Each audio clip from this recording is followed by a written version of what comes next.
I woke up this morning and strode out to the mailbox since I forgot to yesterday. I didn't see it till I'd gotten inside and sifted through the junk mail and bills. A letter addressed to me from my father. I stared at it for several minutes before opening it, and a tiny velvet bag fell out of the envelope along with a thick letter. I know the postal service can be slow, but if this was real, someone had royally fucked up. The rational side of my brain reasoned that someone probably had dropped the letter in some crack or crevice behind a desk, or in one of those mail jeeps and finally found it after more than 40 years. Why 40 years, you ask? Well, he walked out on my mom back in 1981 and disappeared without a trace. Not that it had made me sad. I had already grown up, moved out, and moved on by then. His cold and sometimes downright abusive behavior long since passed in the rear view. So, needless to say, I didn't exactly lose sleep when he ended up on the National Missing Persons Clearinghouse in '84. Though I had long since grown up, knowing he was gone brought me some peace. I'm getting off topic. The only problem with my lost mail theory, the envelope and the paper the letter had been penned on looked brand new, and my father had been missing for 4 decades, and had been presumed dead in '98. I figured at that point it must have been a prank, albeit a very elaborate one, so I decided to read it in its entirety. I was wrong. Now, if you couldn't already tell by the numbers and years I've been throwing around, I'm not young, so after I got through the letter, I damn near had a heart attack. I'm not completely tech illiterate, but I'm no computer whiz either, so I don't really know how to go about understanding it fully. I called the library to ask about some of the things mentioned in the letter, and all they had was a book by Aleister Crowley and a couple military history novels. But they'd all been checked out. So, that's why I'm here. My daughter Olivia told me that people talk about weird stuff that's happened to them on this website for others to try and make sense of. So I thought I'd read the letter here. She got me a laptop computer as a housewarming present for the assisted care apartment I moved into last month, and this is the first time I've fired it up. And my neighbor Jan is letting me borrow her Wi-Fi. So I've spent the day typing down what the letter said, and it's finally ready to share. This is what it says. My dearest son, your grandfather served in the United States Army during World War I, and like many veterans of the Great War, he returned wounded, both physically and mentally. Being born in 1920, I knew not what his face had looked like before the war, and as such, I never asked him about his time overseas, and he never spoke of it, as though those nearly 2 years had never occurred. That was, until he summoned me beside his deathbed, voice hoarse and dry from the respiratory medicines working to keep him breathing. It was the morning of May 19th, 1979. A cardinal perched itself on a large branch directly outside his solitary window in the bedroom on the 2nd floor of my home. He had lived with me for several years by this point, as his health had deteriorated and he began to need round-the-clock care. Dementia had begun to gnaw away at his faculties, and it was difficult for him to verbalize his needs or say anything coherent, also due to his lung cancer from years of smoking. We had visited his doctor the previous Saturday, and he recommended my father's treatment plan transition to hospice care. As his power of attorney and not wanting to pry him from the comfort of his recliner and the familiarity of his room, I hired a home health service in lieu of sending him to a VA facility. As the light shone in on his recliner, illuminating his disfigured face, I approached. "Father, the nurse said you wanted to see me," I said. "Come to me," he said in 2 raspy breaths, slowly turning to face me. I approached in shock. He had essentially gone nonverbal several months prior, typically using only one word and pointing when he needed something. I knew it must have taken everything in him to be able to utter that sentence. Eyes still locked on him, I reached for the folding chair I kept in the corner and opened it, setting it next to his rocker and sitting down, joining him at eye level. He took the glass of water sitting on the TV tray next to him and took several sips. He set the glass down and turned back towards me.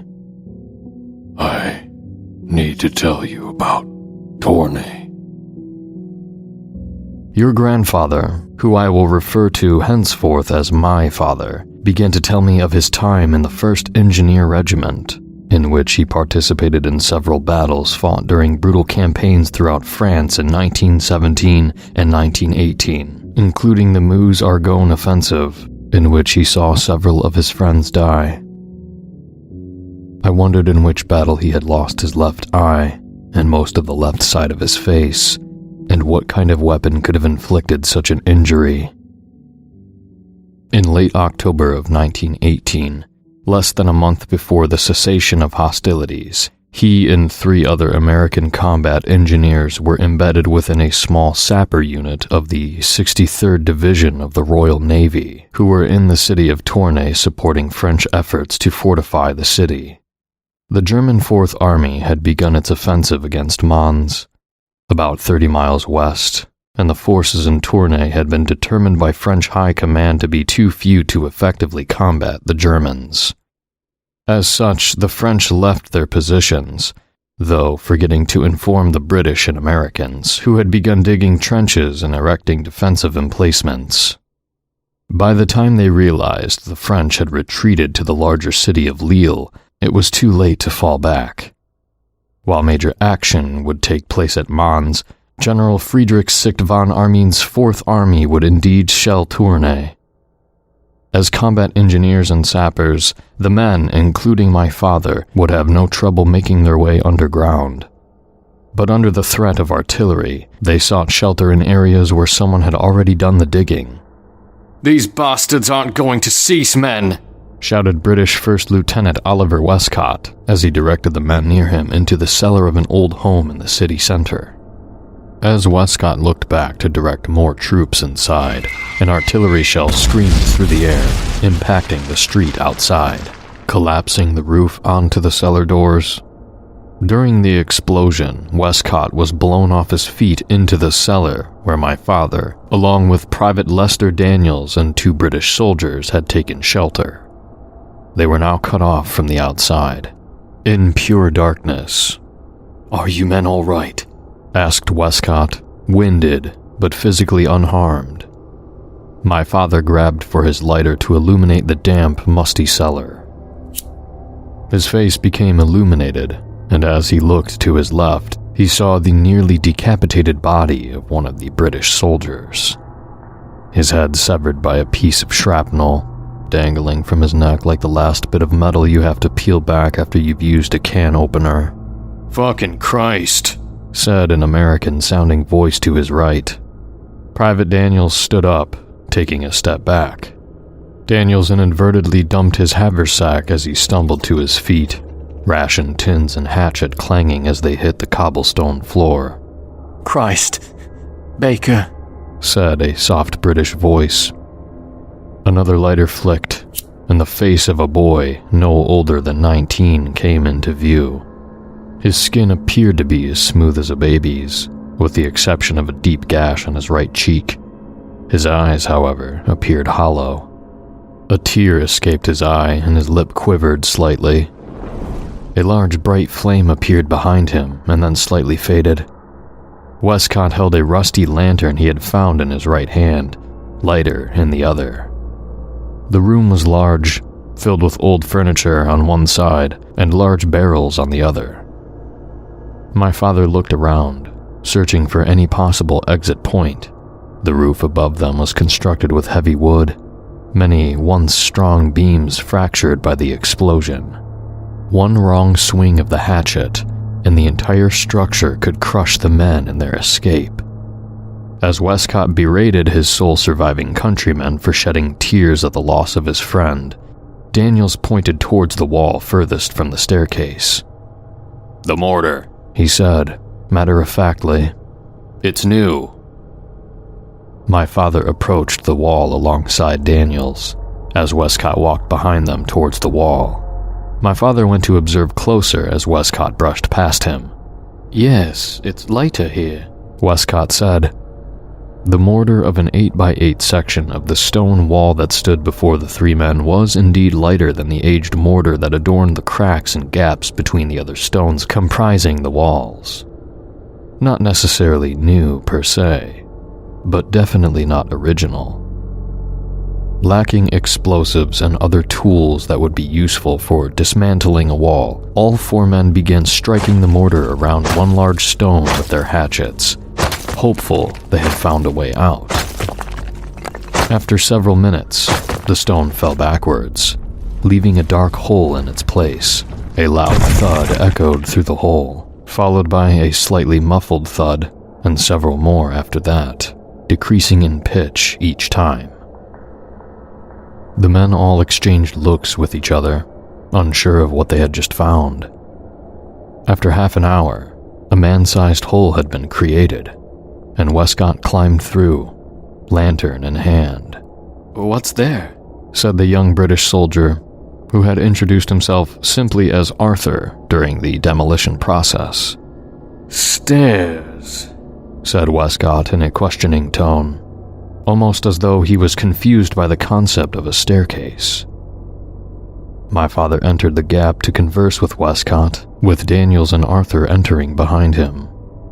A staircase stood before the four men, though not one leading back to the surface. Past the landing the men found themselves on, a flight of dark, jagged steps led down to a corridor approximately 20 feet below them, the stone from the wall resting at the bottom. "Do we wish to travel down there?" said Arthur, apprehensively. Another artillery shell exploded on the surface, the ground shaking, followed by small chunks falling from the rock ceiling above. With no other option besides waiting to die, the four men returned back to the cellar to retrieve their supplies and rifles, and then journeyed down the stairs. Greeted by a large passageway spanning as far as the lantern light could reach, the men moved forward. A soft thump could be heard above the men, and small bits of rock crumbled to the floor. More artillery. After walking for what he estimated was 10 minutes, my father heard a noise from up ahead. A large shadow appeared around a corner, illuminated by the lantern, small appendages dancing on the wall like a finger puppet. A large oblong head adorning the top of the form. What appeared to be wings fluttered on the back of it. Westcott drew his revolver from its holster, racing forward with the lantern to confront the unknown shadow. He rounded the corner and stopped in his tracks.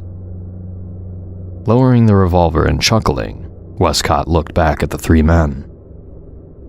"Was a fucking rat," he said, laughing. The rest of the men entered the small room Westcott had rushed into.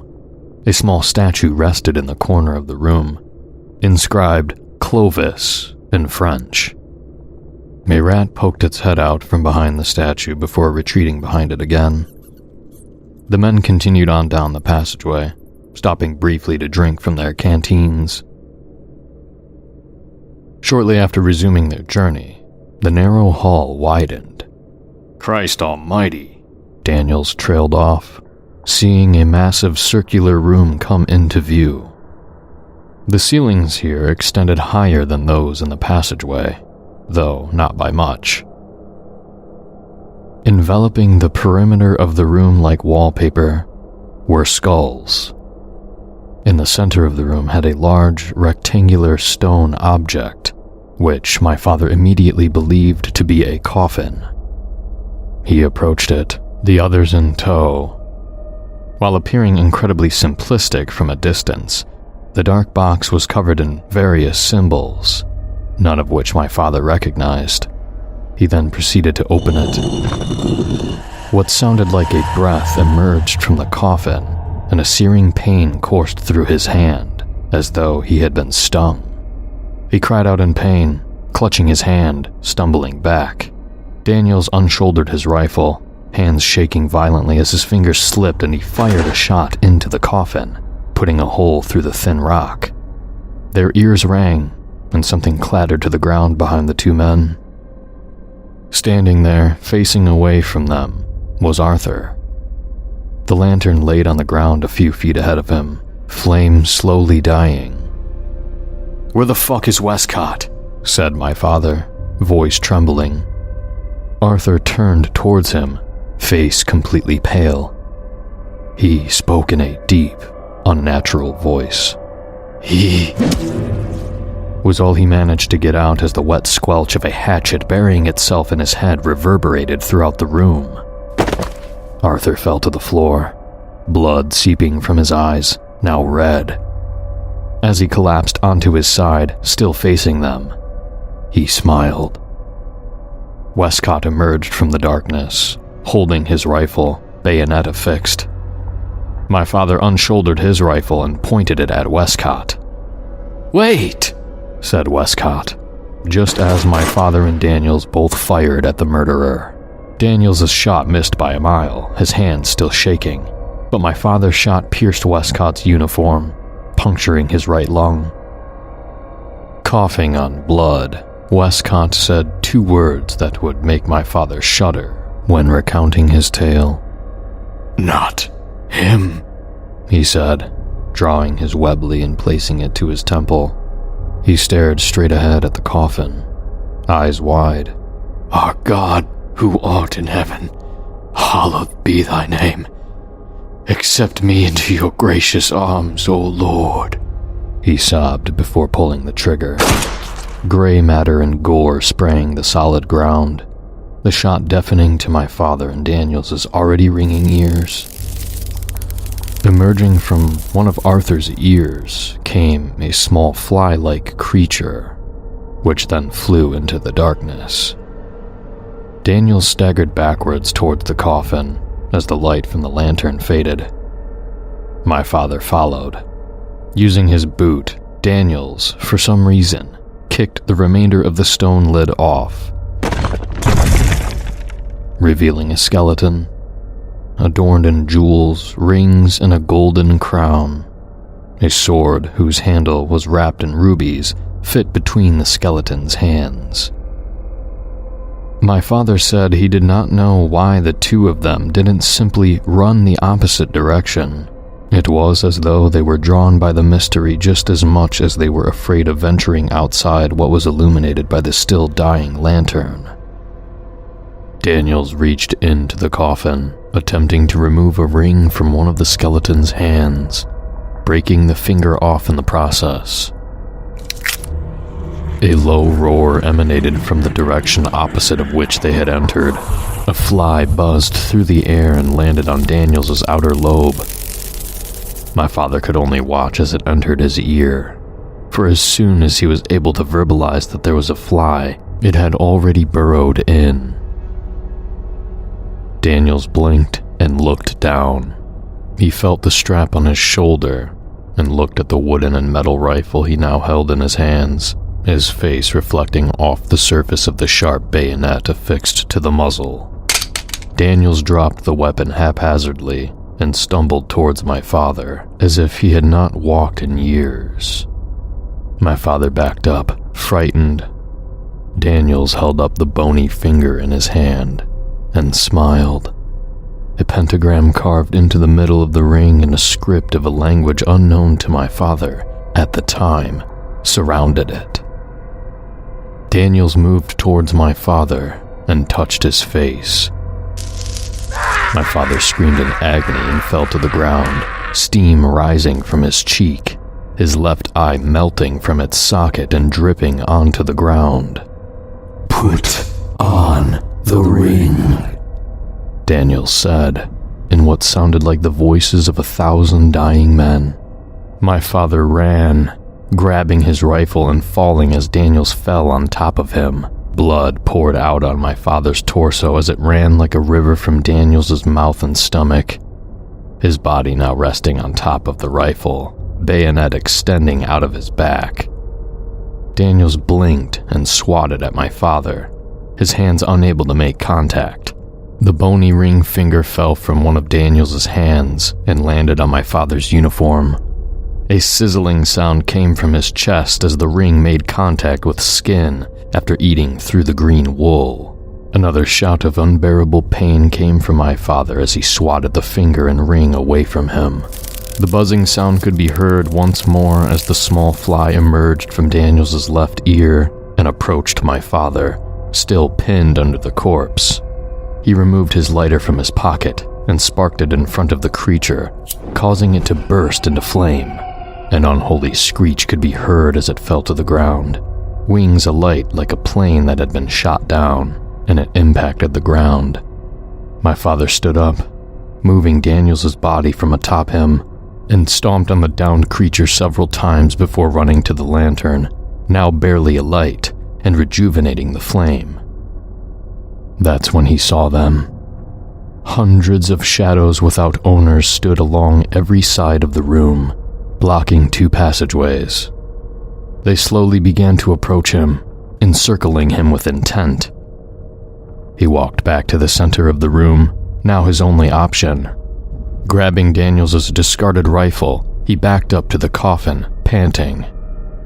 The shadows were now closer, nearly upon him. Removing the bayonet, my father painfully explained to me that he put the barrel of the rifle under his chin and fired. As he lay on the ground, he found himself looking at the body of his friend, rifle still sticking out of his chest, propping him up like a pike.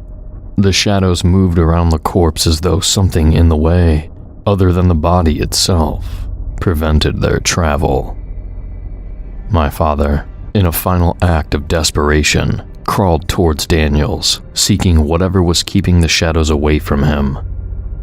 Resting under his rifle-propped body like someone sheltering in a tent was the skeletal finger, ring and all. My father grabbed the ring off the finger, and the shadows immediately stopped.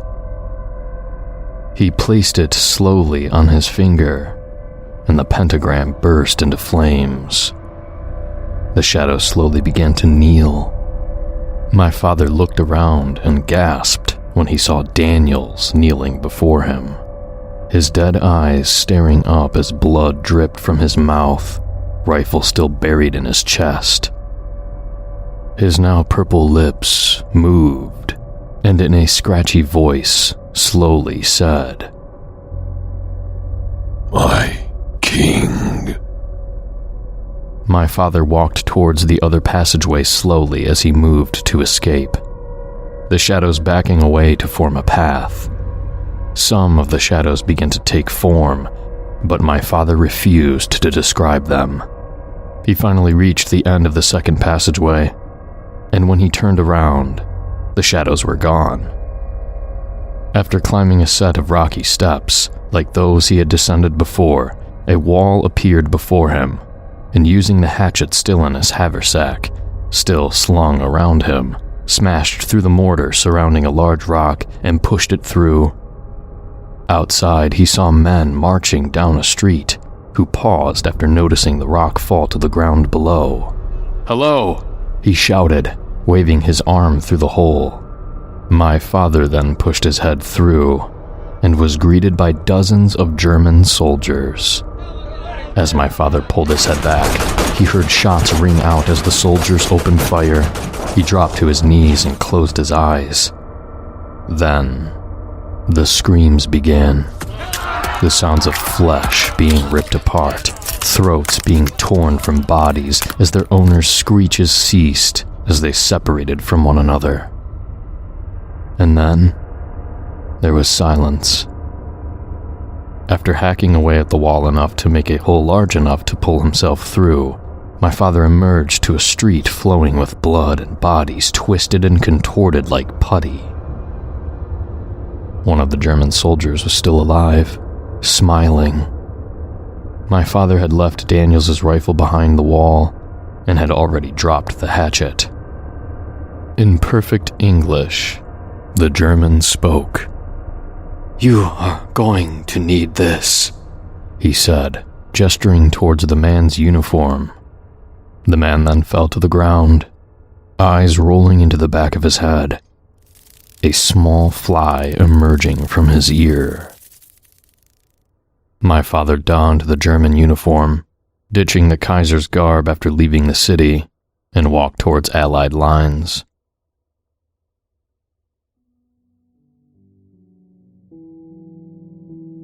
"American! American!"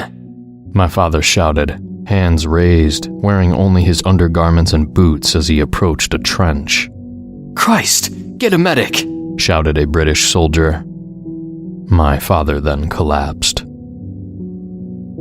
He awoke in a field hospital and was shipped home. He was fitted with a prosthetic face, covering his lower left side, along with a glass eye, as his upper facial structure remained intact, though heavily scarred from burning. While he shared his truth, the ordeal was chalked up to shell shock by the War Department. The official story was that my father had been separated from the rest of his comrades during the bombardment of the city, lost his eye, and suffered facial burns due to fire and debris, while the gunshot wound was sustained when a German soldier wrestled with my father for his rifle and it fired, but he managed to survive. He received several medals and what he called a wound stripe, which was the equivalent of the Purple Heart at the time. He had the option to receive a Purple Heart retroactively later in life after it was introduced, which he declined. After my father finished speaking, he turned away and looked back out the window, the red cardinal still perched on the branch looking at him. He smiled at the bird, and I slowly walked back downstairs. "You were up there for quite a while. Is everything okay?" The nurse, who had been waiting on the couch in the living room, asked me. "Yeah, I was having a conversation with him," I said. She laughed. "Robert? Talking? That's hilarious. I've been here every day for a month now, and he's only spoken to me once." "What did he say?" I asked. "He asked me to put on a ring." My father died 5 months later. He was buried with full military honors, dressed in uniform. As he was lowered into his eternal resting place and the preacher waxed lyrical about his good deeds, I held my hands in my pockets. It was quite chilly that day.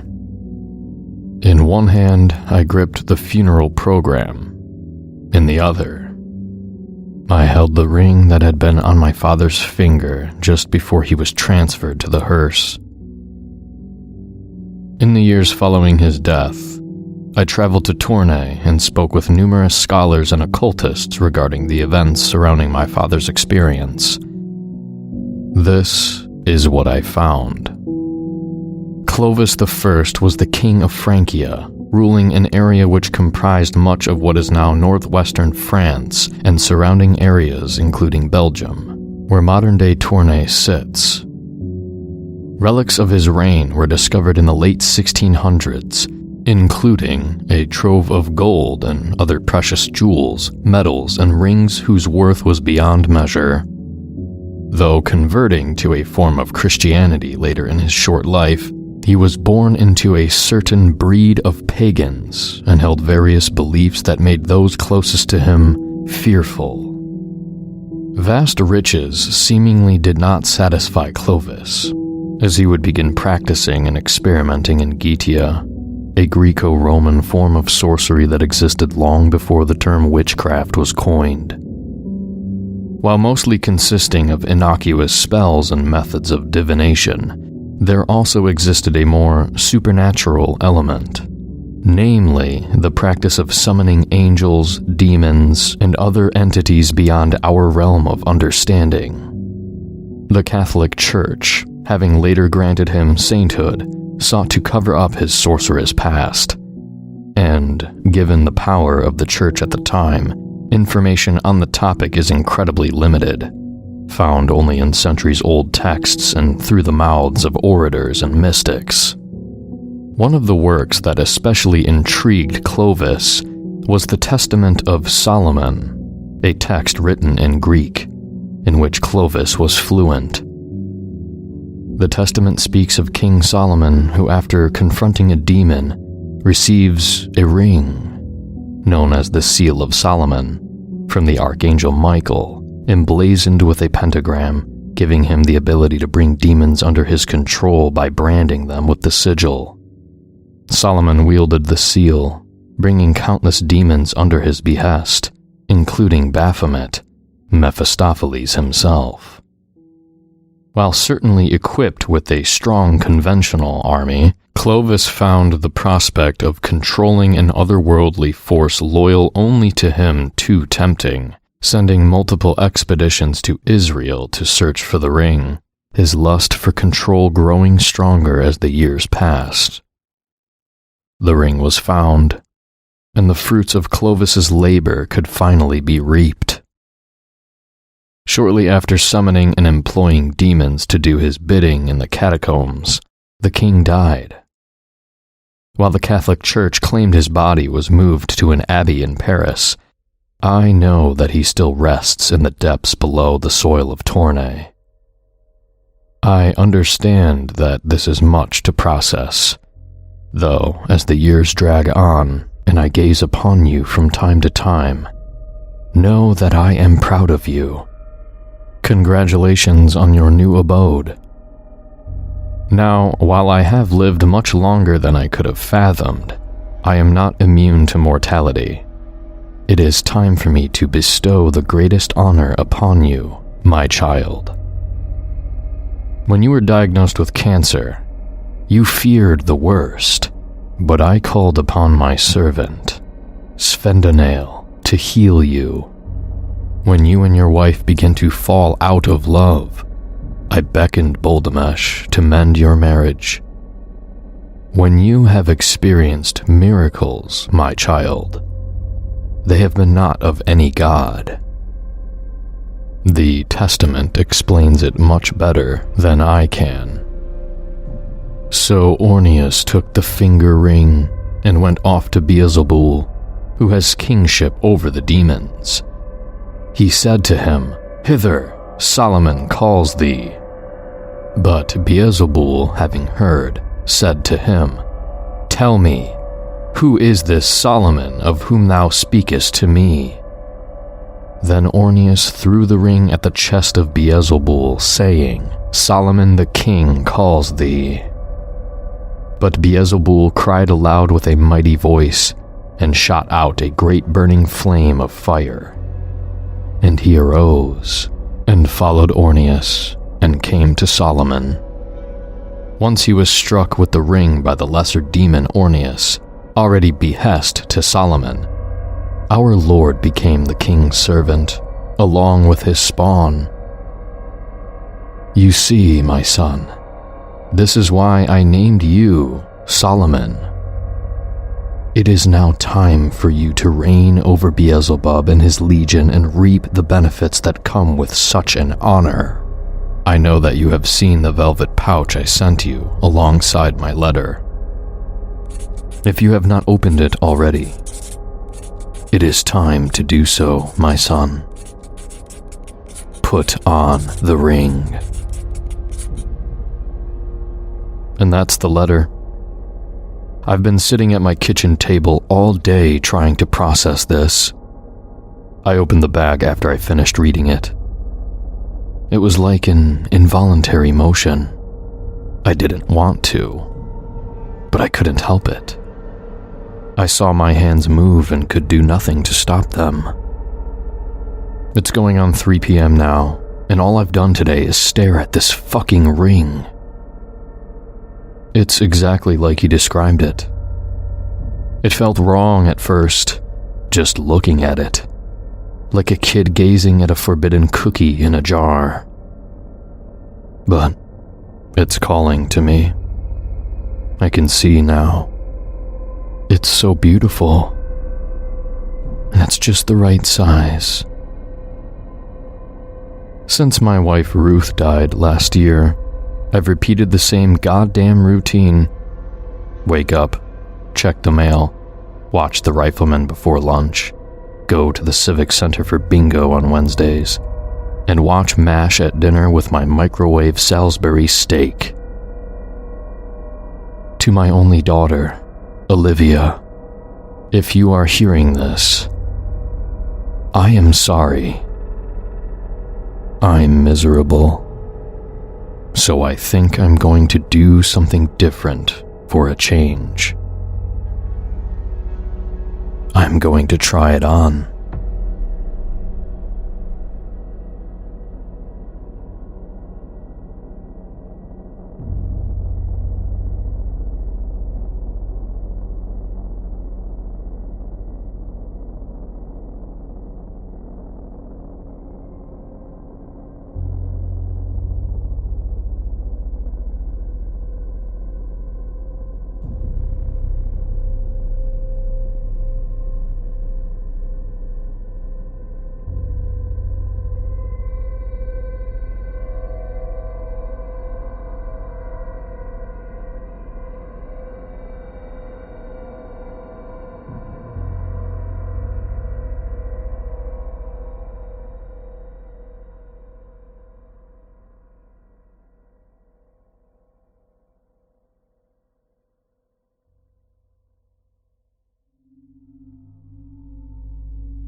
My shop is in the down below, on the periphery of all other shops you go to.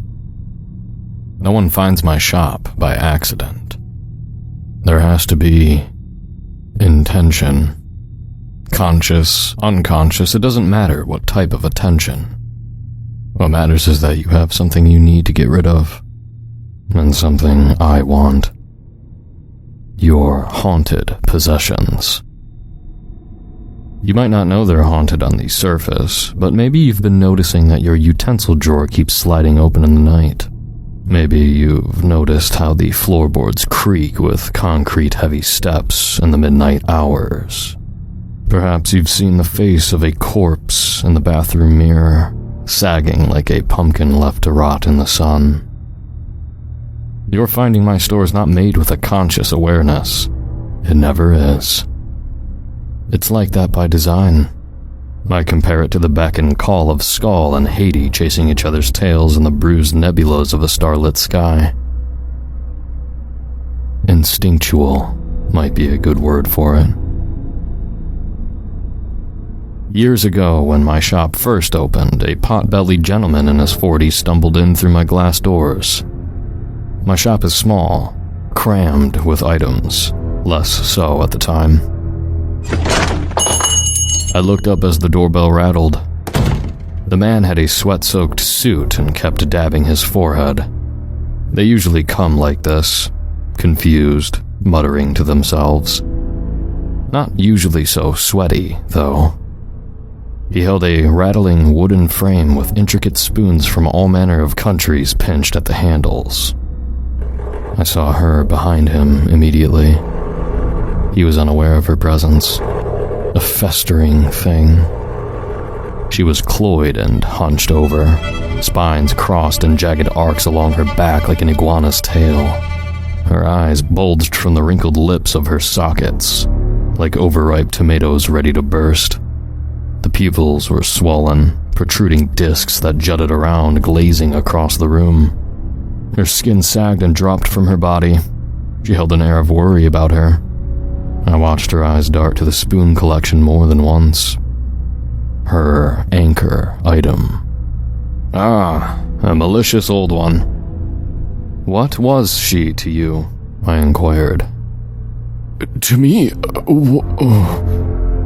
His eyes flicked down to the spoon collection. He looked like a man lost in a dream. My mother. I clicked my tongue in response. A matronly devil. When you're a spiteful hag, even to your own kin, it tends to break your form down when you die. If you have a stabbing exterior in life, I pointed past him, towards her rigid spines, you get to have one in death, too. He turned his head to look behind him groggily. If he saw her, his eyes didn't show it. I flicked my fingers in front of his eyes. 1,000. Cash. He set the spoon collection on the counter. His movement was dreamlike. He rifled through his wallet and slapped $100 bills on the counter.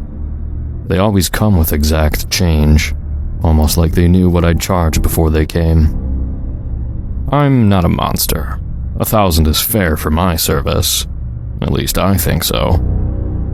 As he stumbled away, his mother, hunched and hissing, eyed his departure. She turned to follow him, but the pull of her anchor object held her prisoner. She scratched elongated nails against invisible walls. He slipped through the door. He'd never find his way back. He'd never remember this happened. He'd just be $1,000 light, and he'd be able to sleep again.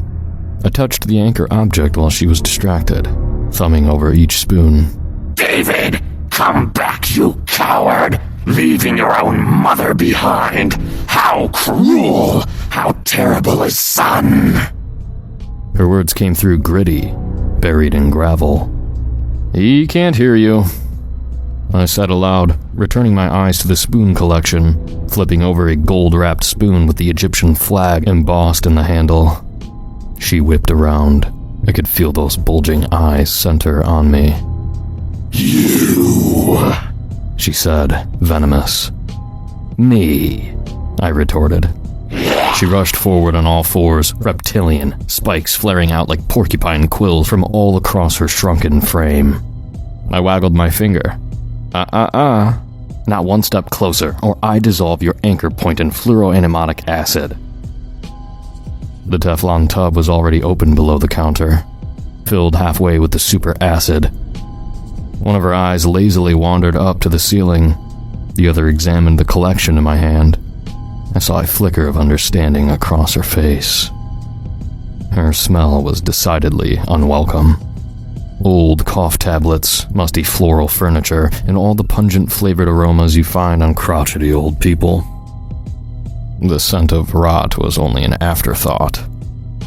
You play by the rules or you lose your anchor. Do you know what happens to ships that lose their anchors? Fear dawned on the peeling folds of her face. They get lost in the ocean. She had settled into a frigid couch. Her spines had begun to sag back down into place. Good. You're going to be relocated then, placed on the shelf at a local thrift store. You're going to sign a contract with me, bound in your blood. You're not going to hurt another living soul. All you did was torment in life, even in death. That ends now, here. The next person who picks you up will find that their luck has changed for the better. Maybe their missing car keys turn up on the stairs. Maybe they find an extra 20 in their coat pocket. I could see the rise of disgust, of inconvenience in her eyes. She delighted in herself. She'd always made things about her. I knew the type well. You have too much connection to your son. Can't have you going back there. I don't want you in my shop either, so it's either the acid, the untethering, and the black void can have you. Or you live out with your tether item in peace, playing nice. She considered. Her mouth split at the cracks as she twisted her mauve hypodermic teeth around. I'll take servitude. I clapped my hands together. Wonderful choice. Let me grab my paperwork. I got up to move but stopped myself. I slid back down for a moment, and my eyes met hers. Oh. If you are thinking about breaking this little contract, I want you to consider something. If you haunt again, if you cause malice again, you will find yourself back in my shop one day. Maybe the same owner, maybe 3 owners from now. You'll find yourself back here. Your kind always does. I saw the tremble rising in her gnarled hands, fingers like sharp tree roots. I saw the realization in her eyes. If that happens, your tether won't go into the acid. You won't stay in my shop.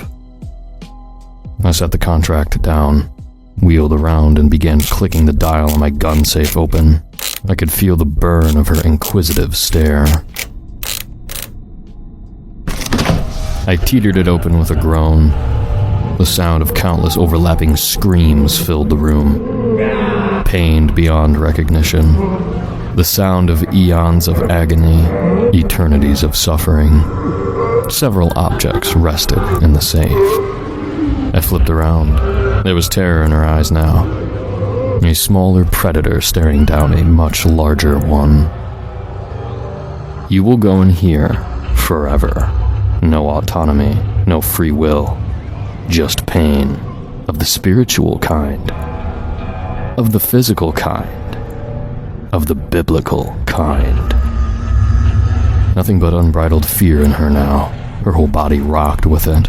Its malformed head slowly worked back and forth. Needless to say, she signed the contract, and I haven't seen her since. Or her son again, for that matter. You might be wondering about some of those screaming things in the safe. There are some objects, some tethered, that I cannot in good conscience release back into the public. Some things I can't even keep around in my store. Dangerous things. Things even I am afraid of. It started again, in some other wrinkle of time, with the jingle of a bell above my peeling white door. I felt it before he even came in.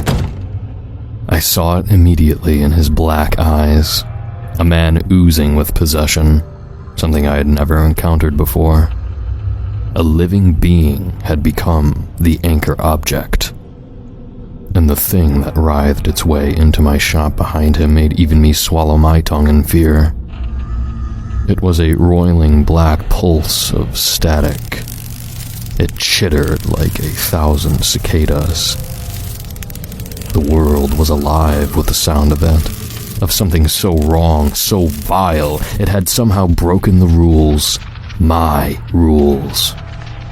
The feeling of deep sorrow came next, crashing into me like waves against a cliff. Some of these spirits, I can see their stories played out like a projection. Crackled edges, dull colors, but the picture is visible.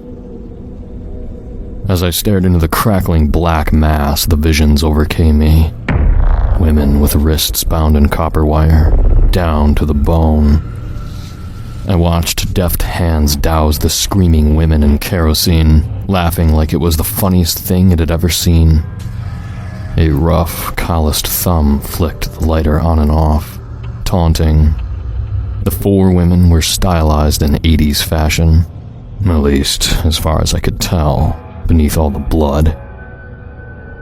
It didn't take long for him to flick the lighter forward. The women were consumed in a storm of fire. I tasted the acrid sizzle of their flesh. I could hear the way their hair and skin bubbled and popped in the fire. When they subsided, the visions, I heard it then. How my shop was alive with the devilish cries of tens of victims, the unfortunate prey of a serial killer, the presence hovering like black mist in my shop. Something darker than the darkest thundercloud.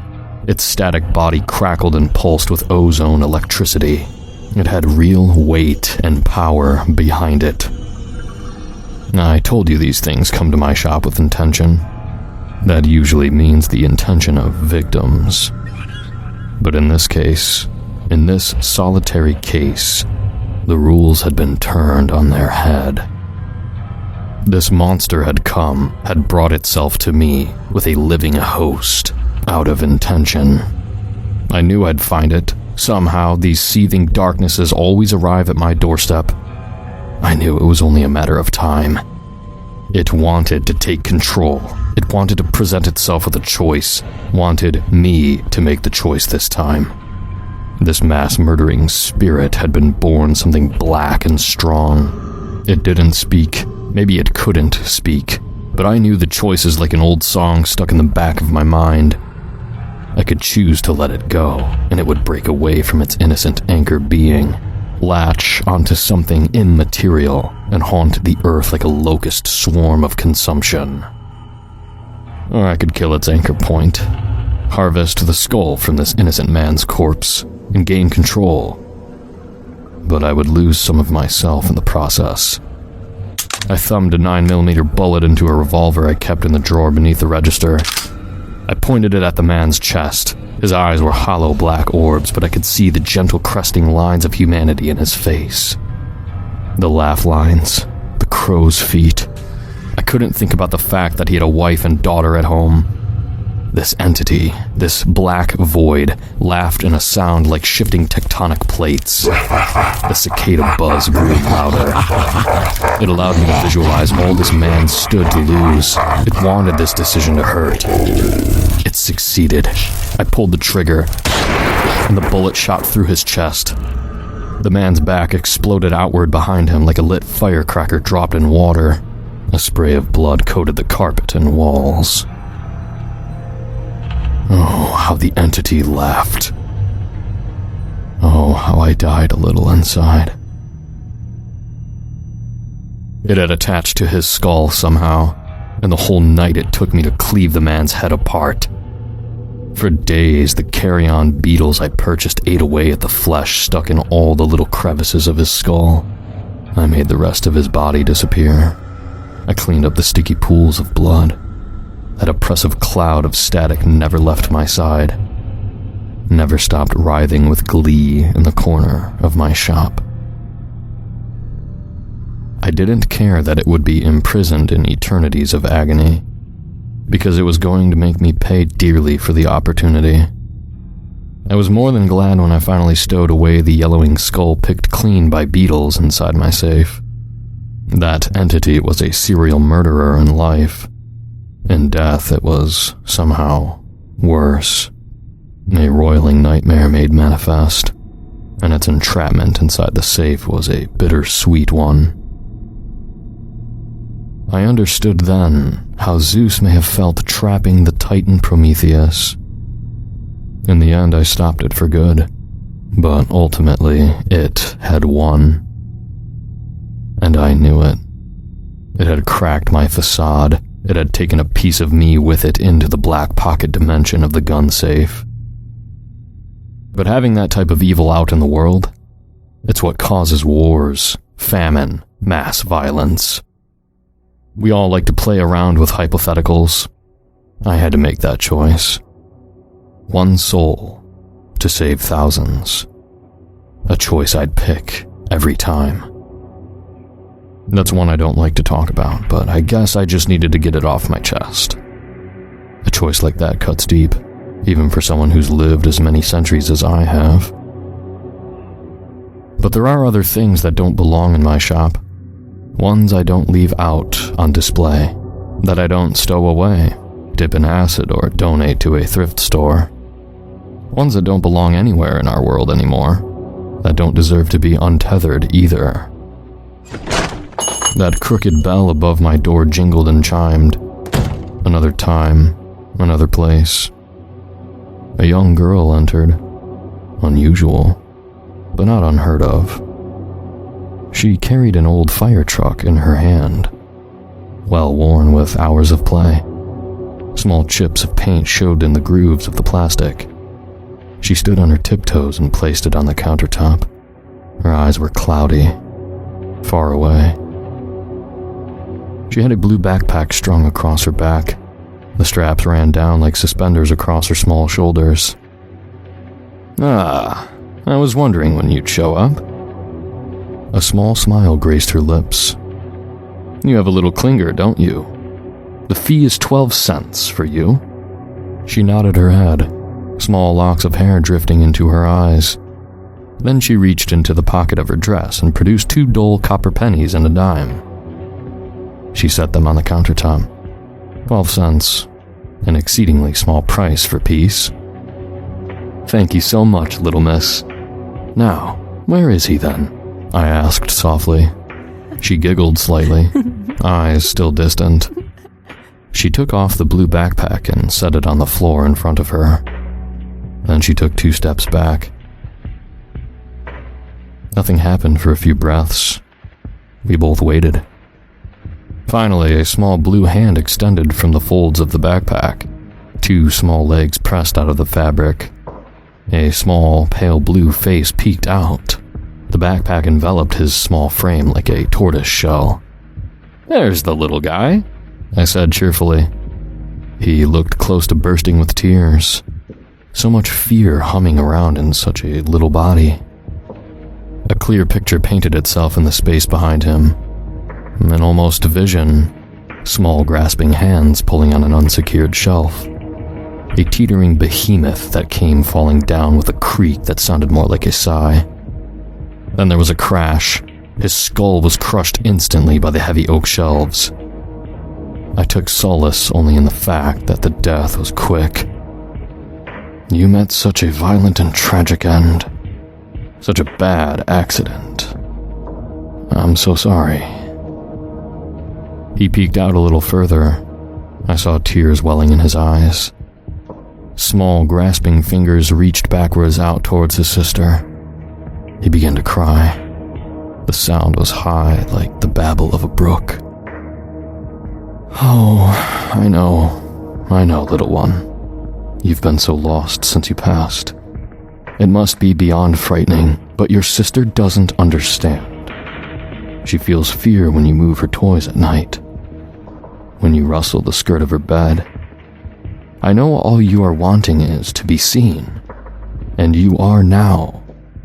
You're seen."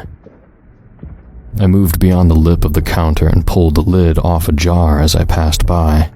I produced a small orange sucker and peeled the wrapper off. I handed it to the boy as I lifted him up in an embrace. I held him tight to my chest. His sister wavered slightly where she stood, like a drunkard in the alley behind a bar. I waved her away with a smile. She slipped back through the door with a jingle. As I held the child to my chest, the tears turned to quiet sobs. Most young spirits don't end up here, lost in my store. But it happens on occasion, just like any store. And between you and me, these are the moments I value the most. I adore these brief moments where I don't have to prattle on about contracts or threaten or bind wicked spirits. As I held him closer to my chest, the impossibly small weight of his odd blue form, I noticed the deep bluish-black hue of his skin had begun shifting to a lighter tone, softening into a warmer shade of cyan, like the shallows of a warm ocean beach. I moved into my back room and slipped open the door of a rickety old dumbwaiter. I slid the infant inside. He was smiling now, arms extended further, less fear in his eyes. A weary understanding had formed in his tiny blue face, the outlines of comprehension, of peace. I slid the fire truck in and closed the door after him. He was clapping his hands together now, burbling. The dumbwaiter disappeared above me, gone into an ethereal, swimming, bright sea I caught only glimmers of. I don't know where that path leads.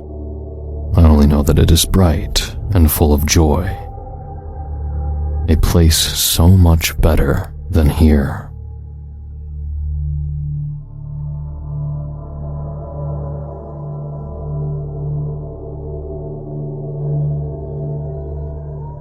I've given you 3 accounts already. Stories from my past, and the echoes left behind certain spirits I crossed paths with. But I've said little about myself. let me change that.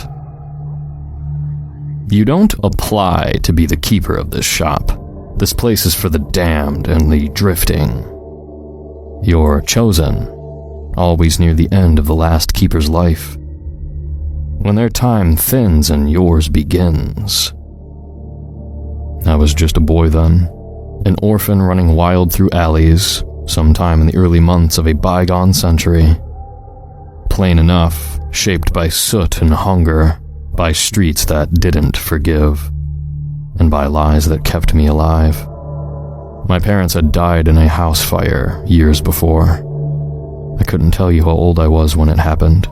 Most memories from that time drift like ash, impossible to hold. That's how it gets after enough lifetimes. But I do remember her, being haunted in the blackened gap between a butcher's stall and a print shop that sold broadsheets. I had stolen a gold bracelet from a lady's reticule, one of those dainty mesh purses they wore wrapped around the wrist. My fingers had just curled around the ridged band when her husband caught sight of me. He reached, I bolted, the bracelet clenched tight in my palm. I darted across the cobbled lane. Carriages swayed past like barges in a current, wheels clapping the stone, hooves striking sparks close enough to singe my hair. I made it across by the skin of my teeth. The lady and her husband gave chase. He managed to cross. She did not. There is much I cannot recall from those days, as I said, but her death remains carved sharp in my mind. A broad-chested draught horse struck her down, one of a matched pair. Its tack jolted, and the traces went taut as the beast reared. A hoof crushed her ribs with a noise like snapping green wood. The driver hauled at the reins, trying to pull the team too, but one of the wheels, a great oak thing banded in iron, rolled straight over her shoulder. She lay there in the street muck, her yellow float dress soaked up in filth and blood, spreading around her like spilled dye. She was still breathing, or trying to. Each breath came wet and slow, like water choking through a blocked drain. Her whole body shuddered with it. Her eyes locked on mine, raw and red-rimmed, wide and furious. All the softness was gone. I saw nothing but rage. I have never forgotten it. Her husband no longer looked at me, not the thief, not the boy, not the life I had taken. Only her. That night, I settled into my fortress of broken wooden crates and filth-slick cobbles, curled in on myself, wrapped in strips of foul cloth scavenged from the gutters. My fingers ran over the ridges of the gold bracelet again and again, close to wearing a hole straight through the metal. The air stank of old butcher's leavings, of offal and pork gut left too long in the sun. It was the usual perfume of that alley, a miasma that coated the tongue like grease and never quite let go. I fell into a shivering sleep, my eyes not yet free of the sight of that woman dying in the road. Because of me. A whisper filled the alley around me, a mournful song of a revenant drifting through the dark. It drew closer, and I pulled tighter into my makeshift nest. Footsteps followed, one dragged behind the other, catching now and then on the cobblestones. A slow and steady approach. I clenched my eyes shut, as if that might make it vanish, as if it might undo what I had done. I shivered from the cold, yes, but there was another chill, buried deeper in the bone. The humming lingered just beyond the leaning wall of splintered crates and rotting boards that I called home. The footsteps stopped outside the small flap I used as a door. Something knelt. Joints cracked in a flurry, sharp and sudden like firecrackers. I heard the flap lift, just a corner peeled back. Something leaned in, a mint fragrance, sharp and clean, floated over a heavier, metallic scent. Blood, real and present. Then came the breathing, slow and ragged. Each inhale caught on something jagged in the lungs. Each exhale shoved out with effort, thick and wet. She leaned in close. I opened my eyes and saw her. She still wore her fine jewelry, glittering at the throat and wrists, but her body was a ruin, a twisted amalgamation. Bones bent in every wrong direction, compound fractures jutting beneath the skin like thorns. Angular, impossible. Her form shifted as she stood. Soft bones ground against one another, twisting and churning like stone in a mortar bowl beneath the flowing folds of her dress, black and soaked through with darker red. Her eyes never wavered, 2 pools of milky white, threaded with vines of crimson, locked tight to mine. And from that day on, she was my shadow. Most cannot see the revenants that haunt them outright. They can usually only see their manifestations. I've always been different in that way. Perhaps that's why I was chosen to be a shopkeeper's apprentice.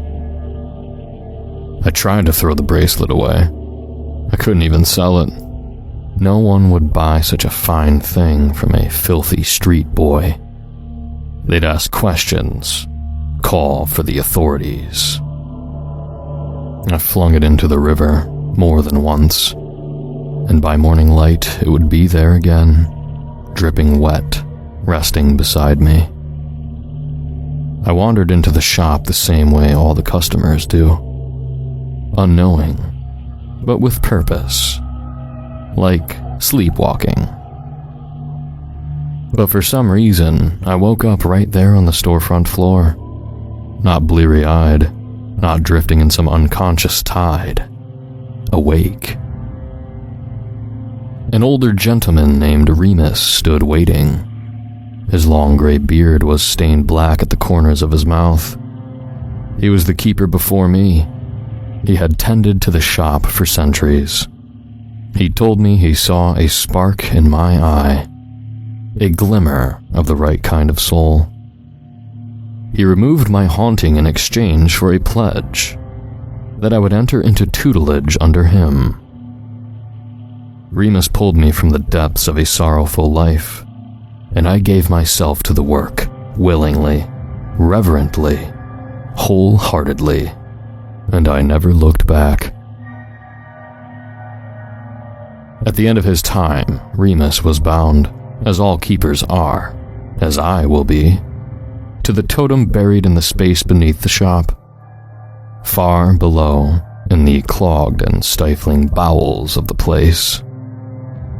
Once he had taught me what he knew of quiet rituals, of binding and unbinding, of souls and tethers, the ins and outs of shopkeeping. He was given to the totem, his body unraveled, dissolving into a pool of black liquid, thick and still. His soul joined with the others. A sacred thing, long and weathered and older than memory. A stone rune marked with faint, glowing circles that shift slowly over time. Almost as if it breathes. Almost as if it's alive. You can commune with them, the spirits of all the caretakers past. They are intangible voices, but they hear. They are wizened. They are blooming with thought. And God, they can be a nuisance sometimes. It's like speaking with your uncles, parents, and grandparents all at once. They talk over one another. They debate. They hold grudges.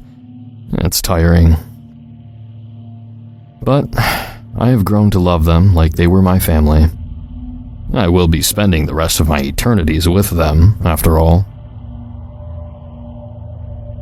I am growing quite old now. Older than old. It is nearly time for me to find my own replacement. But I presume that is not why you came here. You came for stories of spirits, of bindings, and of ritual. I'll give you that, now that you've listened to my musings. My reflections of times gone to dust. You might have asked yourself one thing about these objects. Why don't I just hide them? I mentioned the bracelet earlier, how they always find their way back. Even destroying them doesn't work. Not really. Not unless you break them down to their atoms or dissolve them in acid. And I wouldn't recommend trying that yourself. There are spiritual threads that must be unwound with careful hands. Practiced hands. Failure to do so can lead to dire consequences.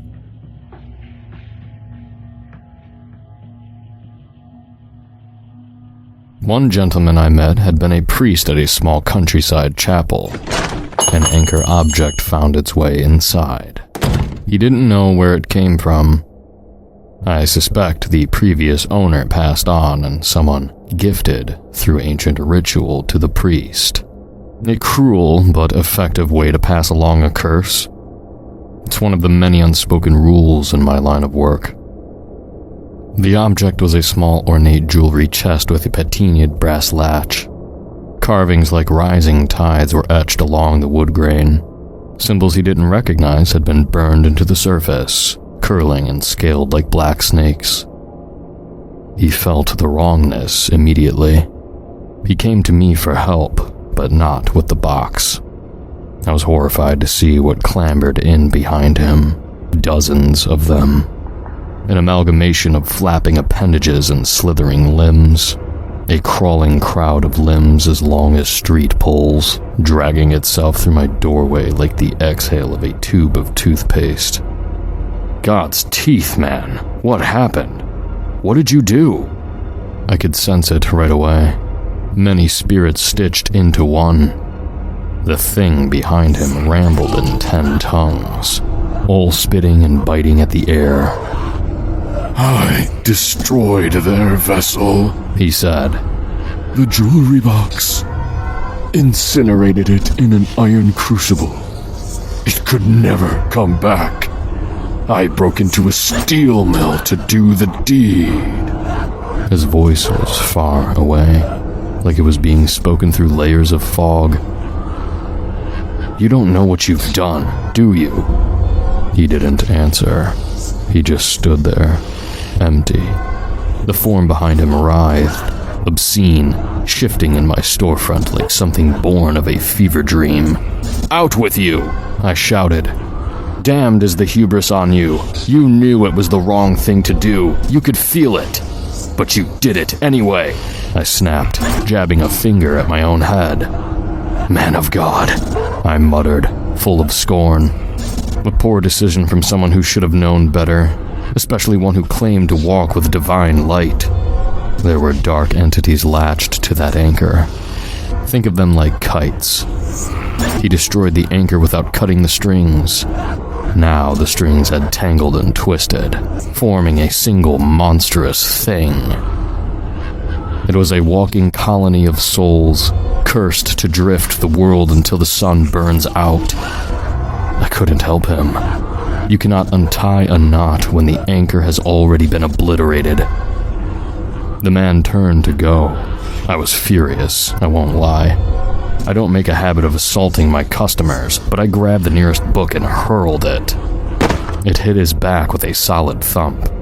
He stumbled forward, turned. His face was blank and dazed. He looked like a dog drugged before surgery, confused and dim with dread. The entity could have followed anyone, but it followed him because he forced it to. Because he doomed them both. The torment was his to bear, a punishment well earned. Hubris carries a price, in life and in death, and when he finally passes, I suspect there will be a thing of teeth and rage waiting in the dark, salivating. There are people even I cannot help. Some lines once crossed cannot be uncrossed. And once that priest sheds his mortal coil, he will learn something his sermons never taught him. That when spiritual entities can touch your spiritual form, they can wound you in ways that can never heal. Claws and teeth can open flesh. They can spill blood, tear muscle, and leave behind scars. But a wound to the soul? That kind of pain lingers. That kind of rot spreads. That kind of tear doesn't close. It severs pieces of you, and those pieces never come back.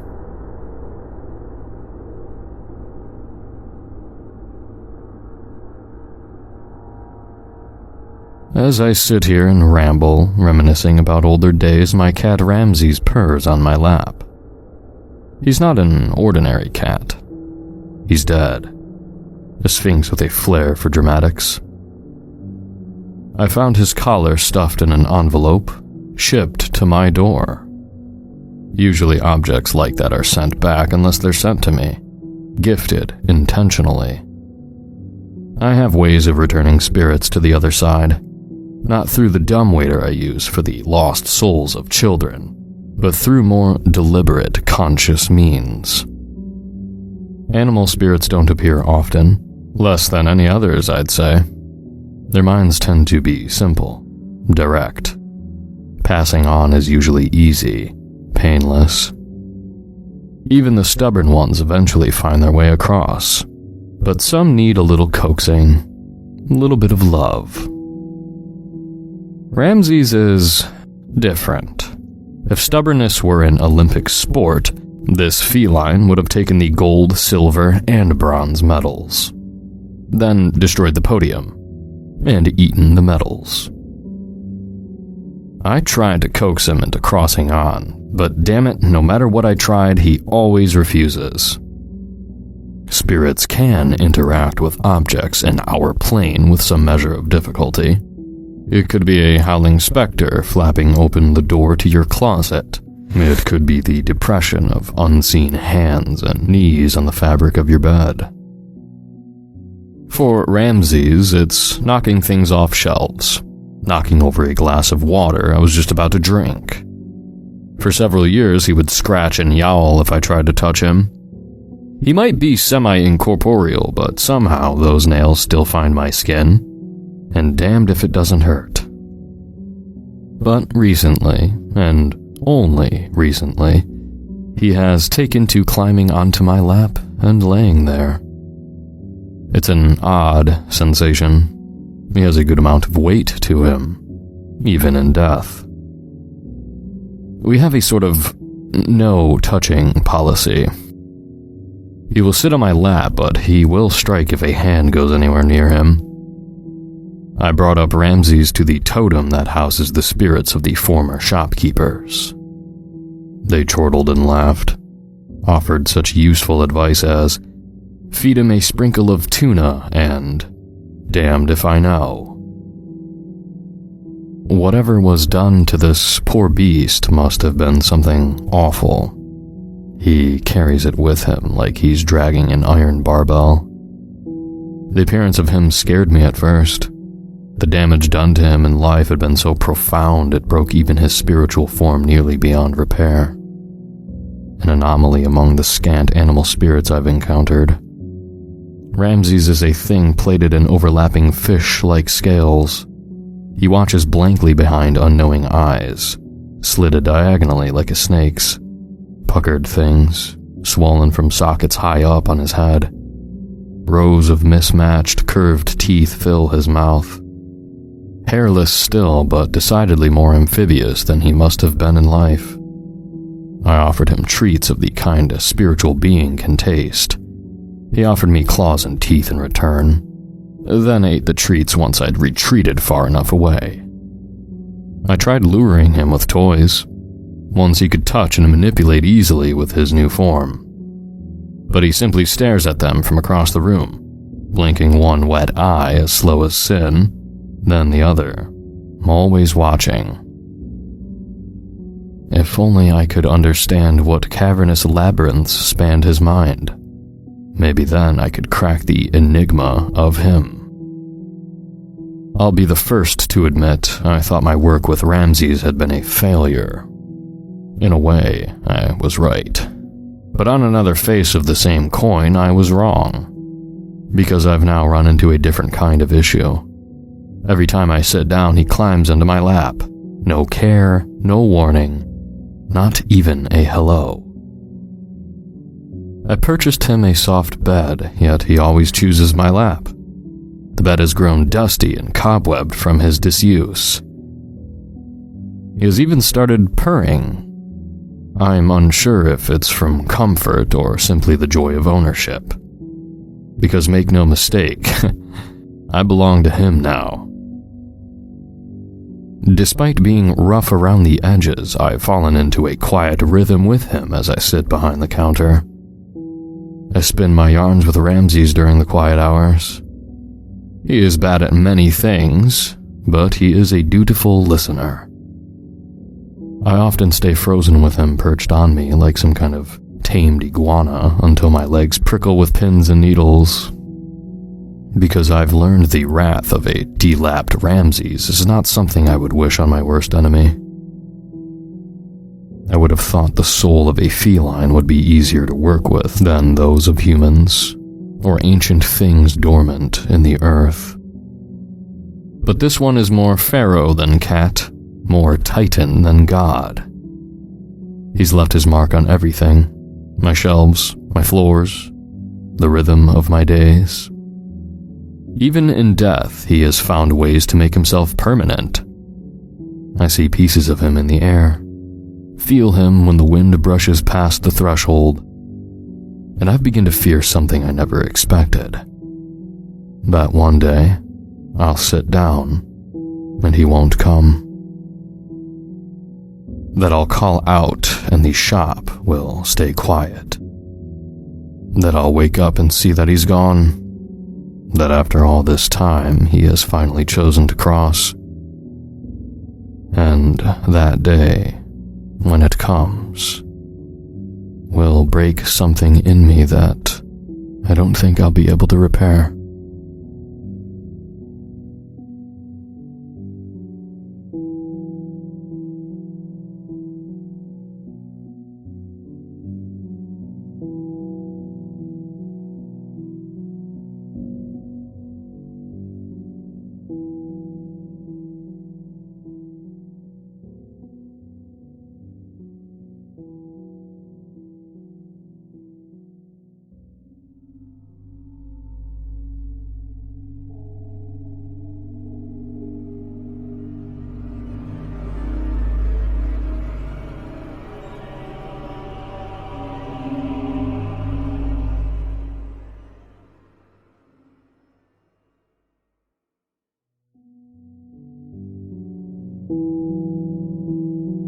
I found the first letter on a Tuesday. It didn't come in the mail, not really. It was just there, in our mailbox. No stamp, no postmark, no return address. Just our names written in a child's handwriting. Mara and Eli. Inside, on a single sheet of folded notebook paper, was this. Hi, Mom and Dad. You don't know me yet, but I'm your son. I'm writing from the future. I just wanted to say thank you. You're doing everything right. I'll see you soon. Love, me. We laughed at first. We thought it was a prank. Maybe one of the neighborhood kids had slipped it in. It was cute, innocent. We saved it on the fridge for fun. The second letter arrived a week later. This time, it was inside the house. I found it on the kitchen counter, beside the coffee pot. No one had been in, no signs of a break-in, nothing stolen. The doors were locked. We had no cameras, but we were always careful. Still, there it was. Hi again. Mara, your headaches are from the water. It's the pipes. Don't drink it anymore. Eli, bring an umbrella on Thursday. You'll need it. I love you. Me. Mara had been having migraines for weeks. Her doctor thought it was stress, maybe hormones. But she stopped drinking the tap water and switched to bottled. Within 3 days, the headaches vanished. Thursday brought an unexpected hailstorm. Everyone at the office was drenched. I was dry. After that, we stopped laughing. We didn't talk about it at first, we just obeyed, quietly, unsure why. The letters were always right, helpful, loving. They felt real. They started arriving regularly. The third letter told us not to attend a birthday party we'd RSVP'd 2 weeks before. It was vague. Please don't go to the party on Saturday. Something bad will happen, but you'll be safe if you stay home, I promise. We stayed home. The next day, the news reported a carbon monoxide leak at the event hall. Several people were hospitalized. 1 person died. The following letter said, "Thank you. That would have been very bad for us." We started saving every letter. They felt sacred. They always came when we were alone, always in strange places, under pillows, inside cupboards, once even inside the fridge, folded neatly between 2 cartons of eggs. Each note felt warmer, more intimate, more personal. They began using our childhood stories, ones we'd only ever shared in whispers. Mom, remember the pink shoes you buried in the woods behind Grandma's house? I found them. They were still there. Thank you. Mara burst into tears. She hadn't thought of those shoes in 20 years. Dad, the letter you wrote to your grandpa before he died? He read it. He says thank you. My knees buckled. I had burned that letter before even sending it. Then the warnings began. They were subtle at first. Don't answer Aunt Lydia's calls anymore. She doesn't believe in me. She's going to make you forget. We ignored that one. Lydia came to visit the next week. She walked through our house, sat on our couch, and said she'd felt something wrong in the air. She kept asking if we were okay, if we were sleeping, if we were eating. She left us a dream catcher and told Mara to wear lavender on her wrists. The letter that night said, "She saw too much. You have to be careful."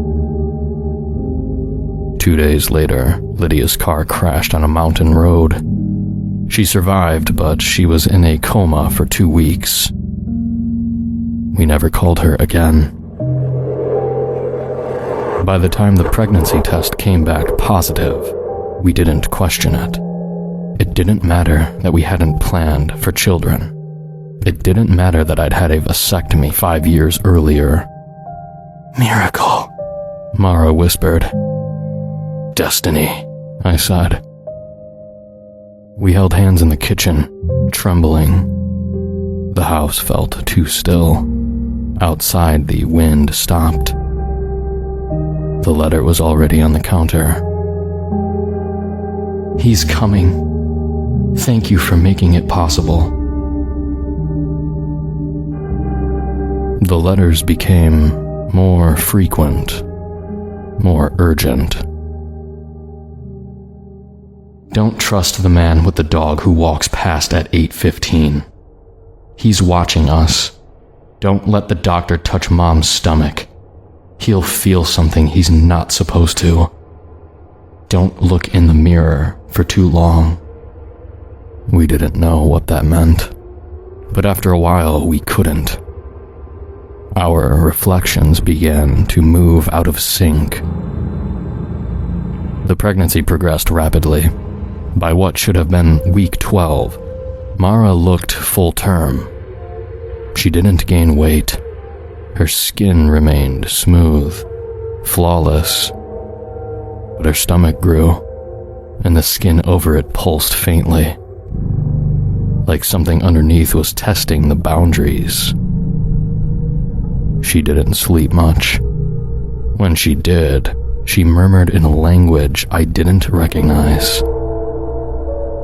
The letters still addressed us lovingly. "You're both doing so well. I'm so proud of you. Don't listen to anyone else. They'll try to keep us apart. You have to protect me. We're almost ready." Then came the letter about Mr. Halberd, our neighbor. "He knows. He's been watching you. He's going to ruin everything. You have to stop him." We were scared. We believed it. Halberd had always been nosy, sure, but lately, he had been stopping by more, asking strange questions. "You folks expecting? You look different. This house, something about it feels wrong now." The next note said, "He's lying. He always has. He hurt children once. He'd hurt me too. Do what you need to do." Mara convinced me to confront him. It wasn't supposed to happen like it did. But it did. Halberd fell down the stairs. His neck broke. We didn't call the police. We buried him under the garden shed. We found a letter in the soil the next morning. "Thank you. He won't interfere anymore." Mara went into labor that night. That's when the sky turned black. Not stormy, not cloudy, just black. Like someone had painted over the sky with tar and forgot to leave room for the stars. The power flickered once, then died. Every light, every outlet. My phone screen refused to turn on, even with a full charge. The clocks froze at 11:44. Outside the window there were no streetlights, no moonlight, just a black wall where the world used to be. Even sound felt muffled, like we were wrapped in cotton. Mara screamed. It wasn't a cry of pain, it was something else. Her voice didn't echo. It seemed to collapse in on itself. The sound falling flat in the air like it wasn't allowed to leave the room. Her eyes rolled back. Her mouth hung open, and from her lips came a voice that wasn't hers. Not deep, not monstrous, just wrong. Like 100 whispers trying to form one word. I leaned close, trying to understand. She convulsed once, twice, then went completely still. Her stomach bulged and contracted in slow, rhythmic pulses. Something was moving beneath the skin, not kicking, shifting, like it was stretching, unfolding. I backed away. The room felt hotter by the second. The walls pulsed with a dull red hue, as if lit from behind veins. The floor vibrated beneath my feet in perfect sync with Mara's breaths, deep, dragging, unnatural. There was no blood, no contractions, just silence and movement. Then came the sound, a high-pitched whine, like metal scraping against bone. It came from Mara's mouth, eyes, and fingertips. Her skin began to glow, and just as quickly, it stopped. Her belly went still. Her eyes fluttered open. She looked at me, really looked at me, and smiled. "It's okay now," she said. I dropped to my knees beside her. The glow in her skin faded, and then slowly, impossibly, she reached down and pulled something out of herself. Not screaming, not shaking. Calm, serene. What she held was not a baby. It was shaped like one, sure, but the proportions were wrong. Limbs too long, eyes too large, skin smooth and translucent like polished stone. It blinked at me. Its mouth opened into a crooked smile, and God help me, I smiled back.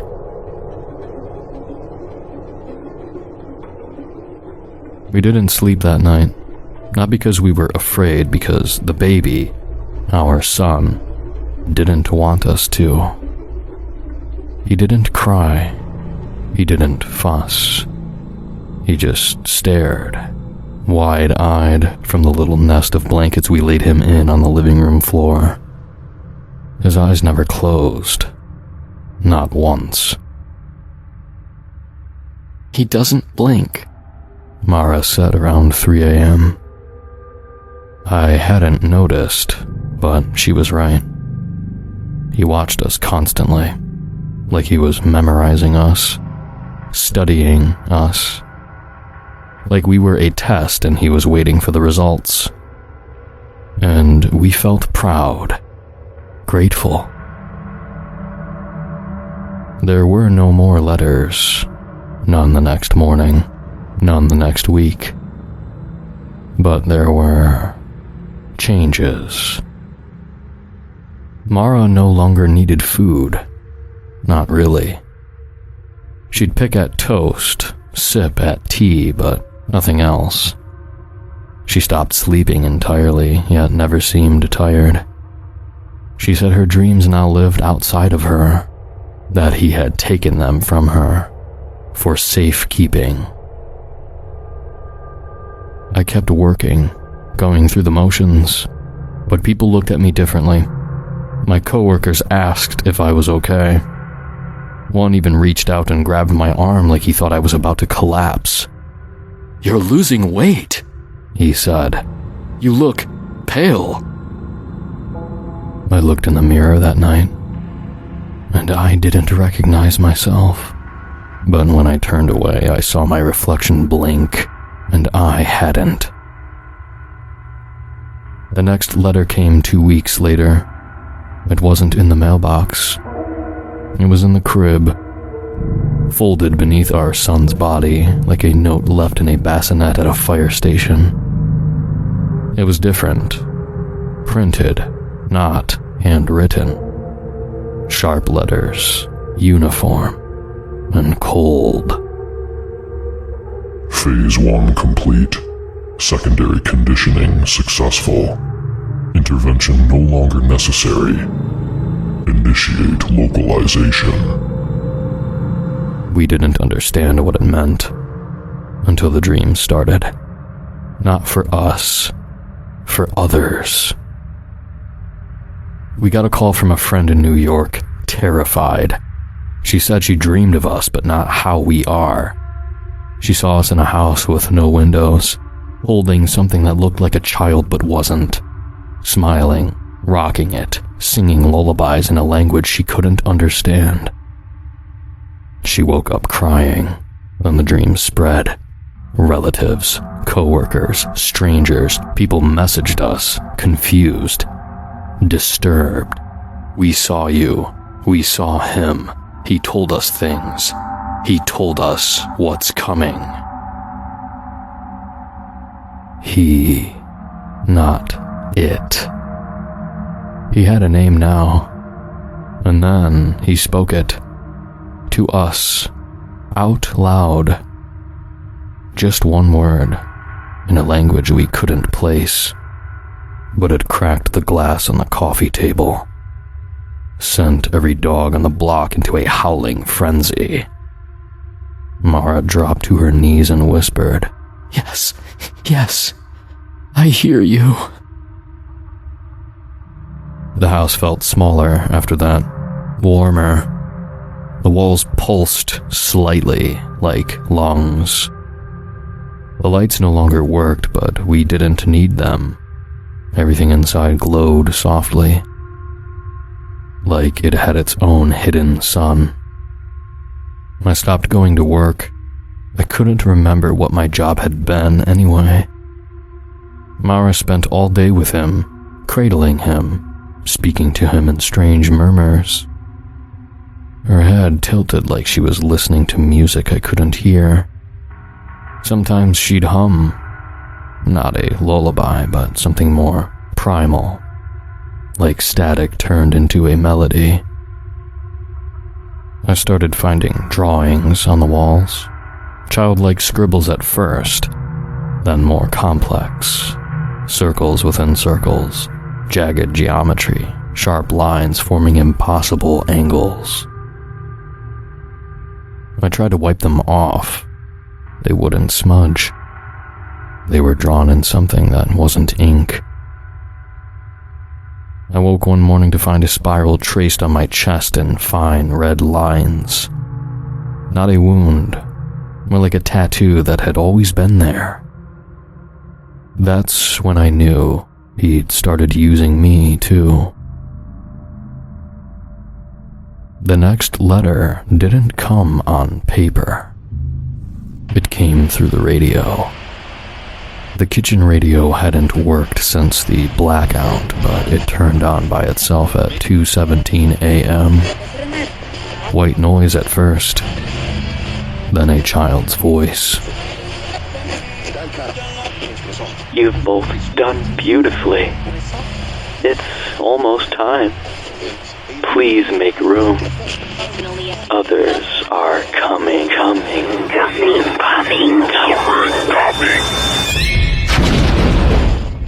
The sound looped, then the radio exploded.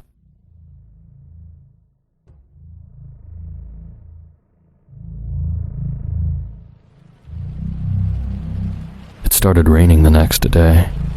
Black rain, thick and slow like oil. It didn't splash, it stuck. The sky above us had not returned. There was no sun, no clouds, just that awful velvet void like we'd lived beneath a blanket that didn't want to be removed. I tried to call my brother. The line clicked and opened into silence. Then I heard him breathing, then crying, then a voice. Our son's voice. He's not ready. Mara was ready. She started setting up the house, rearranging the furniture. She said they needed a nursery, not for him, for them. They're coming through soon, she told me one night while folding linens. He's made it safe for them now. Who? I asked because I didn't want to believe I already knew. She looked at me with those wide, glowing eyes and said, The others. 2 nights later, we watched from the porch as the man across the street walked into his front yard, dropped to his knees, and carved a circle into his chest using the edge of a broken CD. He was smiling the entire time. When I ran to him, he was already gone. But on his shirt, written in something that might have been blood or something worse, was one word: ready. We stopped getting mail. No trucks came down the street anymore. No deliveries, no neighbors.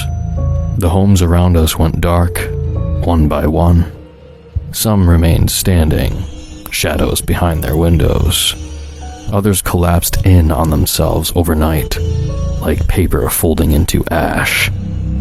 Still, we stayed, because he told us to. The house had changed. The doors no longer opened outward.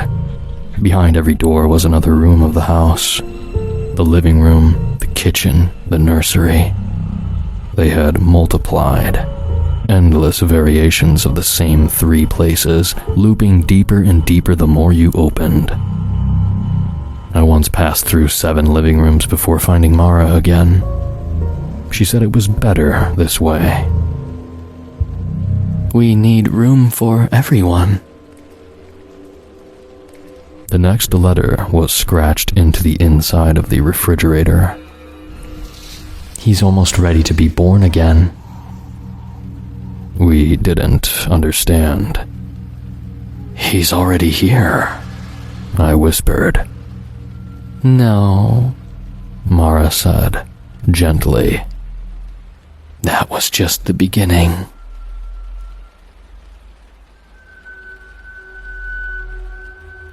That night, he changed. He grew. Not larger, but deeper.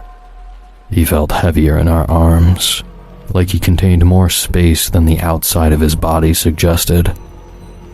His eyes no longer blinked. They shifted, like you were never quite looking at them directly, no matter where you stood.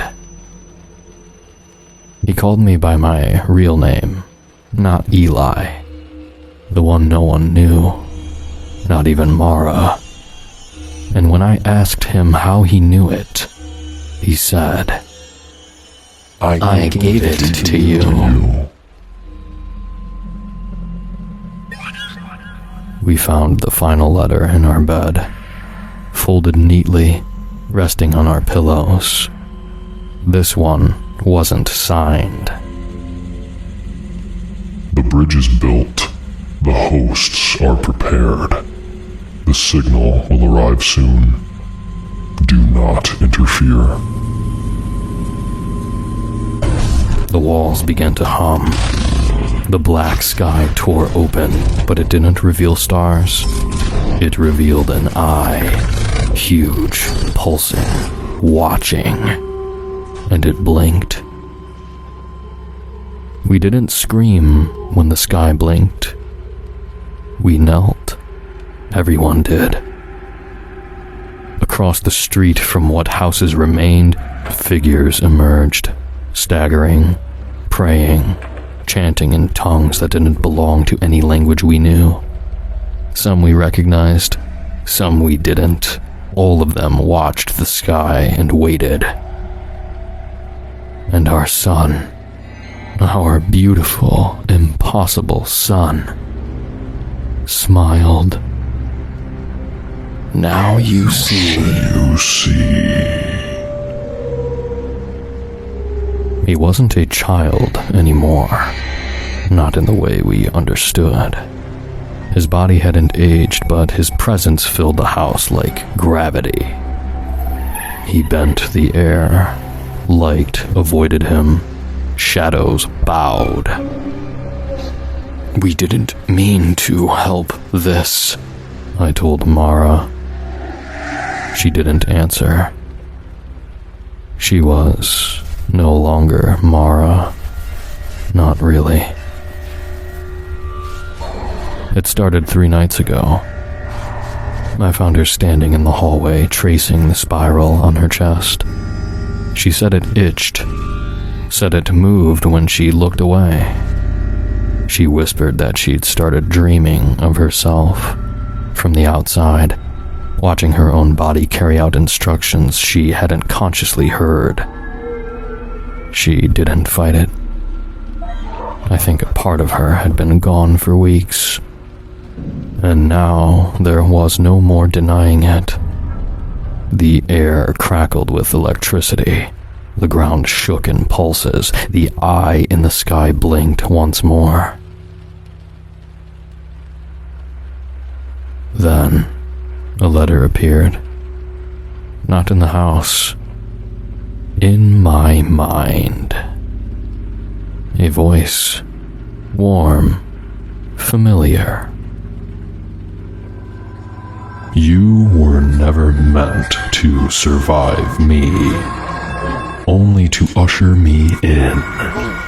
The locks have been undone, the veil rewritten, the shape of the world bent back to its origin, to me.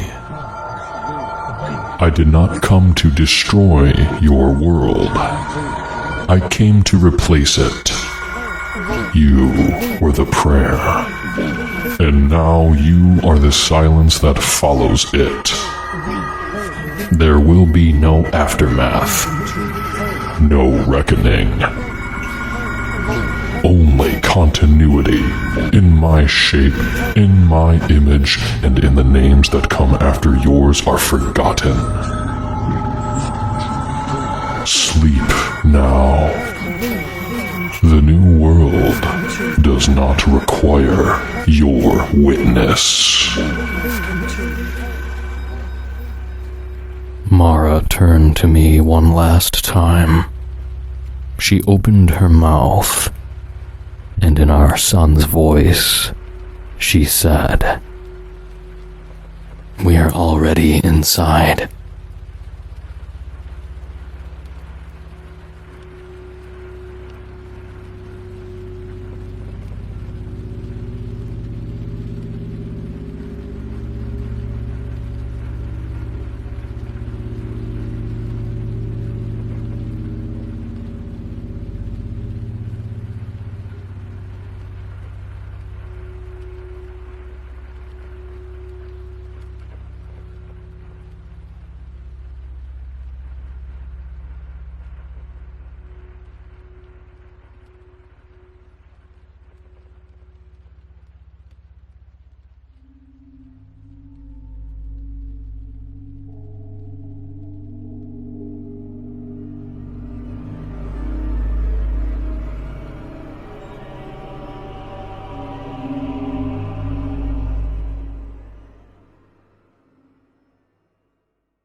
Back in late August of 2019, a journalist at a small-town Minnesota-based newspaper was found murdered.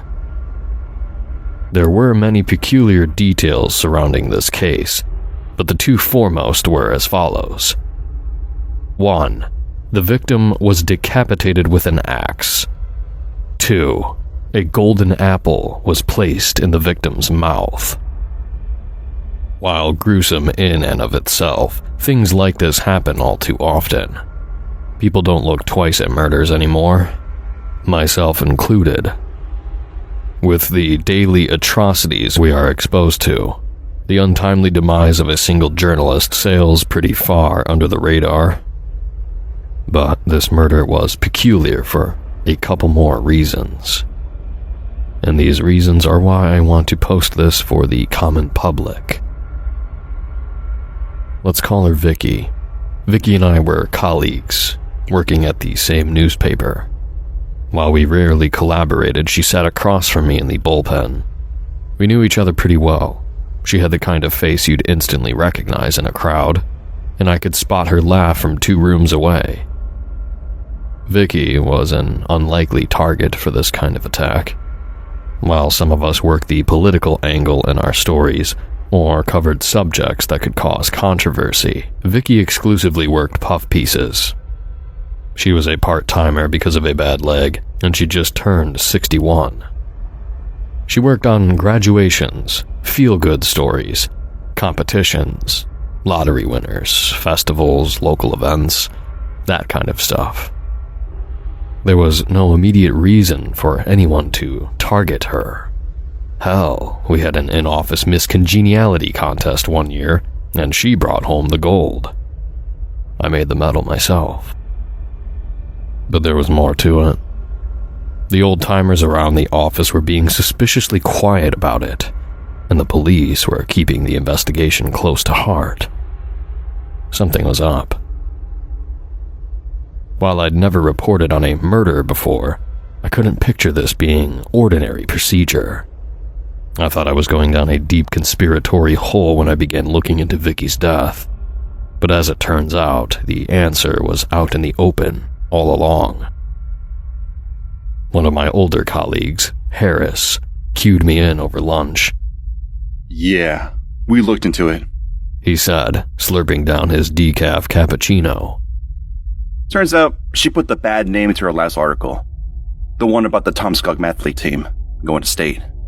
What do you mean by bad name? There's a name that attracts a lot of nasty attention, Harris continued. It is an unspoken rule to not write about it. It's old school, but still very much a thing. You're not supposed to print it. It sounded ridiculous. I almost laughed, but Harris didn't even crack a grin. The man wasn't known for his sense of humor. I've never heard that before, I said. Never. It's just one of those things, he continued. Like how some buildings don't have a 13th floor.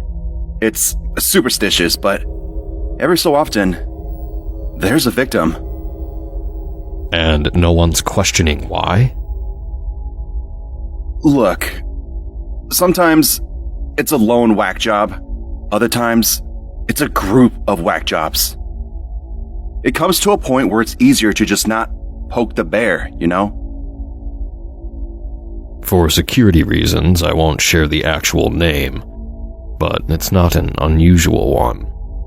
It's just a collection of 3 somewhat uncommon names written in a specific order. An equivalent would be something like Sylvester Oscar Wheeler. Again, not the actual name, but it's just a collection of 3 names. The bad name. Turns out Vicky printed the bad name by accident. There were 3 students from the mathlete team that went by these names, and Vicky wrote them in that order. It must have been an oversight. If she'd written them alphabetically, it would have been fine. Perhaps she'd never heard about this rule or forgot about it. According to Harris, there's just a handful of people who know not to write it nowadays, and most of these people have been retiring as of late. Obviously, I couldn't let this go. I never heard of it, and I don't like having an unknown force step into my workplace. I took to the internet to see if anyone heard anything. I posted about it a couple of times, but I got downvoted to hell and back. Maybe people thought I was joking, like I was trying to start some kind of rumor or urban legend.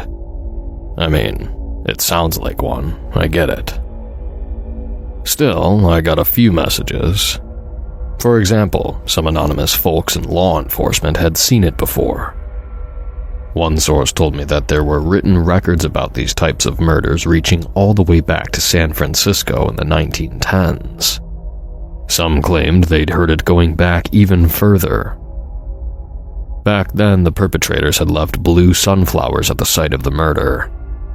There was no mention of golden apples.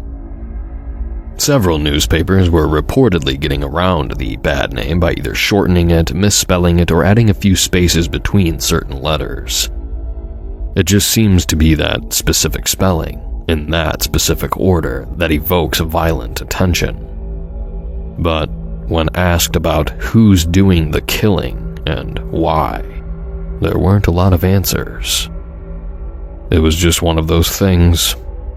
A superstition manifested by the collective mind of madmen. At least, that was the most common explanation. The police were kicking up their investigation as well. Pretty much everyone at the office were questioned, myself included. Mostly about our whereabouts, our relationship with the victim, and if we'd heard or seen any abnormal behavior prior to the attack. Of course we hadn't. This woman was sweeter than sugar. Still, it was encouraging to see them taking it seriously. Superstition or not, a murder is a murder.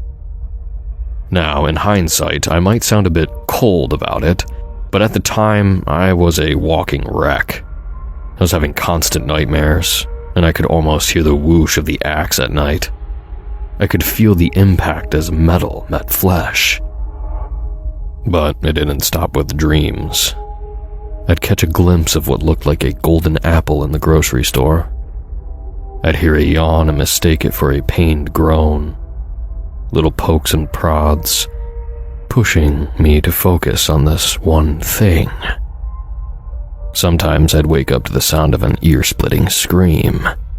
As my eyes popped open, my ears would ring from the silence. I couldn't ignore it, so I did what I do best. I dug deeper. My investigation began in earnest a couple of weeks later, when I got a tip about a woman named Lauren Moser. She was one of the few people who'd been caught, tried, and sentenced for one of these bad name murders back in the 90s. Lauren was still serving her sentence. I could find little to nothing about her, so I decided to see her in person. I was allowed to meet Lauren on a foggy Thursday morning. I made my way through the various prison checkpoints and found myself sitting across from her in a sterile, well-lit room. It smelled of cheap detergent. Lauren was chained to a table, but it didn't seem to bother her. She was a thin woman in her 60s with a shaved head and a 1,000-yard stare. Her brown eyes looked black. She didn't seem anything like I'd imagined her. She was no snarling beast, just a smiling old woman. We looked at one another for a moment. Then I got to the point. Again, I won't use the actual name. I'm here to talk to you about Sylvester Oscar Wheeler. The bad name, I said. Would you mind answering a couple of questions? Not at all, she smiled. Can you tell me just what it's about? Couldn't tell you if I wanted to, she said. It's just a name that must not be written. And why is that? She gave me a curious look, letting the question soak. Finally, she leaned forward and sighed. Speak no evil, lest it listens, she said. That phrase has stuck with me over the years. And that's what your victim did? They spoke of evil? I suppose they did. So, to keep it unspoken, you killed them. Lauren shook her head, leaning back in her chair. The chains rattled. Yes, I was there, but no, I didn't kill them. But you're the one found guilty. Are you saying you had an accomplice? Something like that, she huffed. She fiddled with the strap on her arm, sinking deeper into her own thoughts. There's no cult, she added. No group, no organization, no conspiracy. It just happens. She looked up at me with a tired smile, with a shrug. I was there. It was my hands and my muscles, but the intent was... Her eyes drifted off as her focus returned to nothing. She looked straight through me. Not mine. I wasn't enthused about this, but there was something earnest about the way she said it. I thanked her and left. It wasn't unusual for a murderer to claim innocence, or to point fingers at something else, so I wasn't sure what to make of it. Not at the time, at least. Considering the victims I'd found in my research, the murders only seemed to trigger from printed media, not handwritten notes, and not electronic communication. You could say the bad name all day long, but you couldn't have it printed. It was too specific. There had to be a reason for it. As Lauren couldn't give me any solid answers, I decided to reach out to one of my old professors at MSU. When I was getting my English major back in the day, there was a Professor Molly who taught folklore studies, which included expertise in state tradition and what she called cultural wisdom. She, if anyone, probably had a couple of answers. Too bad I never took her class. Luckily, she was eager to talk. I got there one late Monday afternoon, just past lunch rush. Professor Molly took a break from grading papers to sit down with me. All it cost me was a prepackaged lunch sandwich, curry chicken. We shook hands and took some time discussing the case overall. The police were putting in some serious metal to name a suspect, but they were very careful about the way they questioned people. They'd contacted Professor Molly earlier for the same reason that I had, so the topic was fresh on her mind. The bad name was getting put back in the spotlight. It's not really an urban legend. Molly mentioned in between bites. Urban legends spread. This one has been kept quiet. I don't get that part, I admitted.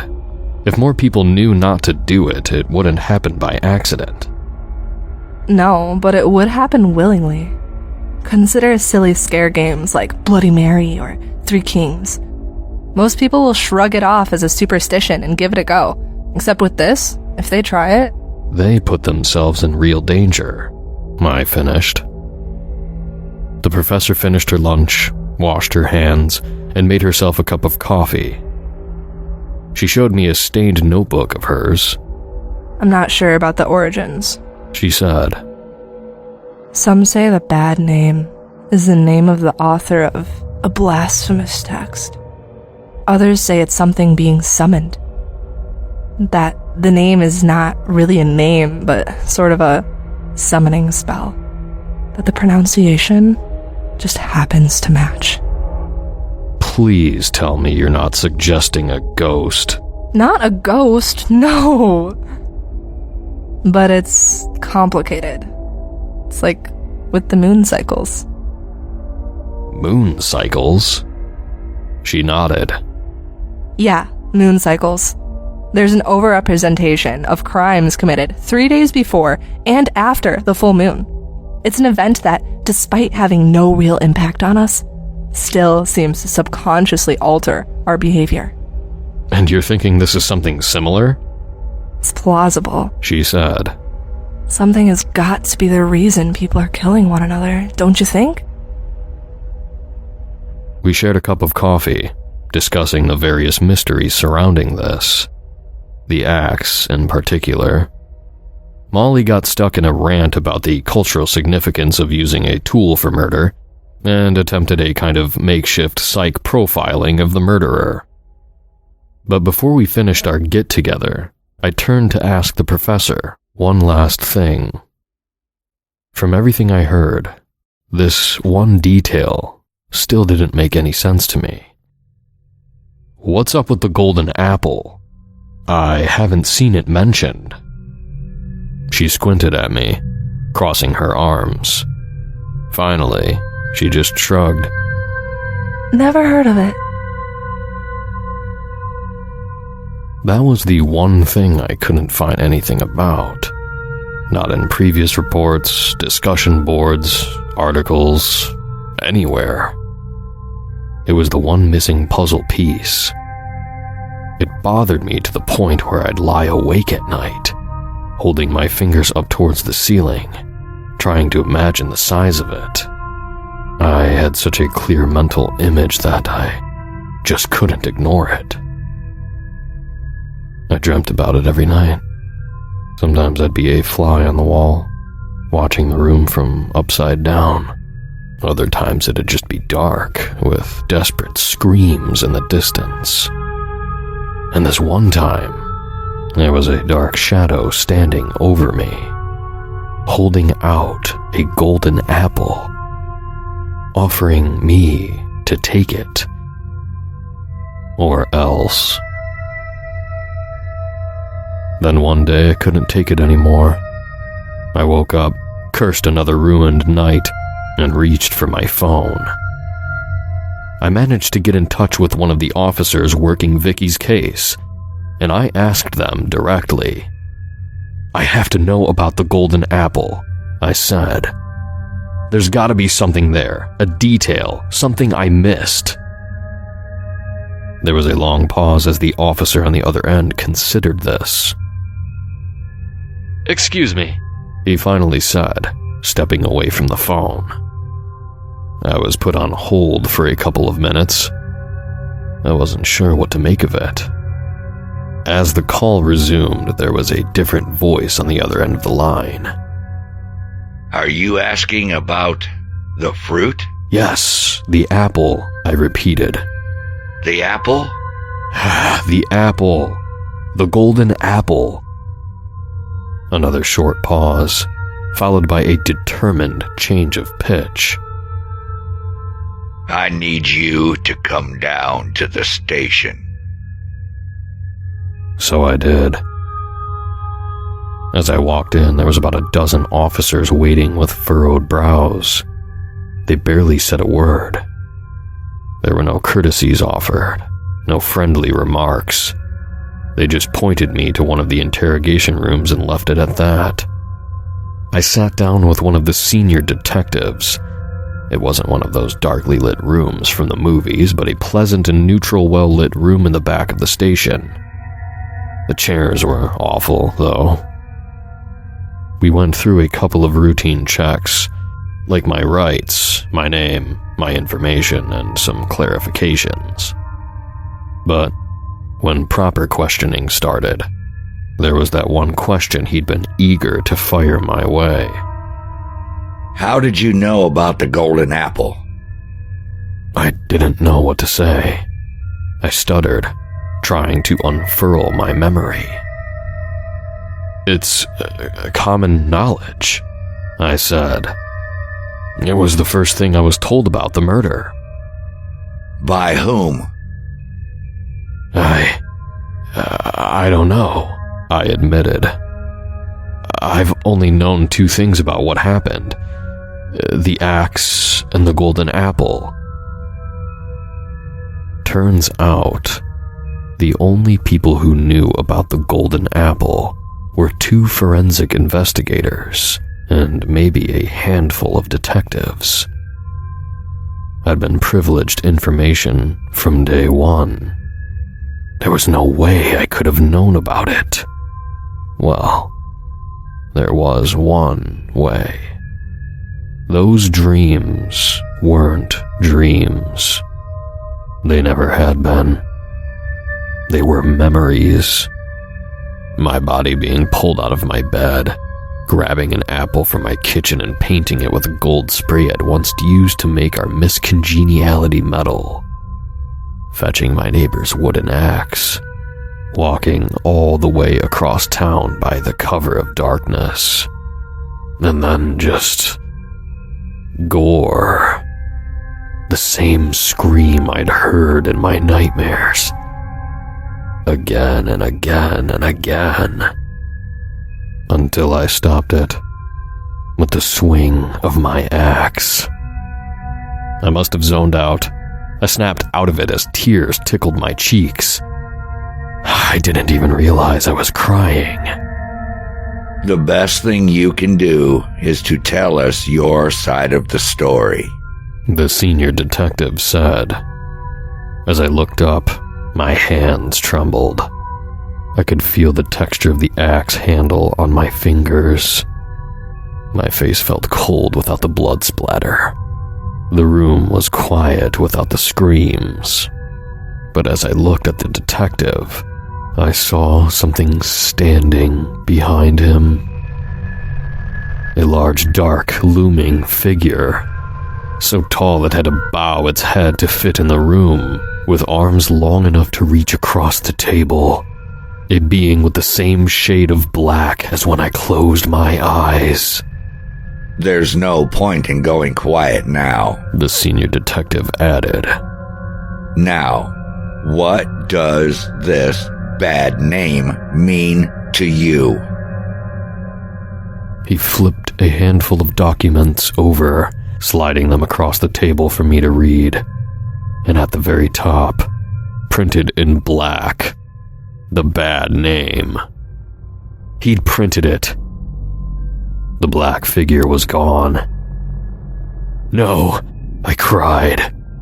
And as my arms raised themselves like a floating corpse, I could tell it was already too late. It was my hands, my muscles, and yet not mine. Looking at it now, I just feel like an idiot. I never even questioned it. I just took for granted about reading the story somewhere and just knowing it. But had I thought about it, I'd have remembered that there was no way to know about it as early as I did. And just to clarify, no, I'm not in jail. The trial dragged on for ages, as they did their best to keep the details about the case quiet from the media. I went through hell in that courtroom. Inadmissible evidence, a missing witness, and the complex nature of the case itself made sure I was tied up for much longer than anticipated. I was found not guilty. While the details of my knowledge were strange, there wasn't enough physical evidence on site to convict me. Neither were there any witnesses. Just a strange sequence of events. Reasonable doubt. I never managed to assault the senior detective. While I hear officers telling me I tried, I have no memory of it. Apparently, they wrestled me to the ground and handcuffed me. All the while I was screaming something incomprehensible. A croaking sound like, "Eo, eo, eo." No idea what that's about. I was sentenced to 11 months in prison for obstruction of justice, though. After that, I've been trying my best to pick up the pieces of my life. I couldn't exactly go back to working at a newspaper where people considered me a murderer. I've moved a couple of towns over, got myself a new name and a new job. I've tried putting it all behind me, but that's easier said than done. I still get flashes sometimes. I still hear the screams. But there's this itch. You know when someone prints the bad name. I feel that figure coming closer, waiting for a chance to grab me. It bears the bad name, and it wants to make itself known. To project its will. A couple of months ago, it was close. I've started tying my legs together before I go to sleep. I've woken up twice from falling out of bed. I'm not sure how many more times it will work. I don't know what to do. If I share the name, people might try printing it. If I don't, someone might print it accidentally. The bad name is a sequence of 3. If you write more or less, you should be fine. But while I figure this out, please, just be careful.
Hey there.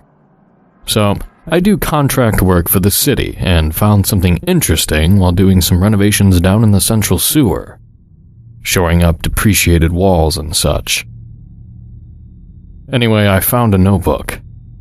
Luckily, it wasn't lying in filth or anything, so it's in surprisingly good condition. None of the other guys wanted anything to do with it, so I took it home, figuring I'd drop it off with Lost and Found in the morning. After reading it, because I'm nosy, I got a couple of lines in and realized it's probably perfect for this channel. So I'm going to read through it for you all. It's handwritten, and seems like it's going to be creepy. Page 1. On Visutoth. I guess that's the title of this chapter. There are 3 worlds. The world of the eye, the world of the mind, and the world of comprehension. Most live in the latter. Eyes are fickle things. They are not easily deceived, but are themselves cunning deceivers. They see everything for what it is, and only relay a small slice of what they consume to the mind.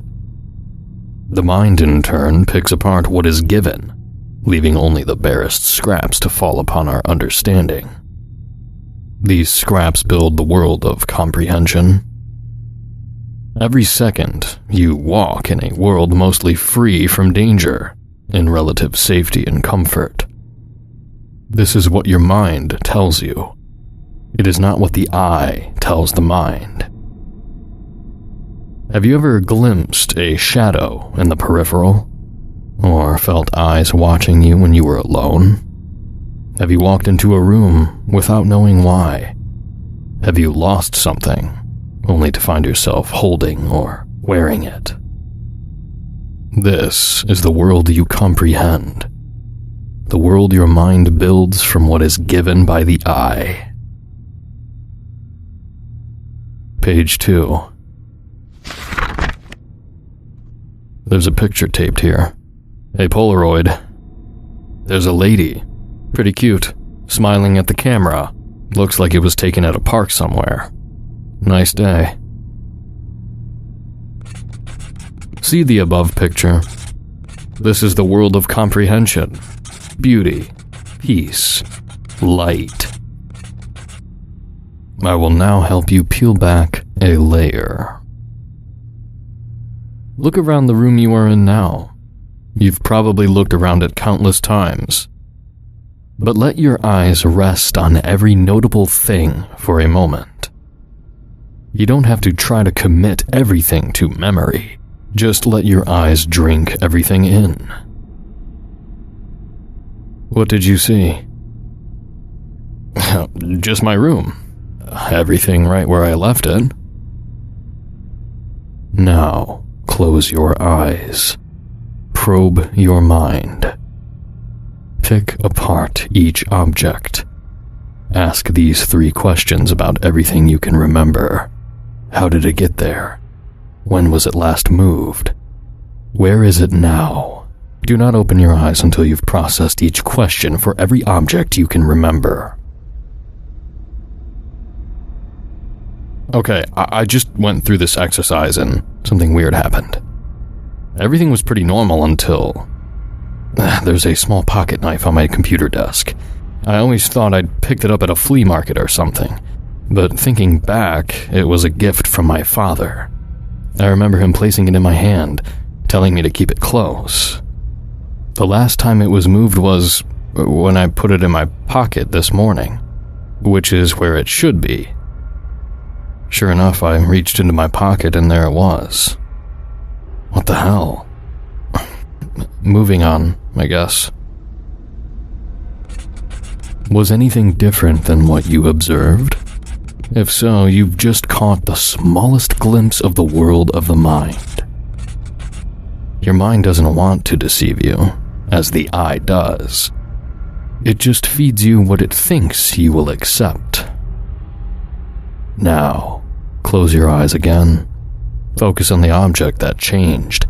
Think on what you saw before the first exercise, and what you found to be true.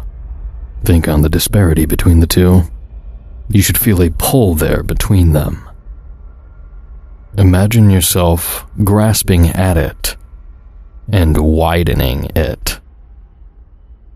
Alright, I'm going to give it a try.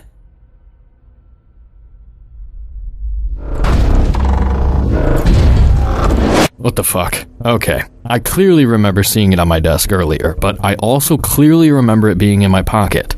So I started jumping back and forth between those thoughts and felt, well, a pull right between my eyes. At first I just thought of widening it, but nothing happened. Then I just imagined my eyes crossing and locking onto the spot. It's hard to explain, but I felt something take hold then. And then I imagined looking off into the distance. My eyes uncrossed, and I felt the pull almost tear open a bit. I was flooded with weird memories about everything in my room. Some of them lined up with what I remembered. Some things I now remember stealing. Some things I got at the mall. I opened my eyes, and a lot of things are in different places now. The room sounds different. I'm going to keep going. Page 3. Did you accomplish it? Did you feel the gap widen? When you opened your eyes, was the world around you different than you remembered? You have now entered the world of the mind. You have widened the pathway from the mind to the consciousness and wrestled the mind into dumping all it is given from the eye into it. Don't worry if what you are seeing is disturbing. It will pass shortly. The consciousness cannot sustain this level of input for long. But with practice, you will be able to unlock this state at will and stay in it for much longer. But before everything settles back into normal, observe the picture on the previous page once again. What the fuck? Okay, the picture looks different now. It's subtle, but the lady in the picture is obviously distressed. She's still smiling, kind of. It's like when someone cries in a movie, and the corners of their mouths lift in sorrow. There are tears I didn't see before. What's happening? Now, rest a moment. As you've no doubt noticed the world sounds different. Close your eyes and let the sounds wash over you. They should quiet after a short time, leaving only the familiar sounds of the world of comprehension. Observe the picture once more. Okay, it took about 5 minutes, but everything seems to be back to normal. I looked at the picture again, and it's how I remembered it the first time. Cute lady, big happy smile, nice day. Page 4. The writing doesn't start until about 4 inches down the page. What do you see at the top of the page? Nothing. Probably nothing. Close your eyes once more and think on the pull you felt before. Do not picture the 2 thoughts that led you to it, however.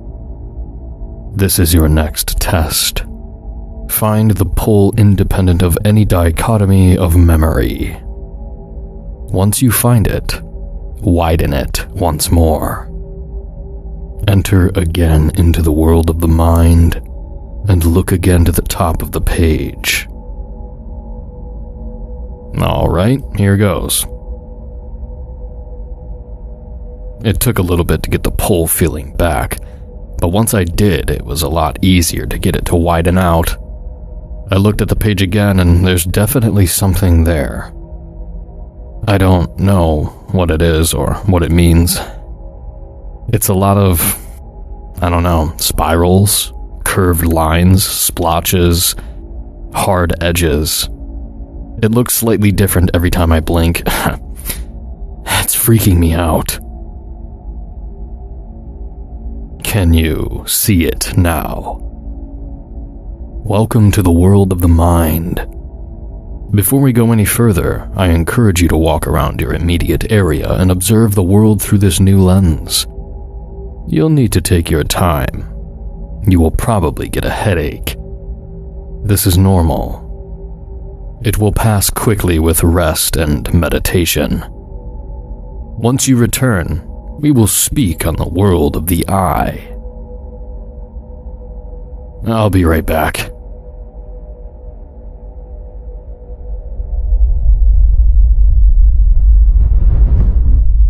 Okay, I thought it had been about an hour since that last sentence, but apparently I've been away nearly 3. The world outside is hard to explain. Nothing is really wrong, but a lot of it is very different. There are shops I've never noticed, many more discarded items than I remember seeing, and I swear there's a whole street a block from my house I've never seen before. I looked on Google Maps and it's definitely not listed. It's freaky for sure, but more of a novelty once you get used to it. I did end up getting a headache, but it passed after some quick meditation. Speaking of that, there's 2 things I want to touch on. I've never meditated before. I've heard of the concepts of thoughtfulness before, but it never clicked. Never seemed like something I'd be interested in. But in this context, it just made sense. I just closed my eyes, concentrated on the present, and the, world of the mind just faded away. The headache passed soon after. Lastly, the sounds. There's nothing otherworldly about it, but it is strange. I can hear everything. Even things I didn't know made noise. Like the sidewalk. Did you know it creaks? Me either. Every noise everything makes was crystal clear, and I could process it all at once very easily. Without even looking, I could tell what everyone around me was doing, where everything was, and in a very basic way, how everything was connected. I know I sound like a broken record probably, but it's very hard to explain. Page 5. We will now speak on the world of the eye. This will be very difficult to observe, as the consciousness was not meant to receive input directly from the eye. It will also be very dangerous. There are beings you will become aware of, and if you are not careful, they will become aware of you. One such creature is Visutoth. That is a poor translation, but if you are successful in the following task, it will make sense. Feel the pull. Do not widen it. The world of the mind is the barrier to the world of the eye, and it is impenetrable. You must, for lack of a better term, go around. Feel the pull, and feel what is beyond it. Feel the world of the mind, feel the size of it. It is finite, and when you grasp it, you will find it shockingly small. Once you have the form of it, feel above it, feel below it, feel around the sides, probe each. Doing so will profit only darkness beyond the mind, but keep at it until it is second nature. Then feel around all sides at once, and let your probes meet behind the mind. Push forward with all of your curiosity at once. You will find something there. Consume it. Those directions don't make a lot of sense. I'll start working on it before moving on.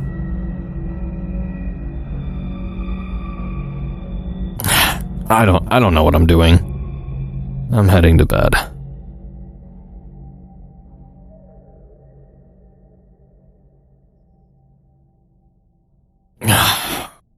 Fuck, I had the worst nightmares last night.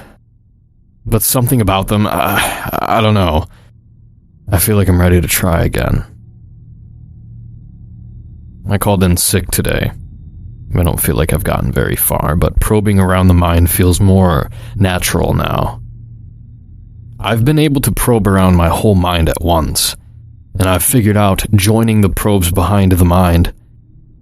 I think I sense something there.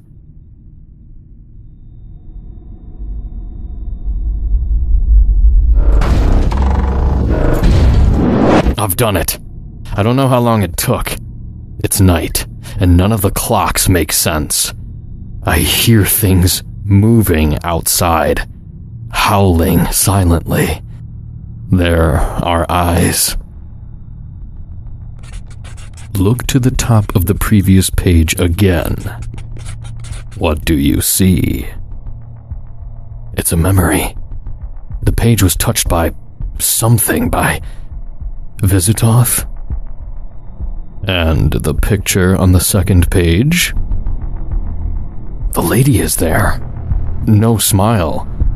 It's night. Too many eyes. Do not leave the room. Do not move. If you see eyes, do not acknowledge them. Meditate until you break out of this state. You are in danger until you are back in the world of consciousness.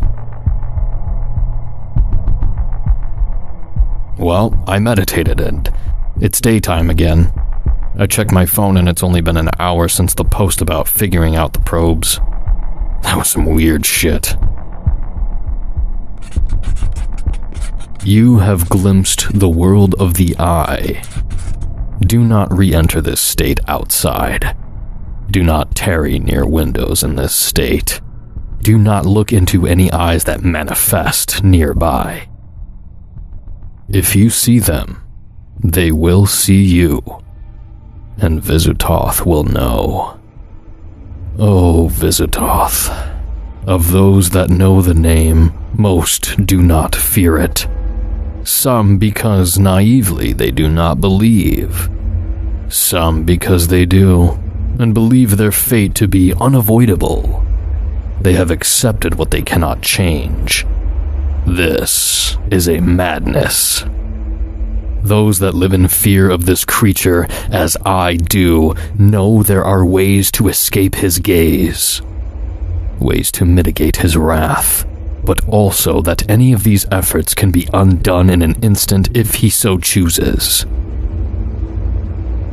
O Visitoth, known by some as the Elder God of Visions, of unseeable darkness and light, of the eternal night, of the Eye, known by some as Servant to the Eye, the captive of the Eye, enemy of the Eye. He is the waker of the seen yet unseen, invisible to the mind. He is a terror. He is nothing. He is everything. O Visitoth, he who has seen, he who commands, he who is unheard, he who watches, he of the Eye. O Visitoth, you wretched foe. O Visitoth. Wait, did I just say that out loud, or did I think it? The rest of the notebook is blank. At least I think it is. No more vision quests for me tonight. I really wish he'd mentioned not to look into the eyes before telling me how to see them. I'm going back to bed.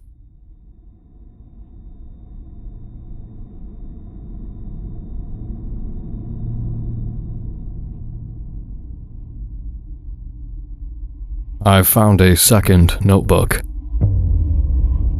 The sewer job ended last week and we moved to an old factory. I've been practicing the mind state, and the results have been pretty amazing. Like I said last time, nothing is really abnormal or out of place. You just notice pretty much everything. To that end, I found a room in the factory that no one else seems to have noticed. We're clearing it out for future demolition, and I found a room just packed with old tools, desks, chairs, a couple of fridges, and all kinds of stuff. We're nearing the end of the project here, and finding that much stuff crammed into one area is strange. I started experimenting, bringing people near the door, trying to get their line of sight to hit the room, and no one really seemed to either notice it or care at all. I used the room to take breaks. That brings us to this afternoon. I found another notebook in the back of that room. It's exactly the same as the last one. I took off after lunch so I could share my findings with you all. To kind of catch you all up, I tried the I state one more time. I don't remember much because, again, so much information hits you at once that you can't decompile all of it. I meditated on the rules from the first notebook. Don't look into the eyes, don't go outside, stay away from windows. I wish the author had mentioned mirrors. One of the crystal clear memories I have is seeing my reflection. My eyes were not mine.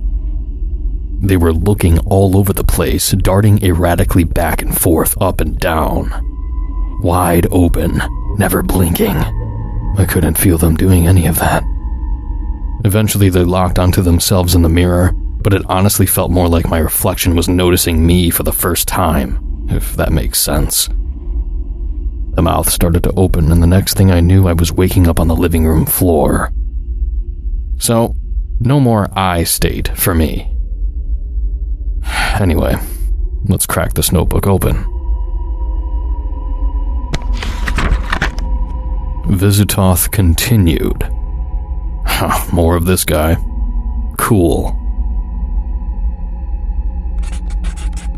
By now, you should be comfortable in the world of the mind. If you've practiced enough, it should have almost become your new normal. The world of comprehension probably feels like looking at the world through dirty windows. You are now familiar with the three worlds and how to move between them. I only want to make you aware that they each exist on the same plane. The world of the eye is the world as it is. The world of the mind is simply a filter. It works two ways. You don't see them, and they aren't aware of you. You are no doubt wondering who they are by now. You are no doubt wondering about the eyes, and the rules, and the danger I mentioned. As a matter of fact, yes, I am wondering about all of those things. From here on, we will work to safely delve into the world of the eye, to understand the beings that live there, and the dangers they pose. You need to take extreme caution from here on out. If they know you are learning of them, they will act. What they do is ultimately unpredictable. You will know why in time. Page 2.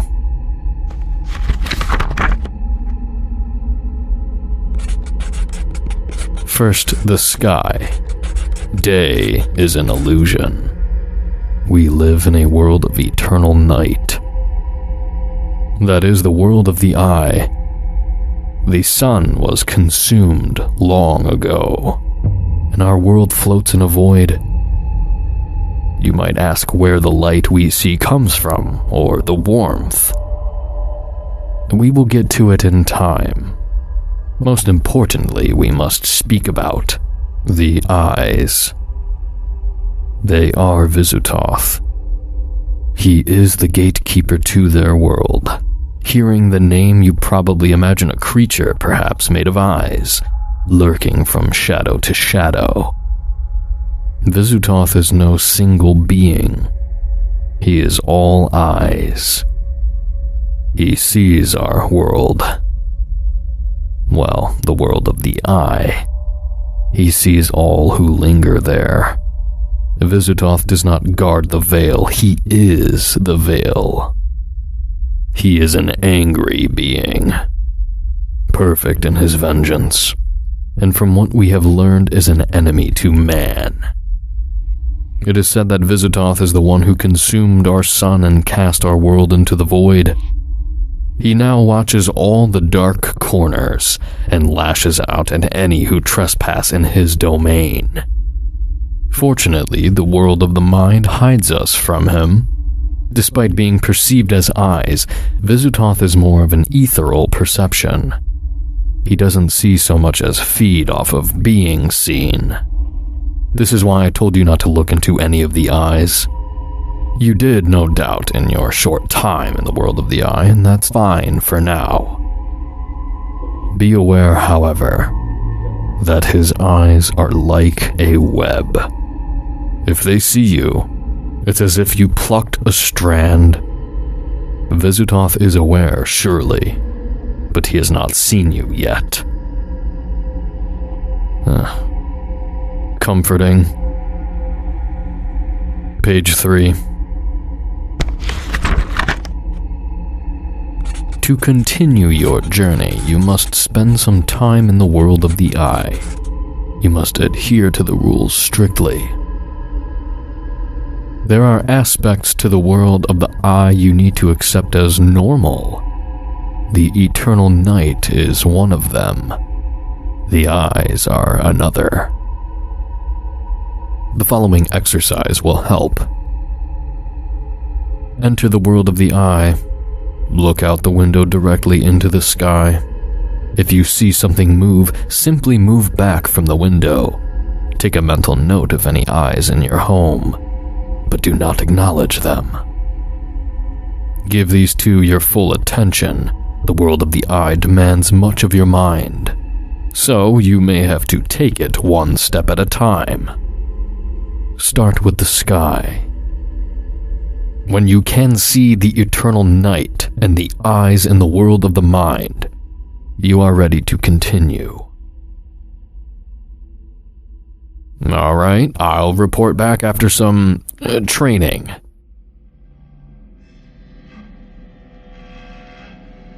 I should stop. I just spent an hour looking out the window up into the sky. I saw things moving out there. First of all, there are no stars, it's just black. But in that blackness I saw something shift. I can't describe it. I can never find the words to capture the scale of it. Anyway, the book was right. I can now see the night sky all the time in the mind state. Interestingly, despite moving around the mind state to get to the eye state, I found myself dropping back into the mind state from the eye state. It was disconcerting at first, but ended up being very helpful. I could look at the mind sky and say, that's not real, and I would see it darken. After a while, it just stayed black. Coming out of the mind state returns the sky to normal. Thank goodness. On to the eyes. Not looking forward to this.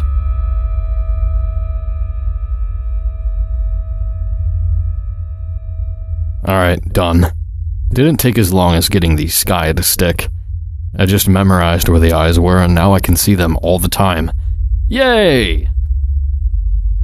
Like the black sky, they disappear when I drop out of the mind state. So, that's nice. Page 4. Looking at the eyes in the world of the mind should be harmless. Not liking that should. It's impossible to know for certain, but based on our practices and observances throughout the years, that seems to be the case. Now, moving about the world of the mind should give you a greater understanding of the reach of Visigoth. Moving on, you're no doubt wondering what happens if he discovers you. Again, it's hard to know. In the early days of our work, we would hear colleagues complaining about the eyes. about them always staring, even in the world of comprehension. I found a bright young man named Henry, my first apprentice, staring into the noon sun.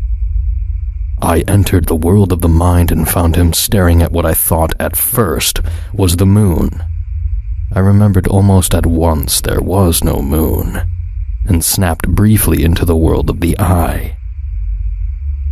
I saw the briefest glimpse of Visitoth's true form. It had him. I snapped back into the waking world, and he was gone. My head was swimming. I couldn't even enter the world of the mind. I wanted so desperately to find him. I could swear I heard him scream. Another of my colleagues once told of seeing a man's mouth open wider than his whole head, full of eyes. Eyes for teeth and tongue. He vomited eyes all over. The man was dragged down through the floor, but the mouth remained. The eyes would lock onto the other men in the room, and they would begin screaming, vomiting eyes. He dropped out of the mind state and found himself alone in the room. He swears the sun blinked. The men were never found. I am not a fan of any of that. Alright, on one hand, that all sounds ridiculous. On the other hand, I can now see eyes everywhere if I think hard enough. Thanks a lot, book. Page 5. For now, just observe. You will need to enter the world of the eye again in the future, but we will wait until it is safe, until you know how to protect yourself. There is nothing more to tell of Visitoth. You now know his purpose, how we perceive him, and the basics of how to avoid him. There is nothing more of him that can be taught. Make what observances you can until we speak again. The rest of the page was blank, but once again I could see a weird mark in the mind state. Same as the last book. I didn't think it was super weird until I found the same mark on my pocket knife. Are these books being left for me?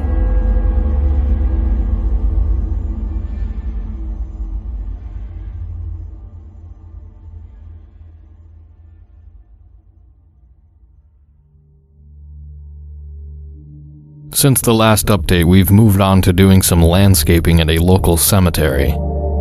Interestingly, in the mind state, the sun is still shining there, and there are many, many more rows of graves. It's not like they're all hidden, either. I guess people just see what they need to. In the mind state, I've begun to be able to perceive the emotions of others, to some degree. This is heightened in the cemetery, and I think it's because people just bring so much in with them here. I guess that's why the mind blocks off so much of it. Speaking of the mind state, after walking a few blocks from my house, I would see the normal sky again, and the eyes would fade. I'd have to enter the eye state and let the, truth of the new area settle in. I wasn't crazy about it, but if I was able to find a safe place to observe the area, I would. The reach of that area's influence seems to grow each time I do it. I can pretty much see the black sky in the eyes no matter where I am in the city. Well, except for the cemetery. I tried the eye state there. I don't remember much, except there were no eyes and I felt at peace. I found an unmarked grave pretty much dead center in the cemetery. As you could probably guess, there was another notebook there, same as the first two. At first I was thinking of quitting, but seeing the city for what it is, I don't know. Even when it feels dangerous, I long to know more. I just hope you're getting even a fraction of what I am from this experience. Let's begin. Page 1. On Gilradol. Looks like we're changing subjects. You're certain to have had your doubts about continuing. Visigoth is a terror, that is certain. And by now you've seen what you probably perceived as some indication of his reach and influence. You'll know how ridiculous that is later on. You know his purpose: to keep men separate from the world of the Old Ones. You know where his gaze falls and how to avoid it, for the most part. Make no mistake, there is still much to learn, much you need to know. But for now, we will move on to Gilradol. So far, you have only gotten the smallest glimpse into how we interact with the Old Ones. You know that Visigoth can see you if you can see him, and the consequences are terrible beyond imagining. This is an extremely simple interaction on the surface. Action, consequence. This is not the way of the Old Ones. Perhaps the best example is the protections we are afforded by Gilradol. Oh good, we have someone looking out for us. That's a nice change. Page 2.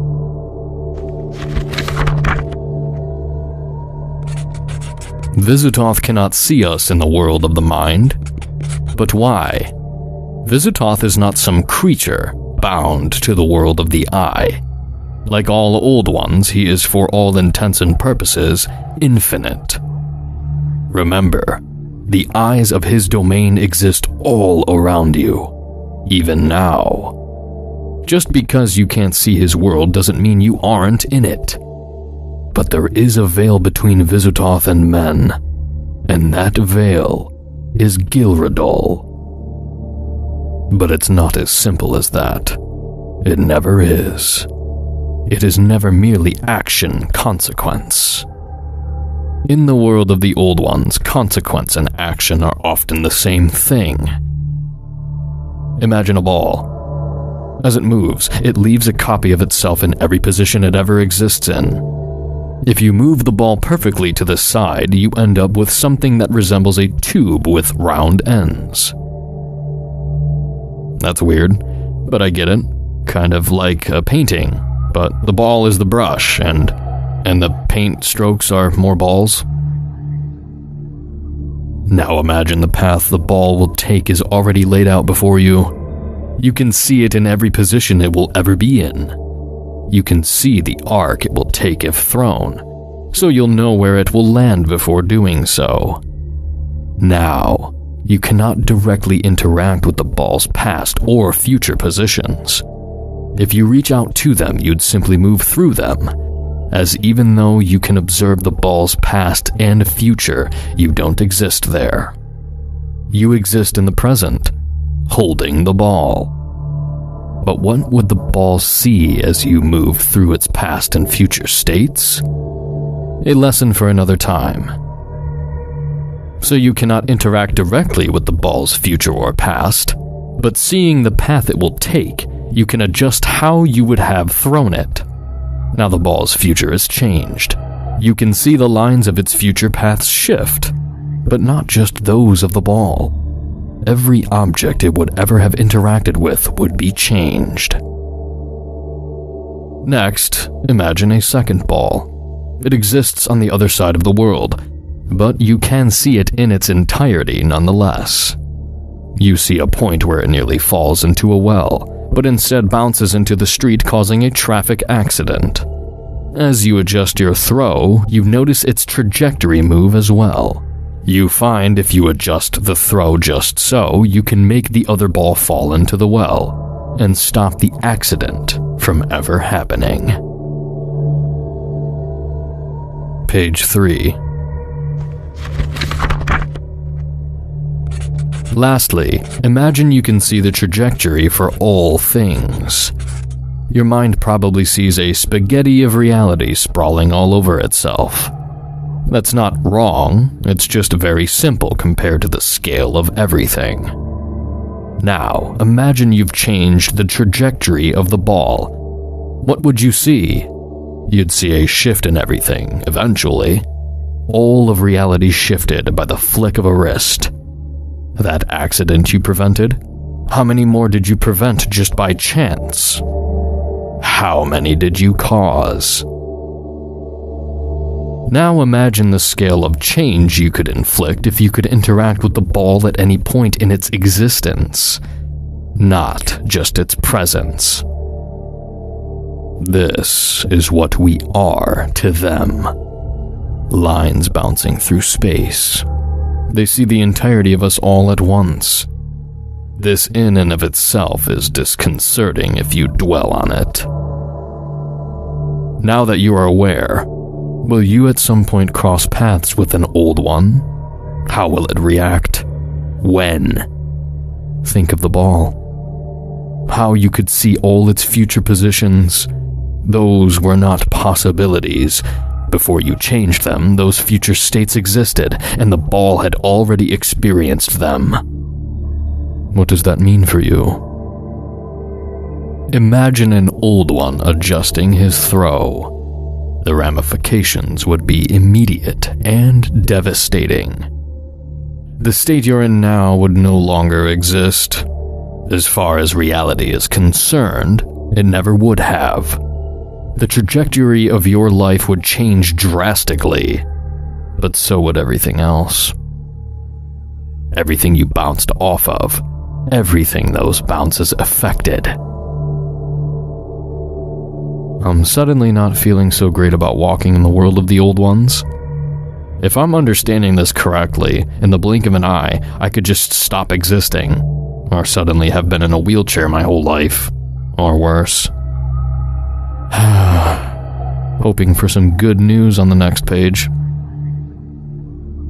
Page 4. But there is good news. Yay! Though it will likely be hard to understand. Gilredal does act as a veil between us and the more wrathful old ones.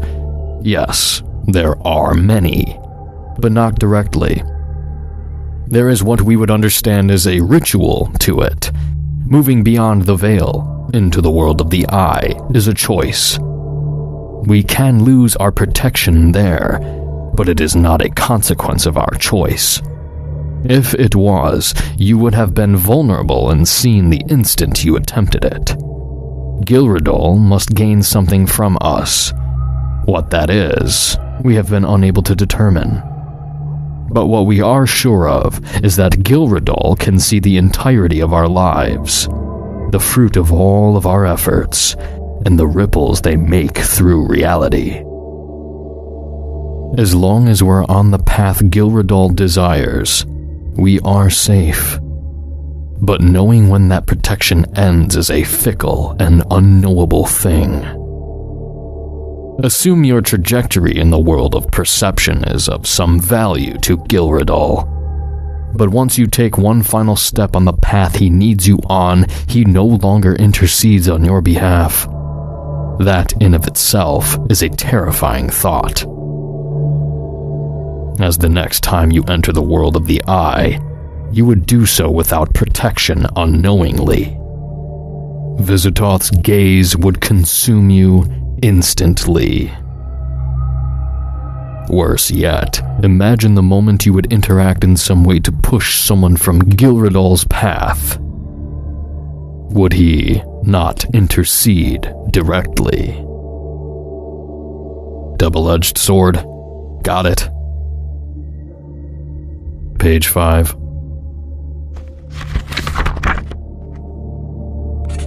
I don't mean for this to be a discouragement for you. I only want you to understand the world you are walking into. or more accurately, the path you've been on your entire life without knowing. Try to understand that despite the terrors you are now aware of, you are in no more danger now than you were before. You are actually likely much safer. In time, as you learn, you will be more so. Unfortunately, your safety grows with your understanding of the abyss you teeter upon. And as you grow safer, you will feel less and less so. Continue to observe. You will need a nimble, strong mind for the lessons to come. The same mark from the other notebook and my knife sits at the bottom of the page. I get the feeling it's a signature. I can see it without even entering the mind state now. This one threw me for a loop. I'm going to need some time to wrap my head around it. To be honest, since my last update, not a lot has changed. Well, not until yesterday. Last week, we started a renovation project at a local park, and I found a nice old tree in the mind state that looked like a pleasant place as any to eat lunch. The best thing about it was the complete lack of wind. Tiptoeing the line between sanity and a hellish abyss has its perks, I guess.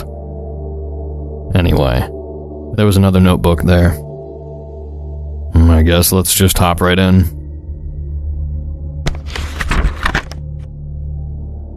On Vo'ud. Oh boy, a new thing to not fully understand. So far we have Visutoth, the celestial bouncer, and Gilradol, the guy who knows the band. That was a metaphor. I guess I'm bad at those. Moving on. Have you heard of the term Call of the Void? Scientists call it High Place Phenomenon. They can be forgiven for not knowing this as a bit of a misnomer, at least in part. The phenomenon is described as the urge to jump, usually from a high place or into churning waters. Suffice to say, they believe this urge to be the mundane misfiring of the brain. Nothing is ever so simple if observed correctly. Enter Vo'ud, the clandestine god of still waters. He has been worshipped in lakeside rituals under the cover of night for as long as men have known about lakes. As we've covered before, there is nothing as simple as cause and effect that can describe man's relationship with Vo'ud. I can, however, tell you the consequences of catching his ire. There are many forbidden texts covering the secret history of the world. One in particular covers the disappearances of countless lakeside villages. In many cases, it seems to come down to overfishing the nearby lake, and official records would indicate that the villagers simply moved on. Isn't it interesting that you've never heard about the hundreds of bodies standing upright, ankle deep in the lake bed hundreds of feet from shore? Page 2.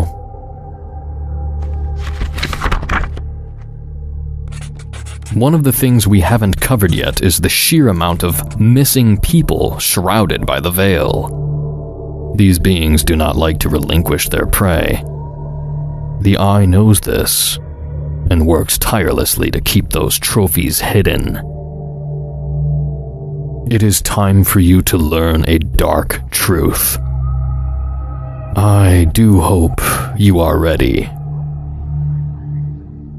In the park where you found this notebook is a swimming complex.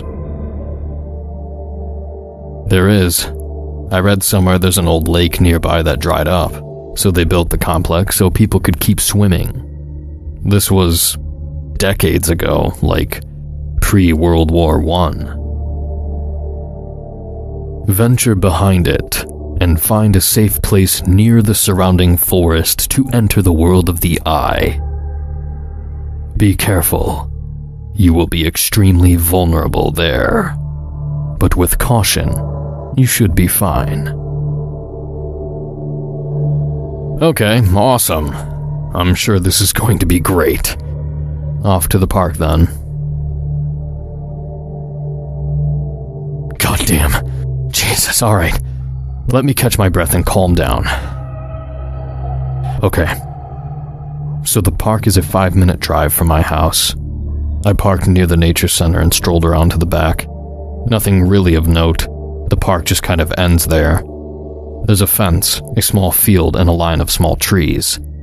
If you were to look on Google Maps, you'd see the trees were in a decent-sized clump, and just beyond them, the downtown area starts. It's maybe 400 yards between the city proper and the nature center. It made me wonder what kind of tiny lake could even fit in that area. Then I entered the I-State. It was a huge fucking lake. I don't know where the land came from. I just blinked and all of a sudden there was a dry, cracked ground spreading as far as I could see. It kind of sloped down away from me and it dawned on me that this was the dried out lake. There was a kind of haze that blurred the horizon, but I felt compelled to investigate. I walked for, well, I don't know how long. Time is hard to pin down in the I-State. Eventually a pain shot through my head and I knew I'd been in that state for too long. I closed my eyes and dropped to a knee, snapping back into reality, bypassing the mind state. My ears were ringing and the headache was a lot sharper than normal. Plus, I was now on the other side of that big old barbed wire fence, about 10 feet from the trees. I sat down under one for shade as I meditated the headache away, and promptly fell asleep. I don't remember the dream, but I woke up in a panic, firmly planted in the I-State. I was dead center in what looked like a forest of skeletons. They were all planted ankle-deep in the dried earth, arms raised towards the black sky. I ran. As I did, I felt the headache coming back on, but couldn't drop out of the I-State. It was just skeleton after skeleton as I careened towards. I realized I didn't know. Then I realized I was running from the moon. It slid across the sky, stopped directly in front of me, and a huge pupil rolled down across it, locking onto me. I tripped and snapped a decayed arm off, trying to catch myself. As I fell to the ground, I saw multitudes of eyes bubbling up from the dirt, pupils opening like screaming mouths. I blacked out. I woke up back in reality. I was back on the pool side of the fence, clutching a branch. I threw it to the ground and jerked away from it instinctively, then drove home. And here we are. Worst field trip ever. Thanks a lot, notebook.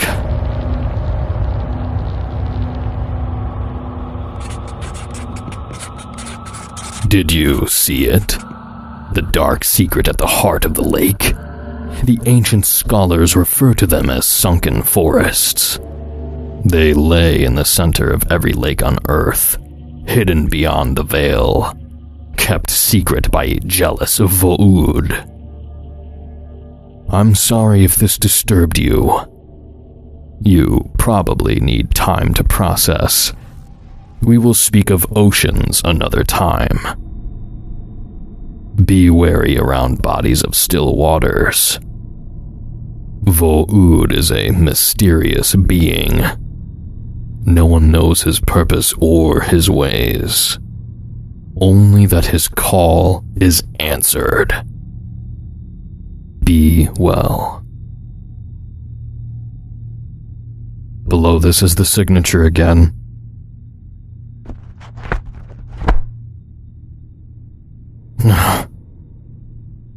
I'm probably going to call in sick until they're done at the park.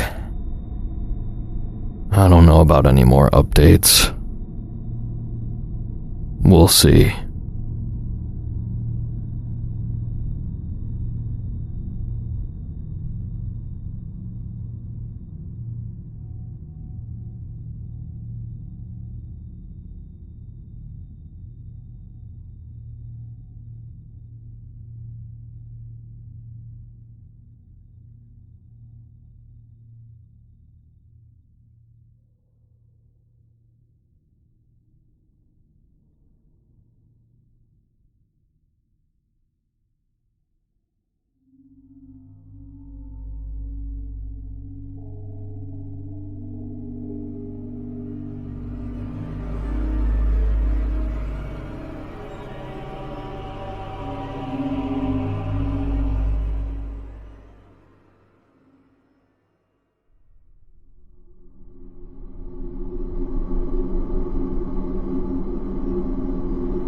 I never expected to find anything of significance while clearing out my great-aunt Theodora's house.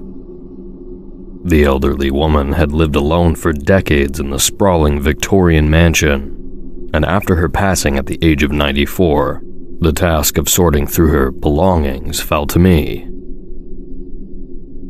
Most of her possessions were exactly what you'd expect: dusty furniture, outdated clothes, and box after box of faded photographs. But in the attic, buried beneath a stack of moldering blankets, I found something extraordinary. A leather-bound journal, its pages yellow with age. The cover was unmarked, save for a single name written in flowing script: Aldrich Blackwood, 1665. My hands trembled as I opened it. Aldrich Blackwood had been a distant ancestor, a physician who lived through the Great Plague of London. I'd heard stories about him growing up, but I never knew any personal accounts had survived. The pages were remarkably well preserved, though the ink had faded to a rusty brown in places. As I began to read, however, I realized with growing unease that this was no ordinary physician's diary. 12th of May, 1665. Today I witnessed something that defies all medical knowledge I possess. The plague has begun to spread through London's streets, as we all feared it would. But there is something different about this outbreak, something that fills me with a deep and gnawing dread. I was called to attend young Thomas Whitmore, son of the merchant on Bread Street. The boy presented with the typical symptoms: fever, chills, and a small swelling in his neck. But when I examined it more closely, I observed movement beneath the skin. Not the usual pulsing of infected tissue, but something deliberate, purposeful. When I lanced the swelling, what emerged was not merely pus and blood. I shall document this precisely, though my hand shakes to write it. The infected matter seemed to writhe of its own accord, and within it, I glimpsed what appeared to be minute, thread-like structures, twisting and coiling like tiny eels. Young Thomas expired within hours. His father begged me to examine the body, convinced some curse had befallen his son. I agreed, though I now wish I hadn't. The boy's lymph nodes, when extracted, contained more of these strange fibers. Under my microscope, they appeared almost crystalline, with complex branching patterns unlike anything I've encountered in my studies of the disease. I have preserved several samples. God forgive me, but I must understand what this is. 15th of May, 1665. 3 more cases today, all showing the same peculiar characteristics. The fibers appear in every sample I examine.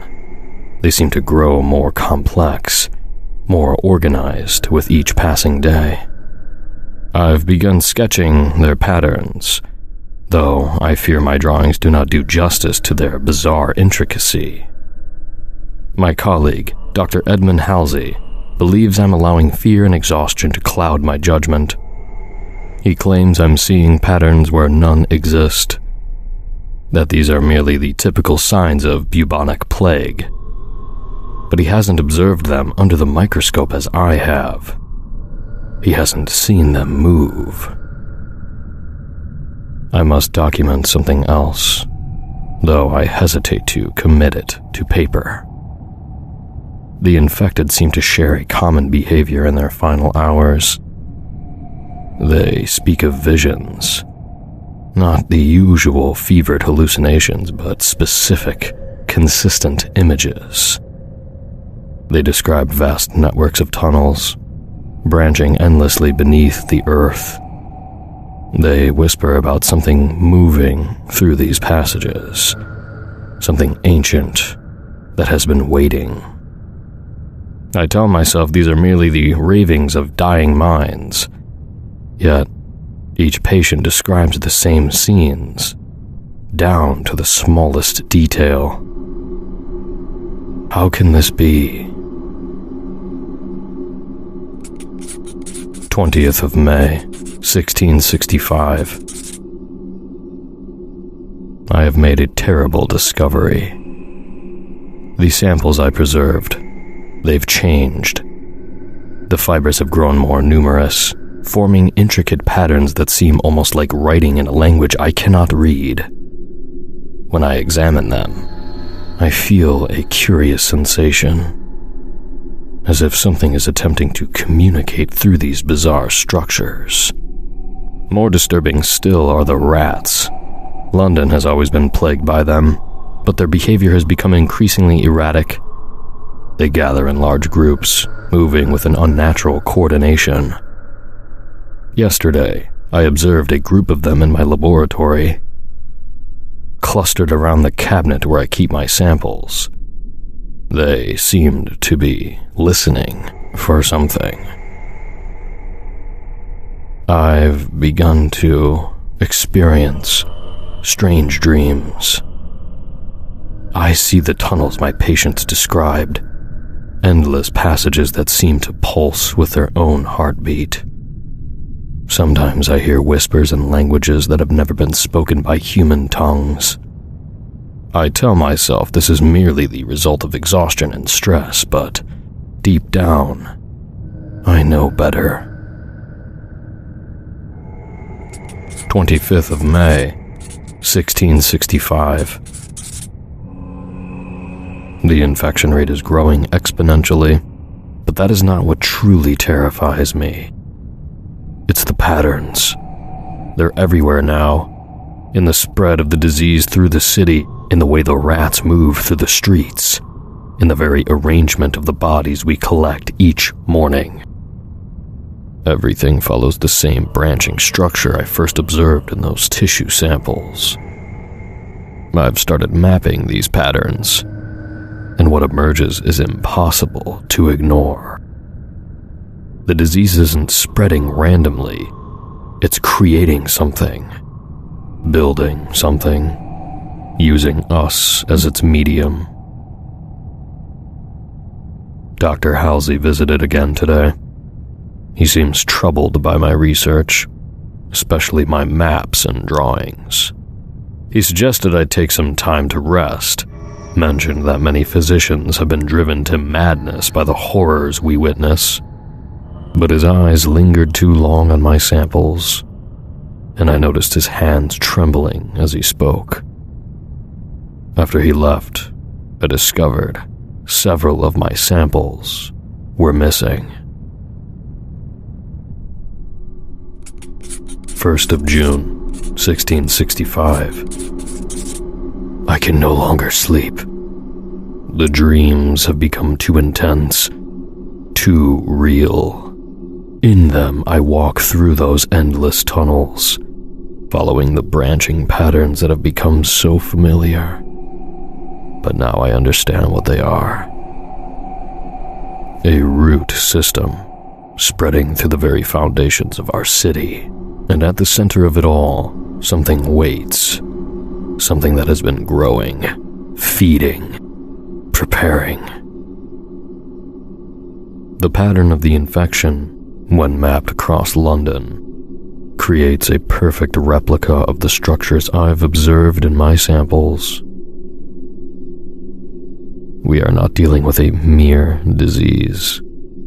We are dealing with something that thinks, that plans, that has been waiting in the earth since long before humans walked upon it.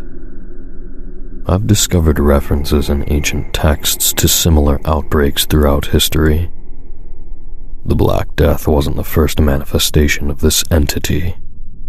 It has emerged again and again, each time growing more complex, more organized, learning from each attempt. Today I visited the Whitmores again. The entire family is now infected, but they're not dying. They're changing. The fibrous growths have spread throughout their bodies, visible beneath their skin like dark rivers. They speak in unison now, describing the same visions I see in my dreams. They told me it's almost ready, that soon it will be complete. I must do something, but who would believe me? How can I explain that what we call the plague is merely the visible portion of something far larger, far older, far more terrifying than we could ever imagine? 3rd of June, 1665. Dr. Halsey came to my house tonight, wild-eyed and rambling.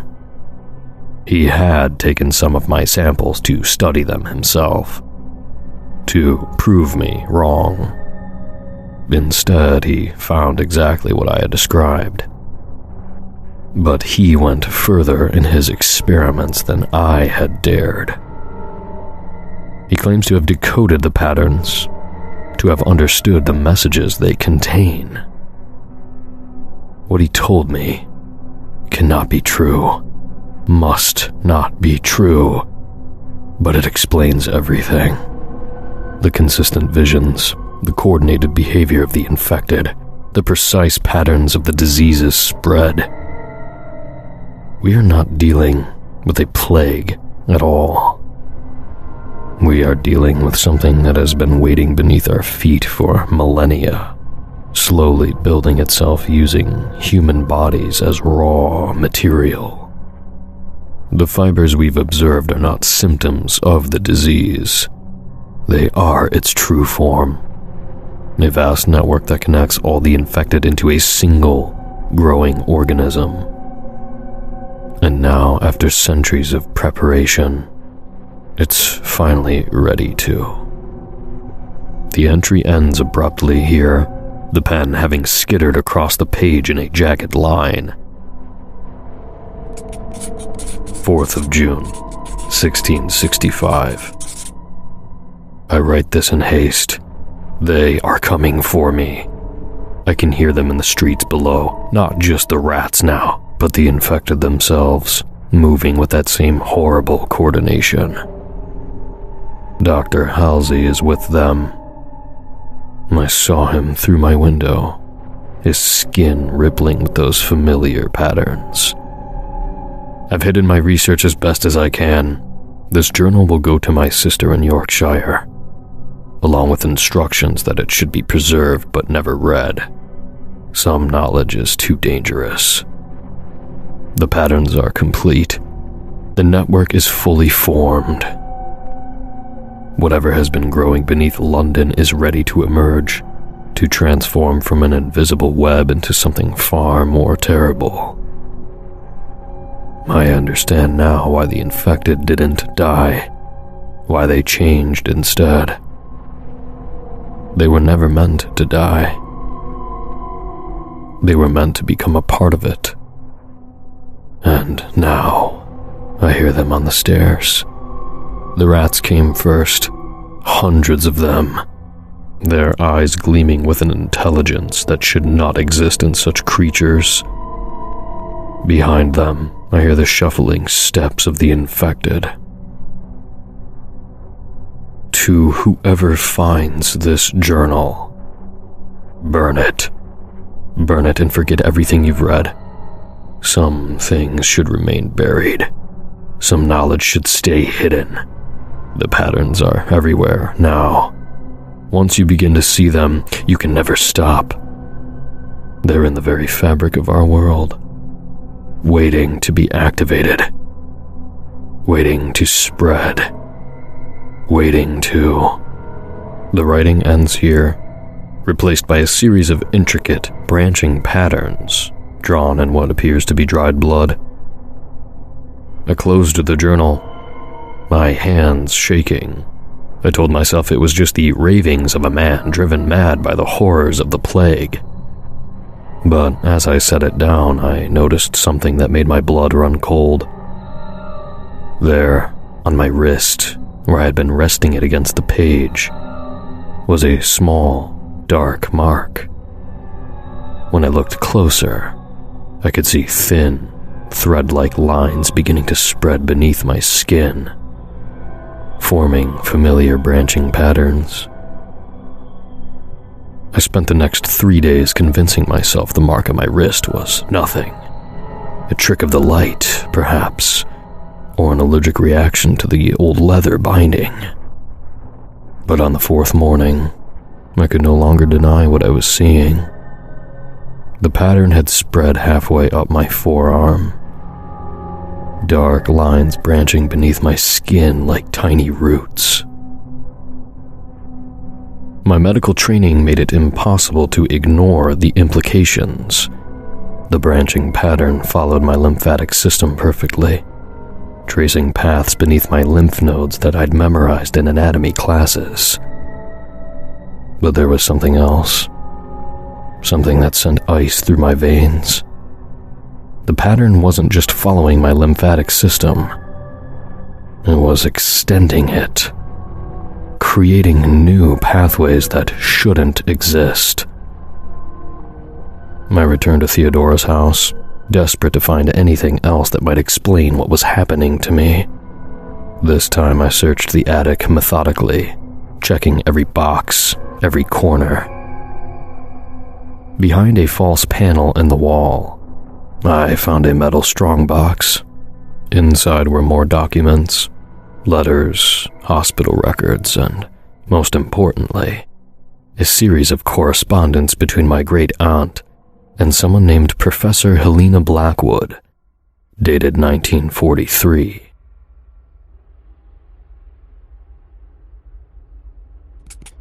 September 1943. Dear Theodora, I must thank you for sending me Aldrich's journal. As the last practicing physician in the Blackwood line, I've long suspected our family's connection to the Great Plague went deeper than historical record suggests. Your discovery confirms my worst fears. I've spent the last 20 years studying unusual disease patterns across Europe, focusing particularly on the incidents that mirror the 1665 outbreak.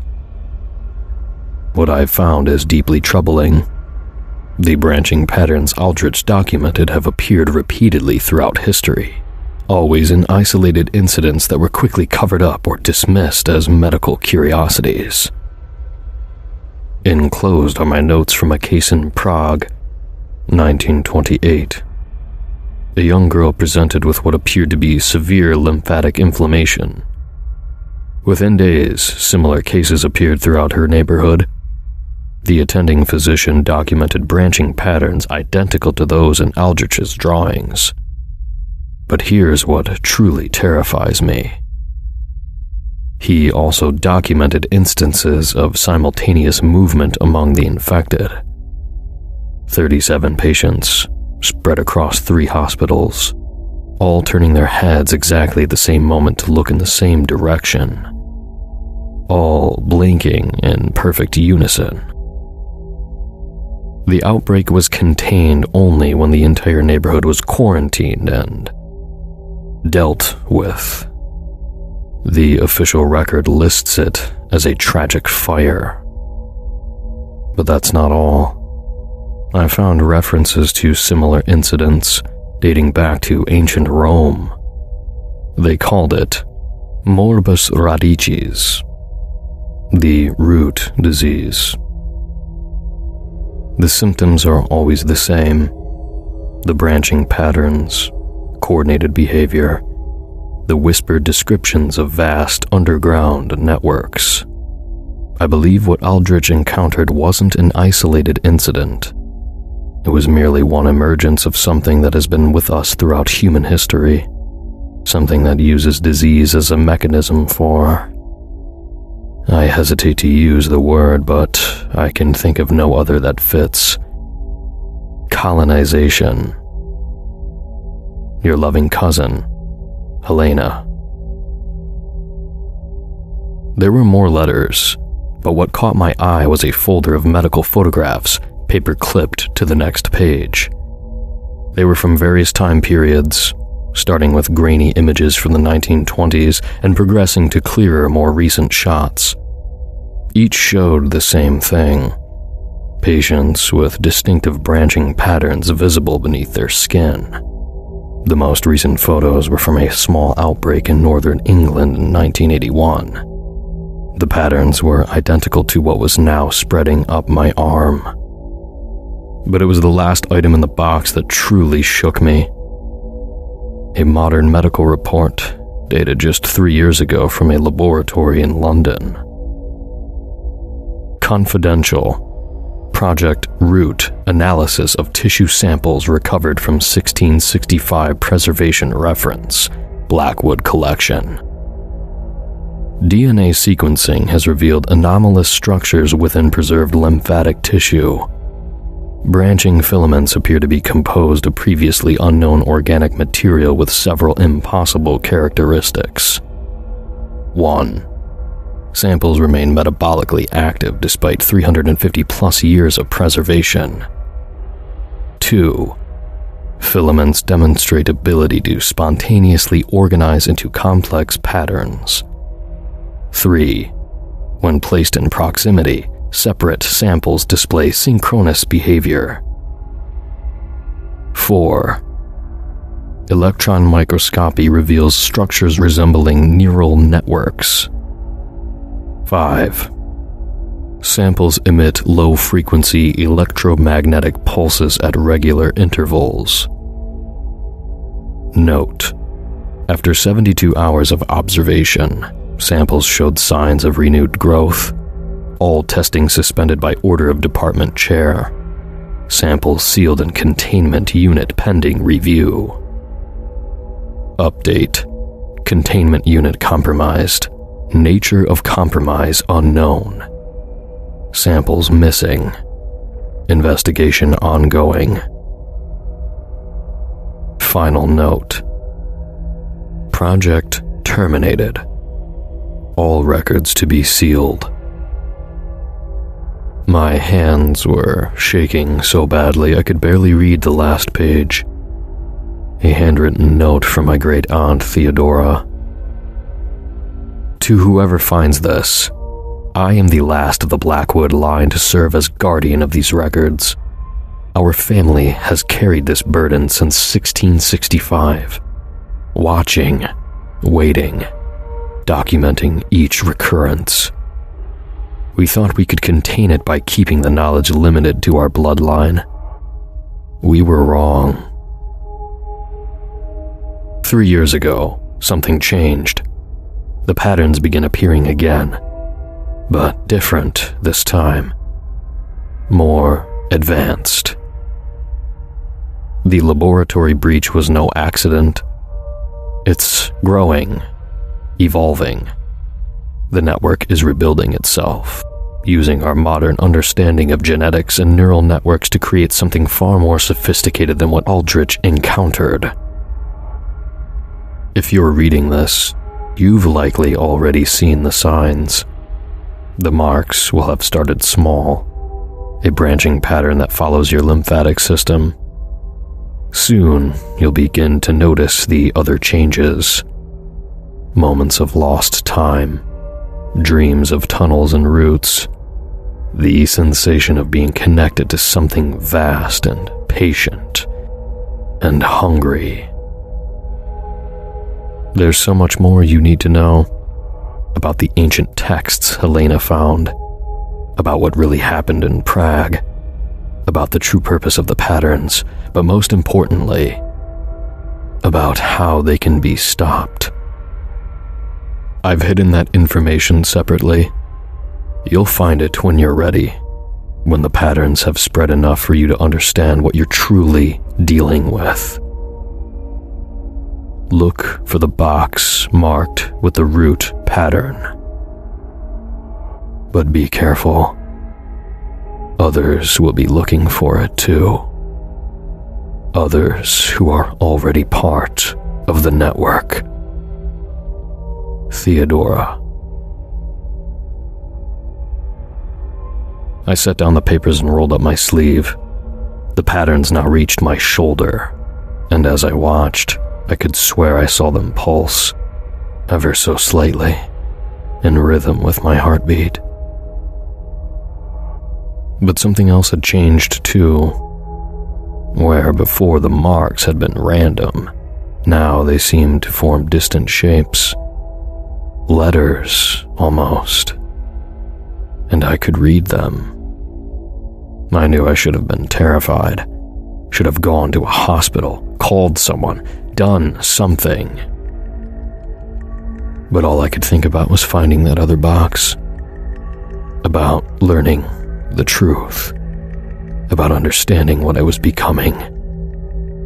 Because somewhere, deep in my mind, in a place I hadn't even known existed until the patterns reached it, I could feel them. All of them. Everyone who had ever been touched by the root patterns. Everyone who was a part of the network. And they could feel me, too. They were waiting for me to understand, to accept, to join. But first I needed to find that box.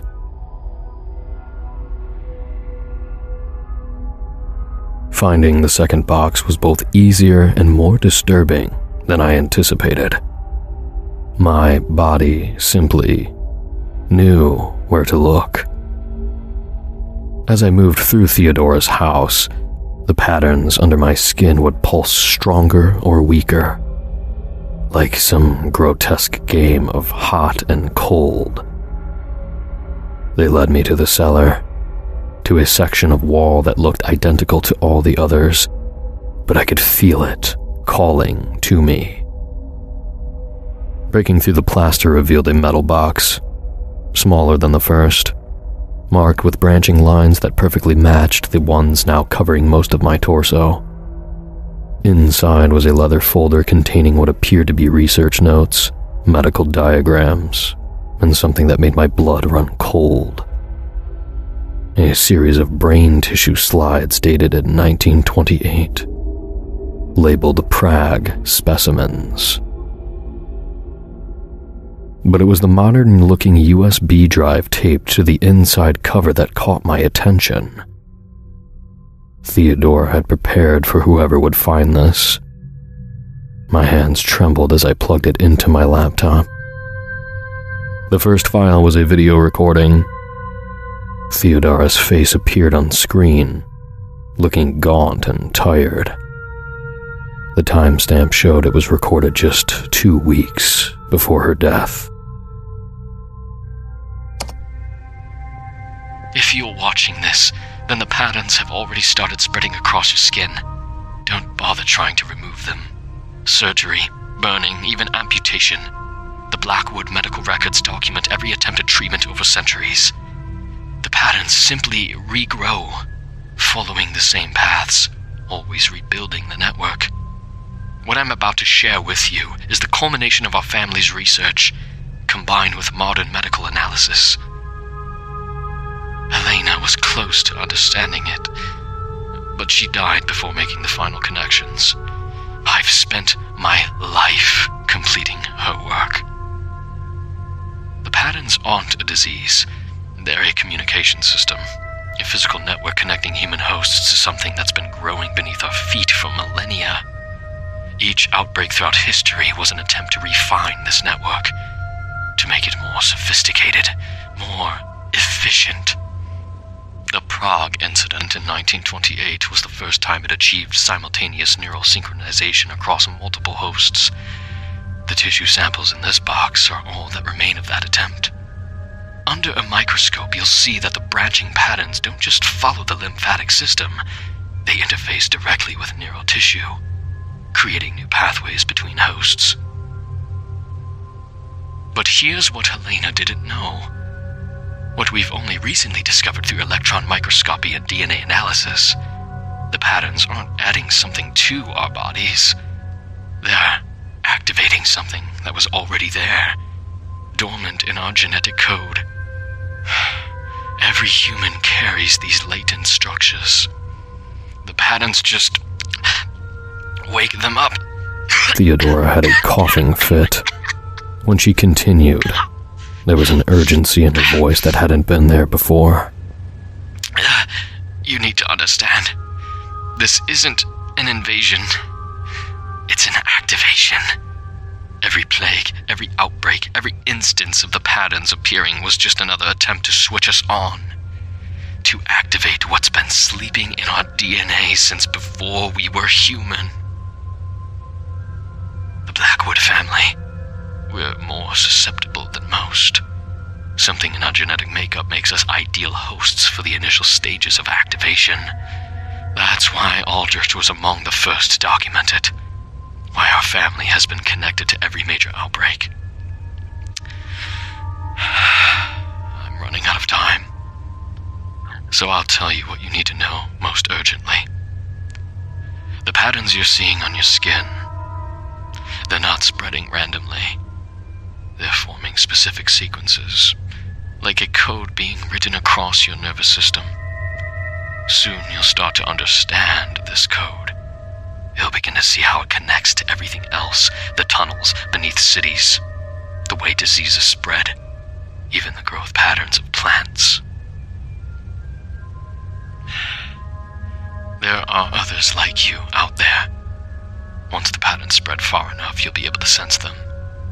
Some have been a part of the network for years, generations even.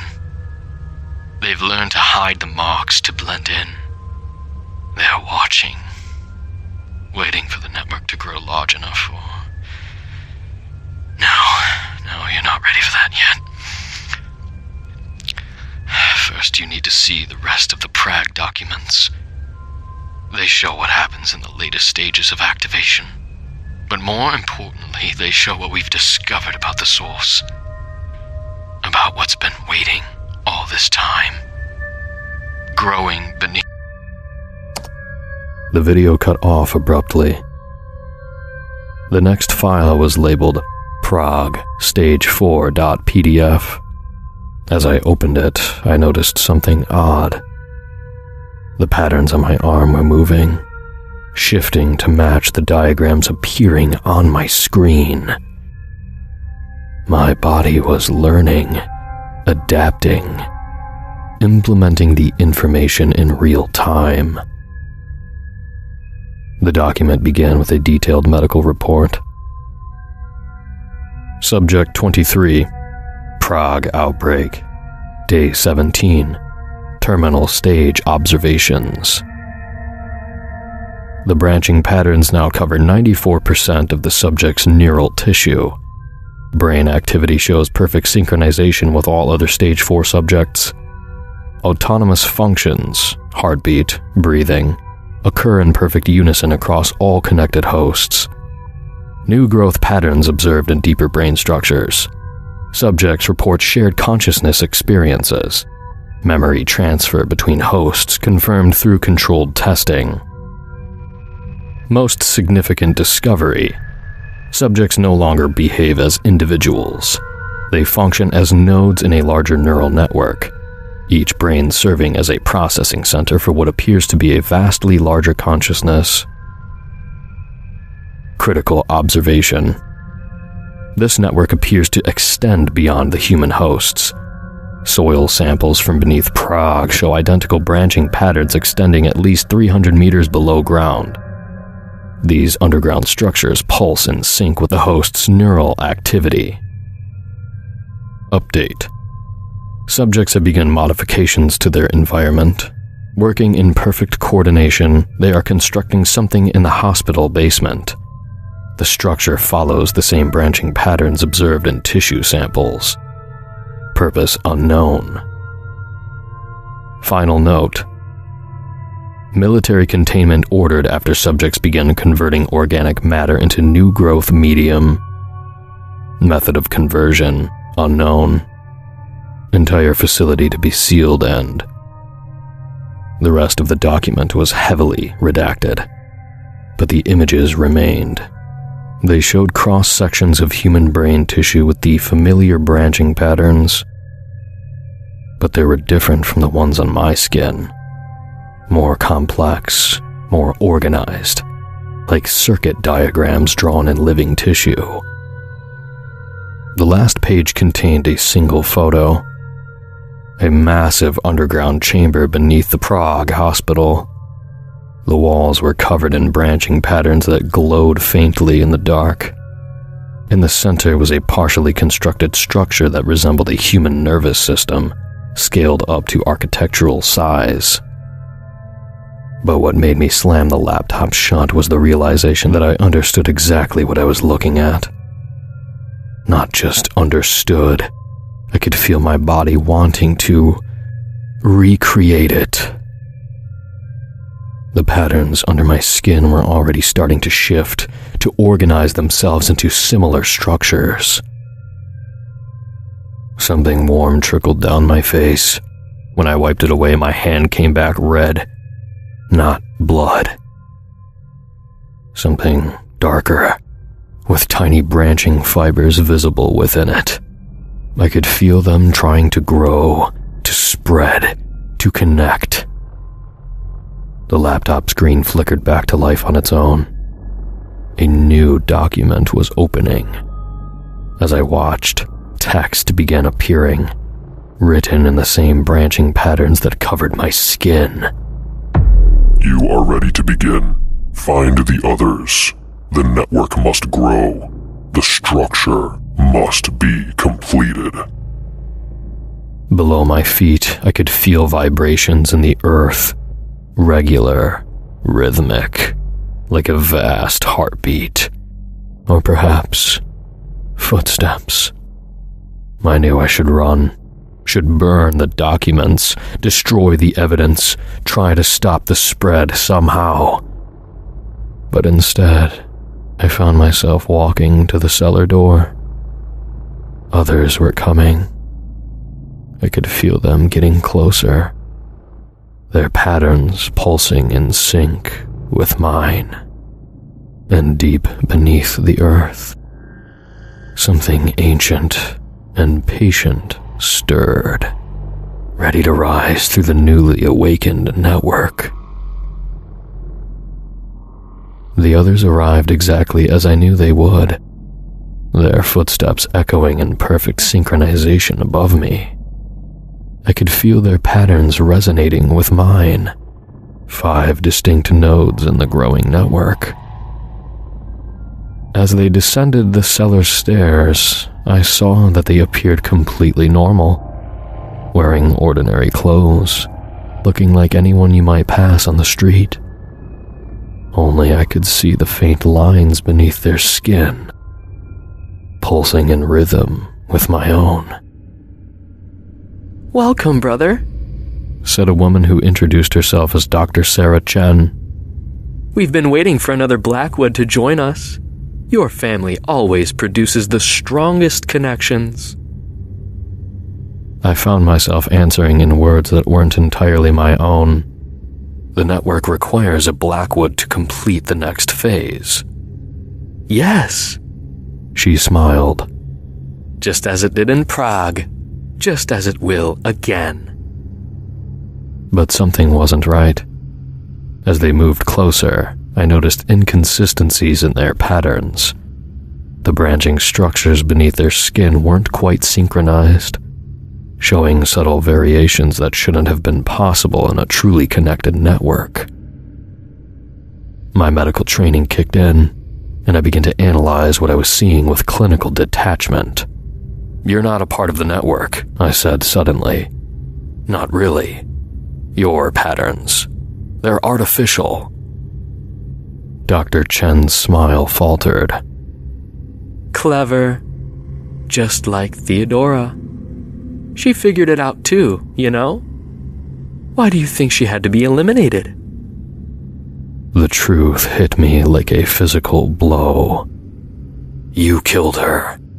You're not connected to the network. You're trying to control it. For decades, we've been trying to understand this phenomenon, another member of the group explained. We've attempted to artificially recreate the patterns, to tap into the network, but it never works properly without a true carrier. A Blackwood. Your family's genetic makeup is the key to interfacing with the deeper structure. The Prague incident wasn't a natural emergence. It was an experiment. You tried to force an activation. An experiment that you're going to help us complete. Your connection to the network is genuine. With you, we can finally establish control over the entire system. They moved to grab me, but at that moment, something extraordinary happened. The patterns across my skin began to pulse with brilliant clarity. Information flooded my mind, not from them, but from something far older and vast.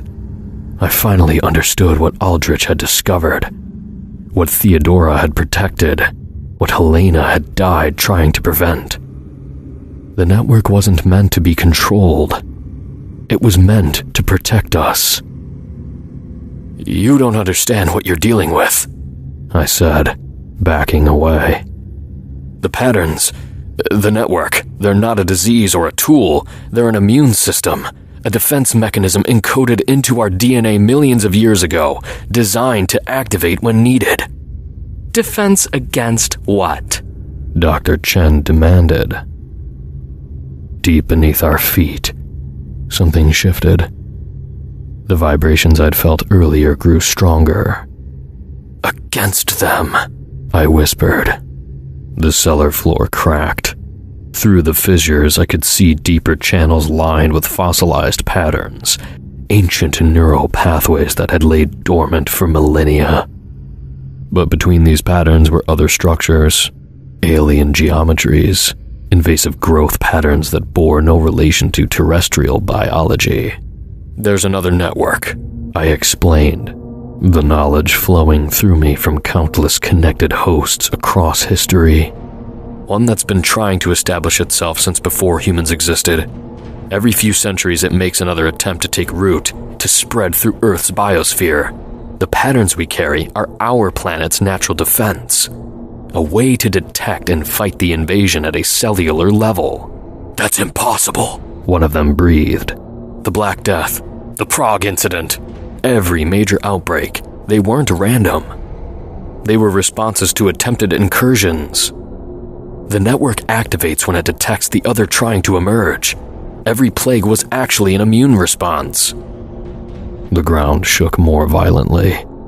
Through the widening cracks, we could see something moving in the depths, something with its own branching patterns. But wrong. Twisted and malformed, like a cancer of reality itself. It's happening again, I said. That's why the network is waking up. That's why it needed a Blackwood. We're not carriers of a disease. We're antibodies. Dr. Chen raised a gun. This changes nothing. We'll find a way to control both networks. The power they represent. She never finished the sentence. The patterns under my skin flared, and suddenly I was connected, not just to the network, but to every instance of its activation throughout history. I could feel Aldrich's presence, and Helena's, and Theodora's. All the Blackwoods who had served as nodes in this ancient defense system. Acting on instinct guided by centuries of accumulated knowledge, I pressed my hand against the earth. The patterns flowed from my skin into the ground, spreading outward in an exponentially growing web. Where they met the alien structures, they encapsulated them, just as human antibodies surround hostile bacteria. The others tried to run, but their artificial patterns betrayed them. The network recognized them as compromised cells and responded accordingly.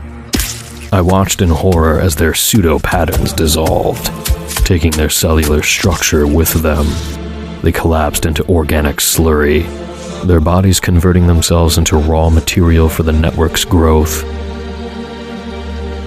Over the next few hours, I felt the network expand beneath, seeking out and neutralizing pockets of the alien pattern. Through my connection, I could sense similar responses activating worldwide as humanity's ancient defense system came fully online. 3 days later, the incursion was contained. The network began to go dormant again, but I knew it would never fully sleep. It needs active nodes to maintain its vigilance, watchers to monitor for signs of the next attempted invasion. That's why I'm writing this account. Not as a warning, but as a training manual for others who might find themselves becoming part of the network. If you notice branching patterns spreading across your skin, don't fight it. Don't try to control it. Understand that you're part of something ancient and necessary. An immune system that spans continents and centuries. The patterns aren't a disease. They're an activation. A call to arms in a war most humanity never notices. A war we've been fighting since before we were human. I still serve as an active node. The patterns are barely visible now. They only show themselves when needed. I monitor the network, watching for signs of new incursions. Sometimes I dream of the deep places, of alien geometries trying to take root in our reality. But I also feel the presence of other watchers, other nodes in humanity's immune system, standing ready to respond. We are the Earth's antibodies, and we are always watching. Final note found paperclipped to the account. To the next node who reads this, Dr. Chen's organization wasn't completely eliminated. They're still out there, still trying to artificially recreate the patterns. If you're reading this, they've probably already noticed you. Be careful. Watch for people with almost perfect patterns. And remember, the network isn't good or evil. It simply is. Like any immune system, it exists to maintain balance, to protect the whole at the expense of compromised parts. The patterns are spreading again. A new incursion is beginning. If you're reading this, you're probably already changing, becoming part of the defense. Welcome to the network, and good luck. We'll be watching for your signal.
I don't post things often, but I discovered something quite unusual and, frankly, quite terrifying the other day.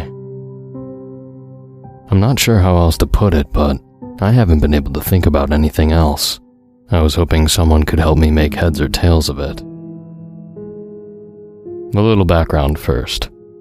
I'm an assistant curator at a pretty famous museum. I won't say which, as I would like to maintain my anonymity. All you need to know is that we have an unbelievably large archive of artifacts, art, and research. It takes a lot of manpower to organize, manage, and digitize them. Anyways, I was going through boxes of records from field teams the other day when I came across a satellite communication device.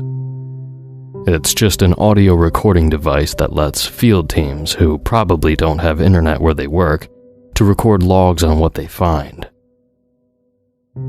This isn't anything out of the ordinary for me. I do, however, absolutely hate coming across them, as it was my job to transcribe the hours of recordings on these devices. I love my work, but every job has its tedious duties. Thankfully, when I opened the files, there were only 22 logs, and the audio exported rather quickly. I should mention that the device that I have is not the original recorder the team had with them, but is only a receiver. We don't receive the recordings in real time, as it takes an exhaustingly long time for any data to be transferred between these devices over great distances. It is, however, a reliable way to keep records. Usually the team would arrive home before their recordings do. This is only done as a precaution if the original device is lost. The other files, along with the satellite device, included information on the research team and other files pertaining to their mission. I won't be specific, but the team was sent to the outskirts of Jordan to investigate a previously undiscovered Mesopotamian ruin. I'm going to put the audio logs here for you guys. I'll be adding additional notes of what I think I hear in the background. Date and time listed are in month, date, year, hour, minute, second format. The following logs were received in September of 2020. Anyway, here are their logs. Log 1. May 11th, 2019, 09:13:42. Hey, what's up, guys? Just casually making history out here. Or uncovering it, I suppose. Milo, put that down. It's not a toy. Just having a bit of fun. All right. Gotta go. Don't forget to hit that like button and subscribe. Milo! End of Log 1. Log 2. May 11th, 2019. 23:33:02. It sounds like it's raining heavily in the background. Milo, how does this thing work? Just hit that button on top, Bob. Okay. Milo, there's like 4 buttons on the top. John, am I doing this right?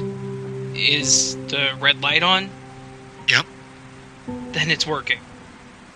Oh, right. Okay, the progress here is slow. Well, we haven't even begun to investigate the site yet. A massive freak storm hit us the moment we got here, and we've just been waiting it out. That's it, right? Yeah, that's all for now. Looks like we're gonna be waiting a while. Oh, shit! Milo's comment is immediately followed by the sound of thunder.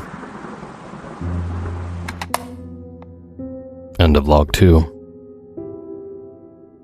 Log 3. May 12th, 2019. 12:16:05. Let me tell them. No, I'm the team leader here, so I get to tell them. You won't say it with gravitas. Come on, let's go. We've got things to prep. This is is momentous, Carter. Bob and Milo's voices and footsteps die down. Alright, you would not believe our luck. So the storm has passed, but a lightning bolt last night struck the site. There's a massive crater, yes, but don't worry, it gets good. It opened up an untouched tunnel system under the site. We found it earlier today, and by the looks of it, we think it's man-made. Can't be sure yet. We're going in to investigate tomorrow. We won't go in too far. However old it is, I doubt its architectural integrity. I don't have much to report on now. Hopefully I'll have more tomorrow. Don't want to get my hopes up, but we might be standing on something huge. Maybe Milo was right about me lacking gravitas. End of Log 3. Log 4. May 13th, 2019. 08:34:18. Milo and Bob can be heard yelling in the background at the start of the recording, although I can't make out what they're saying. Everyone's voices in this log are noticeably echoing. It's exactly what we hoped for, and maybe more. We're at the tunnel system right now, and there are carvings and symbols all over the walls. I don't recognize what culture they belong to, but it definitely isn't Mesopotamia. The architecture doesn't match any of the ruins above. It doesn't look like any ancient language we have records of. This might actually be something new. You hear that? We might have found a new ancient civilization. This changes the entire timeline of human history. This could be fucking Atlantis for all we know. Carter? John? Footsteps gradually grow louder in the background. We found a door. Holy fuck. End of Log 4. Log 5.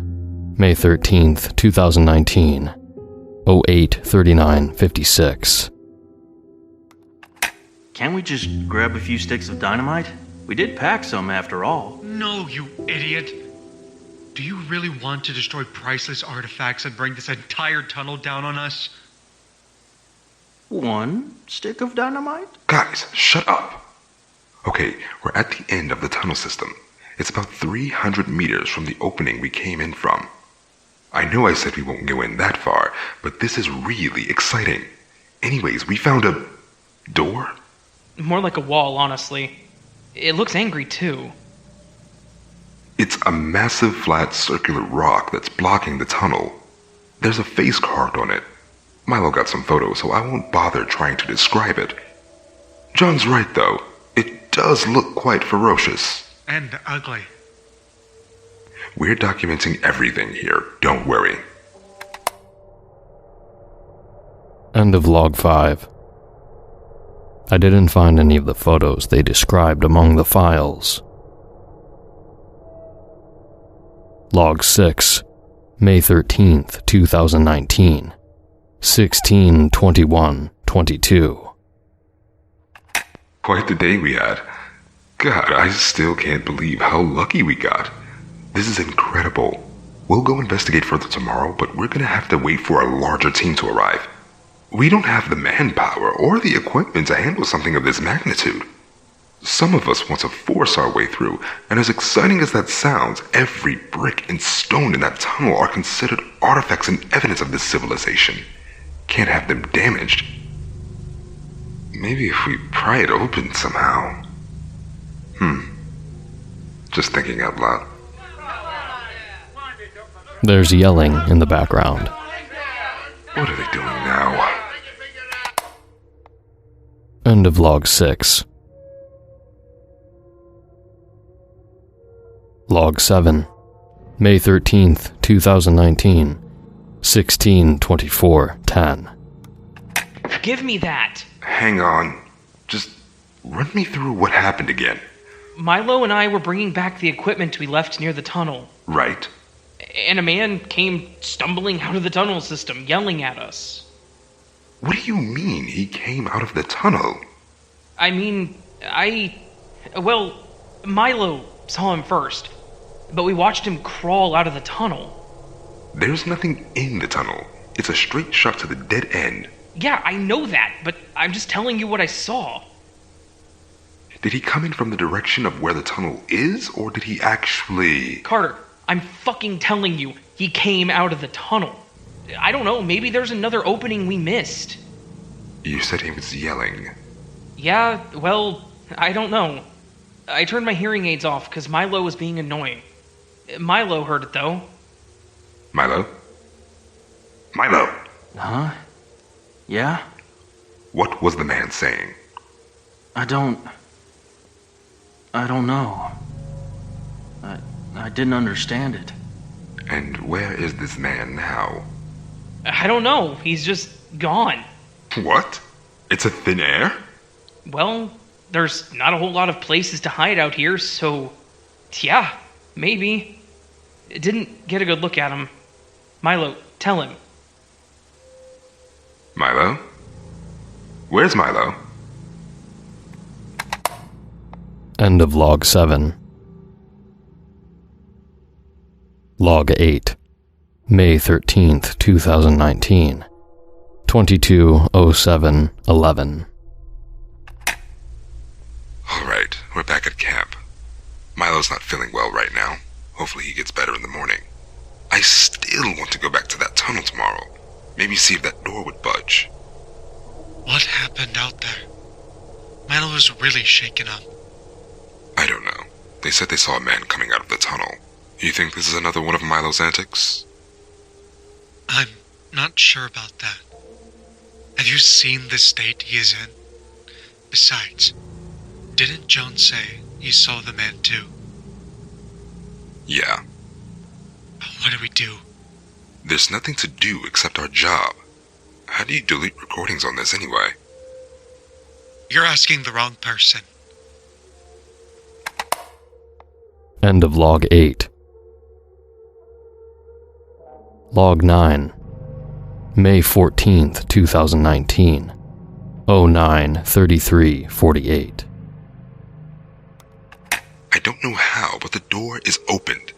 I was bringing our equipment for today's excursion, and there it was.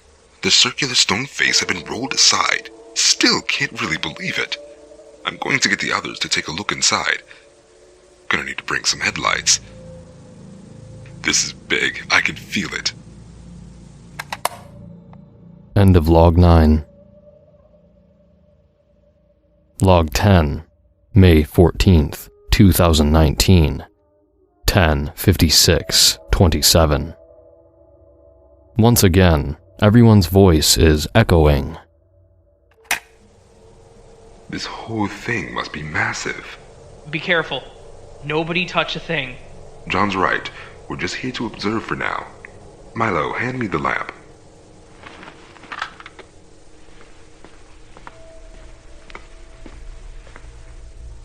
I've got a bad feeling about this place. Yeah, especially what we saw yesterday. Enough of that. Carter, bring the light here. Yep, here. How far down does that go? Can't even see the bottom. I suppose these carvings would tell us something. Bob, didn't you take a course in philology? They can't teach me a language that was previously undiscovered, can they?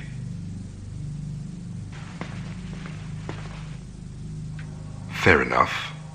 Wish we could read some of these. Still have no idea what the structure is. We need to get as many photos as possible of their language if we're ever going to hope to reconstruct it. Milo, come take a picture of this one.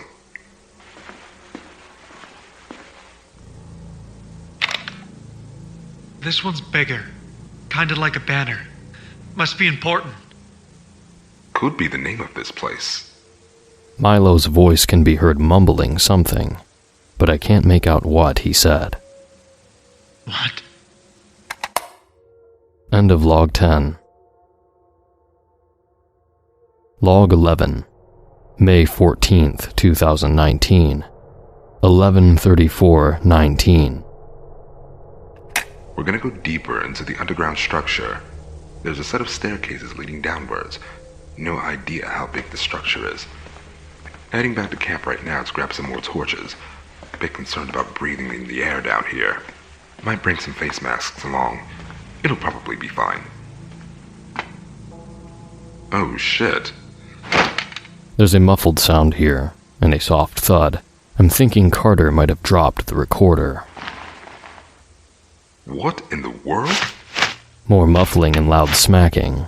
Probably Carter wiping sand off the microphone. Holy crap, no way. End of log 11. Log 12. May 14th, 2019. 11:58:20. Back at camp right now. Tripped over this rope on my way back just outside the tunnel.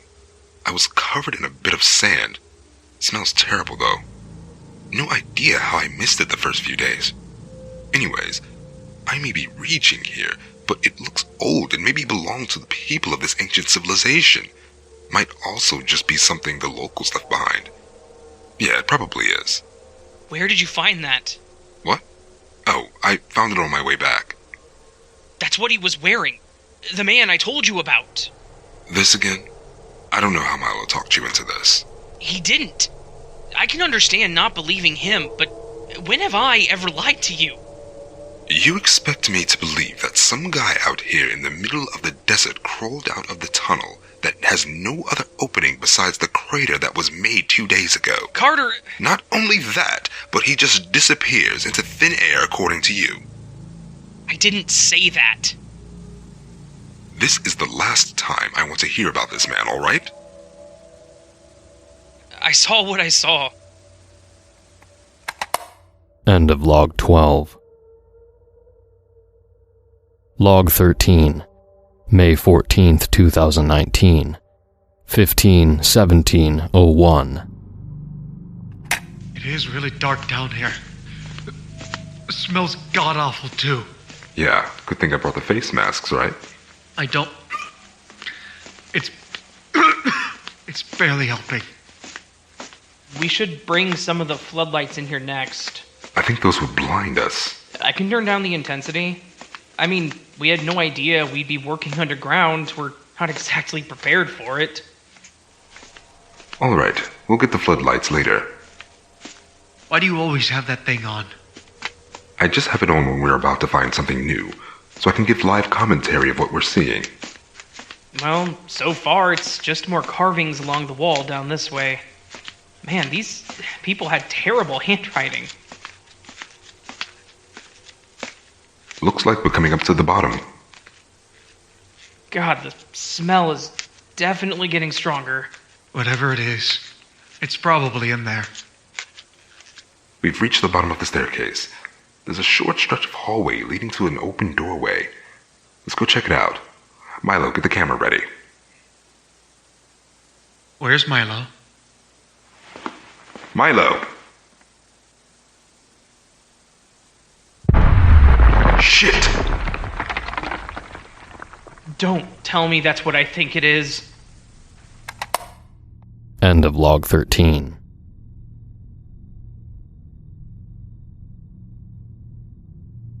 Log 14. May 14th, 2019.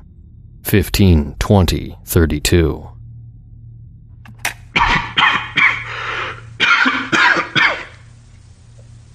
Fuck. Milo just blew up our only exit. We're completely caved in. We'll try to dig our way out, but if we can't, we're gonna have to find another exit. There's gotta be another way, but fuck. God fucking damn it.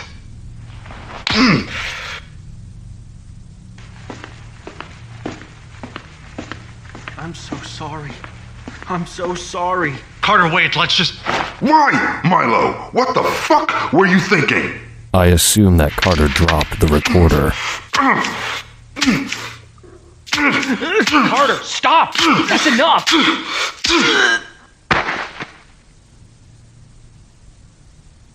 Relief team arrives in 3 days. We'll run out of oxygen long before then. If we don't find a way out of here, you've effectively killed us. Please, stop. I'm so sorry. Please, I'm so sorry. I'm so sorry.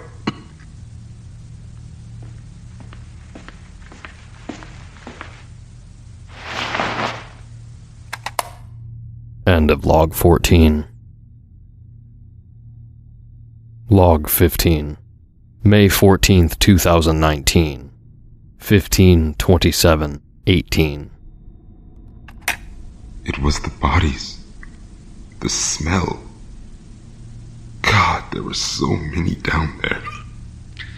Someone can be heard throwing up in the background. They're wearing the same robe. Carter, they... End of Log 15. Log 16. May 14th, 2019. 15:35:16. We're in the main room right now with the collapsed tunnel. John's trying to dig our way out right now, but it's not looking like a viable plan. The explosion earlier destroyed most of what was in this room. The whole structure might collapse on us even. I think. Sorry, I can't think straight right now. We think this place is a mass grave. The other room down the stairs, it was filled with long decayed bodies. With how things are looking, well, we might be adding to the pile. Hey, what's your problem? What the... Hey, knock it off! No, you can't. We can't leave. We can't leave. What the fuck has gotten into you, Milo? If you want to die down here, be my guest. But I'm not letting you take the rest of us down with you. No, stop. Make him stop. Make him stop! Stay out of our way. Bob, pull yourself together. We're not dying here. I won't let you. You can't make me. You can't. What the fuck? Carter, stop it! What do you want me to do? He's clearly lost it. Can't. For God's sake, Milo, stop! Milo, you're bleeding, stop! Damn it! Milo, get...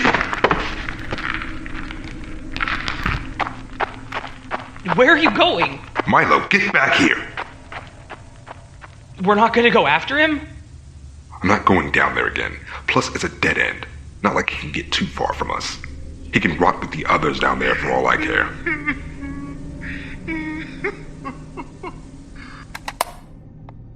End of Log 16.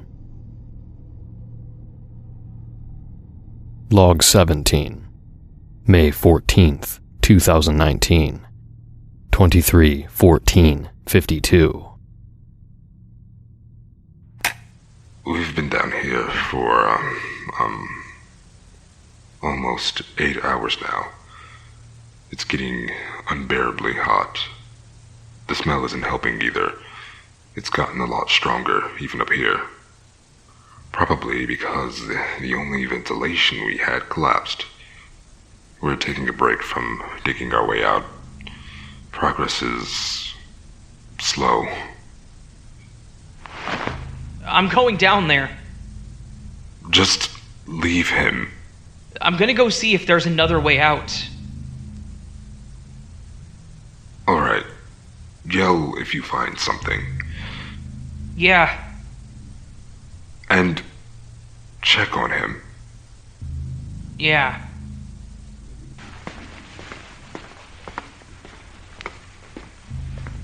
Soft footsteps gradually dissipated until there was only silence. The silence went on for 7 whole minutes. I assume Carter had forgotten to switch the device off. Bob, are you alright? We're gonna die down here. Another 4 minutes of silence follows. Milo, no! Carter, get down here now! Shit! Bob, come on! Damn it, Bob! Milo, put the knife down. What the fuck is going on? Like you said, he lost it. Milo, where did you get that? He's demanded. He keeps demanding. You better start making some damn sense.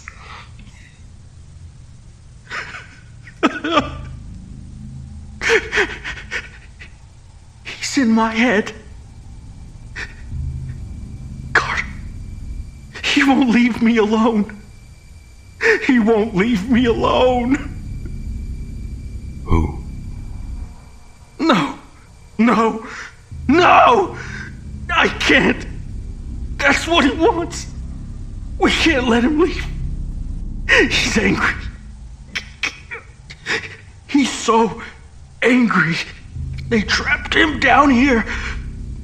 He's so scared of rotting down here like the rest of us. What has been going on with you? Who are you talking about? The man from the tunnels. He told me his name. Ever since then, he's been in my head. The man from the tunnel is in your head? No, not him. Not a man. It's in my head. It was in his head, and now it's in mine. He wasn't strong enough. Oh, but how it made him suffer. To have to die for so long. Oh, God. Get a hold of yourself. Be specific. Tell me what did this to you. I can't. Please. That's what it wants. It'll make you suffer for it. I'm so sorry. I couldn't let it. We can't let it.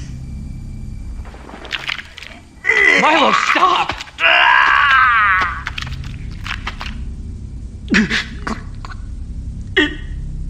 It dies with me. I'll kill it. Bob, bring the first aid kit. Bob! End of log 17. Log 18, May 14th, 2019, 23:36:37. Milo found a ritualistic dagger amongst the bodies. He's hurt really bad. Give it a rest, will you? I'm just doing my job. Your job? Your job?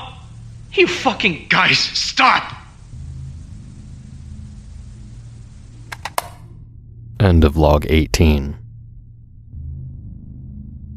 Log 19, May 15th, 2019, 02:03:40. I think I'm starting to get used to the smell down here. I don't think it's actually a mass grave. The bodies aren't piled together or organized at all. I think it's a temple or a church of some kind. There's an altar right at the center of the room. There's art on the wall, and the statues. Looks like it's the god they were worshipping. Same face as the one on the door we found yesterday. I took photos, but the visibility isn't great down here, so maybe we could... What am I doing? No one's gonna find...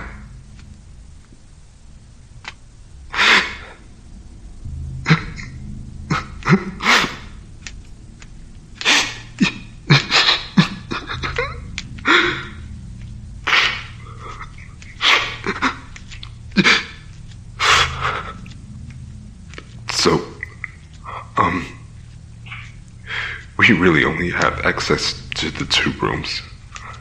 The main room upstairs and down here. Everyone else is upstairs. Milo he's hanging in there. I don't even know how he's still alive. Christ, there's still pieces of him on the floor. I don't know what to do. I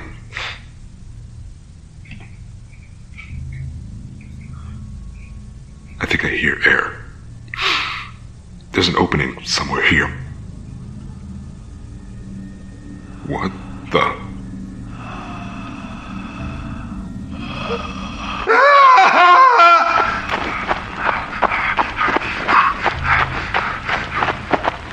No, fuck no.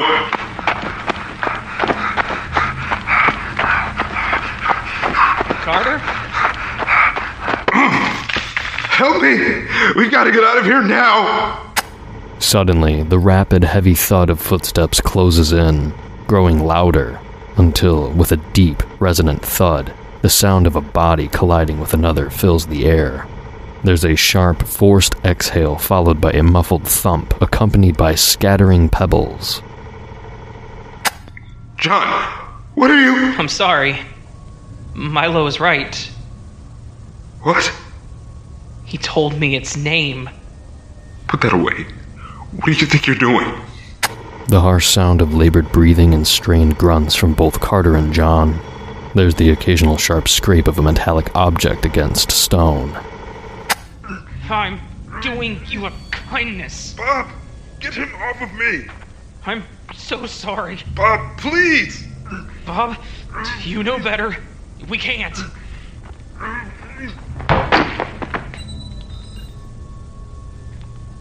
Took you long enough.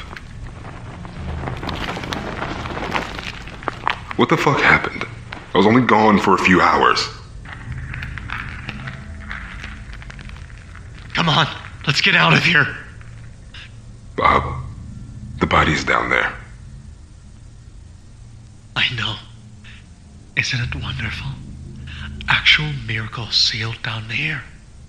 This really is the discovery of the century. How lucky am I not to only witness it, but to share it with the world. Oh no. Not you too. This place is cursed. There are monsters down there. Not monsters. Devout worshippers. Don't be afraid, Carter. He bears gifts for all of us. Isn't that right, John?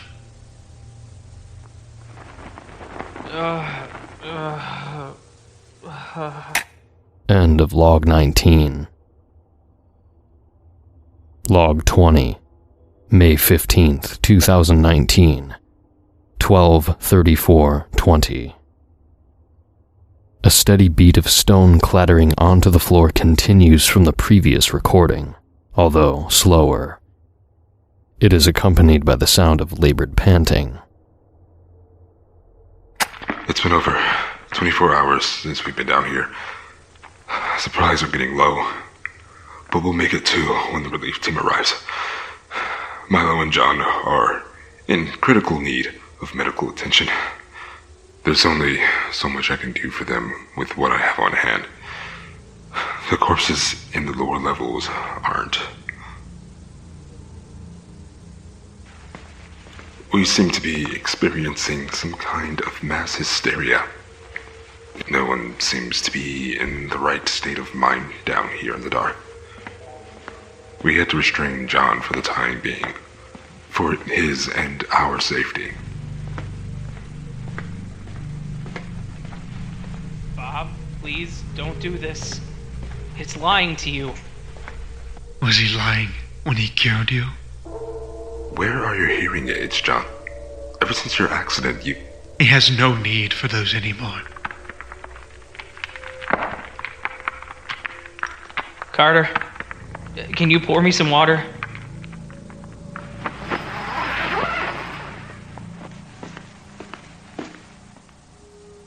Here. Careful. Carter, listen to me. You have to stop him. We'll get out of here soon. It'll be alright. No, it won't be alright. Not if we let it leave. I know I sound crazy to you right now, but I can't explain it to you. Not without putting you in the same position as us. Just promise me you won't let us leave. You alone can survive, but bury us. Hang in there. Just 2 more days. Damn it, Carter! Don't make me have to tell you. Tell me what? Why you tried to kill me? What I'm about to do to you is infinitely worse. Turn that damned recorder off. End of Log 20. Log 21. May 16th, 2019. 13:46:34. One more day. Just one more day. No words are spoken for 20 minutes. A soft croaking voice pipes up, although the words are unintelligible.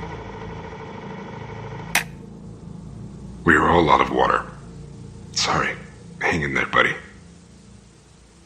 Time. Almost 1400. Just one more day. Carter, let's talk. Just shut up, will you?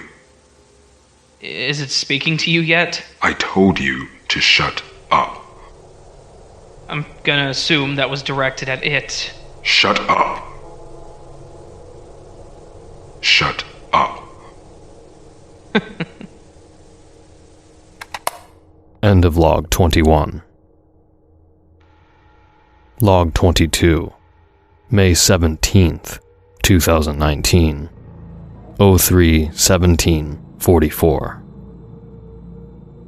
Log 22 is 8 hours long.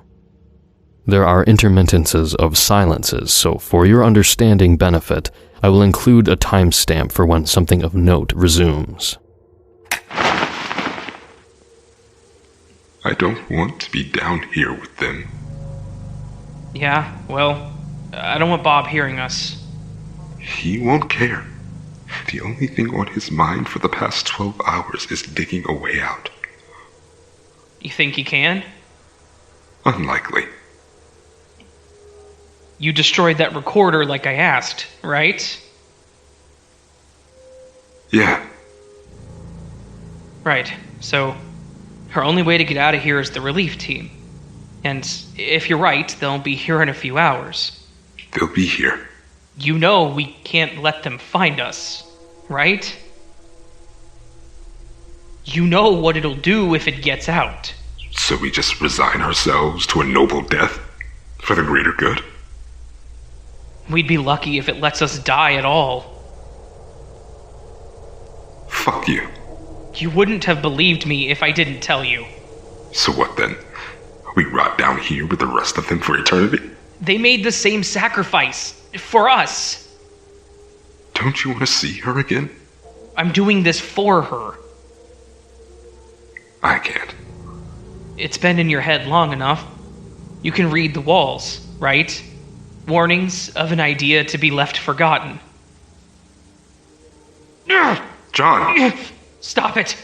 I'll make sure no one will ever hear your name again. You pathetic parasite! Damn it! Please, let us go! The intensity of John's screams slowly dies down over an hour.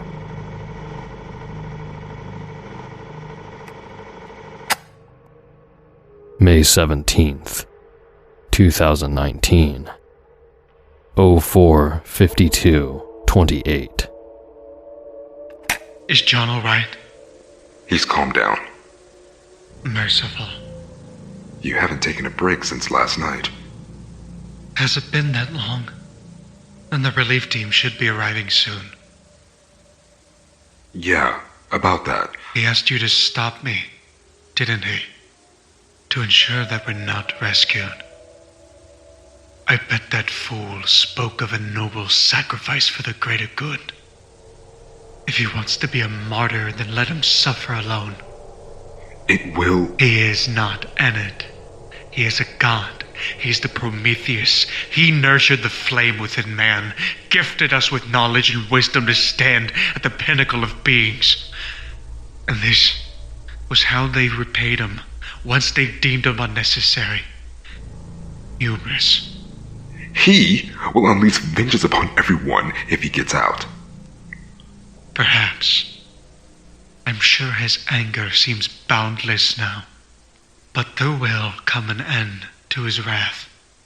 When the dust settles, we will be standing at his side, his atoms and his new Eden. After all, we'll be the messengers of his name. I'm sorry, Bob. Do you really wish to share the fates of those men down there? The unfathomable pain of existing as nothing more than a pile of decaying dust, forcibly held together by his will, to be buried in the dark for the rest of...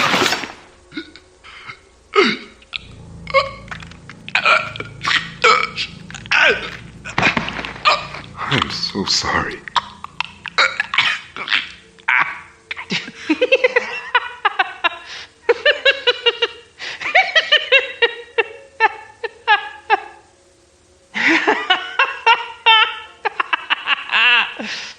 A voiceless prophet. I'm sorry. I can't let you share this curse. May 17th, 2019, 08:23:04. Note that the relief team they spoke of were scheduled to arrive on the site at 06:30. I think they're here. Shit. Hold him down. John, help me. John! What? Oh shit. Stop him! What's the matter with you? Aren't you listening? John? My ears. It took it back.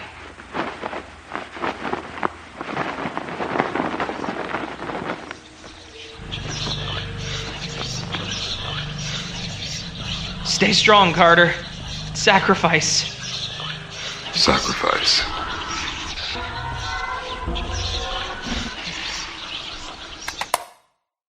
End of log 22.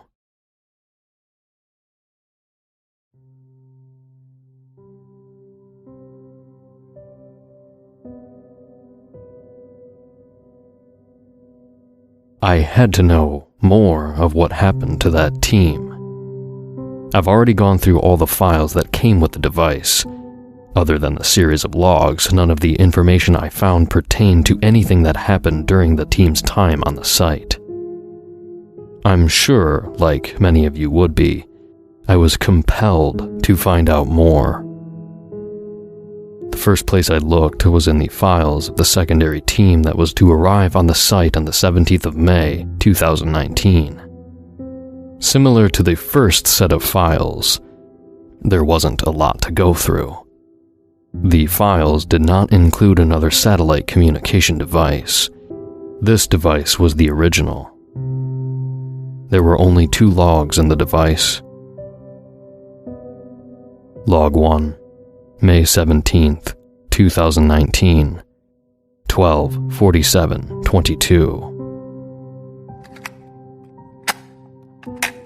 This is Dr. Riley of the secondary team. We arrived on site 5 hours ago at 0700. The preliminary team is nowhere to be found. We already notified the PSD and the university. We've been looking for them all day, but there doesn't seem to be a single trace of them. They must still be here. There's no other way off the site, unless they're willing to trek over 400 kilometres of barren desert. Not that they had any reason to. The rest of the team is scouring every last square metre of the site. We'll find them. I really hope John is okay. End of log 1. Log 2, May 17th, 2019, 22:06:11. No, we're authorised to be here for the duration of the project. As far as anyone's concerned, that is still happening. This is no longer a research project. Your jurisdiction here is hereby revoked. We have arranged for you and your team to leave the country tomorrow morning on the earliest available flight. Please gather your team. You are to be transported off-site now. I'm not leaving without them. I'm afraid that is not up to you. It is no longer safe here. We are currently organizing efforts to search for your colleagues. Will you at least let us know if you find them? Know that these men have contributed greatly. Have a safe trip, Doctor.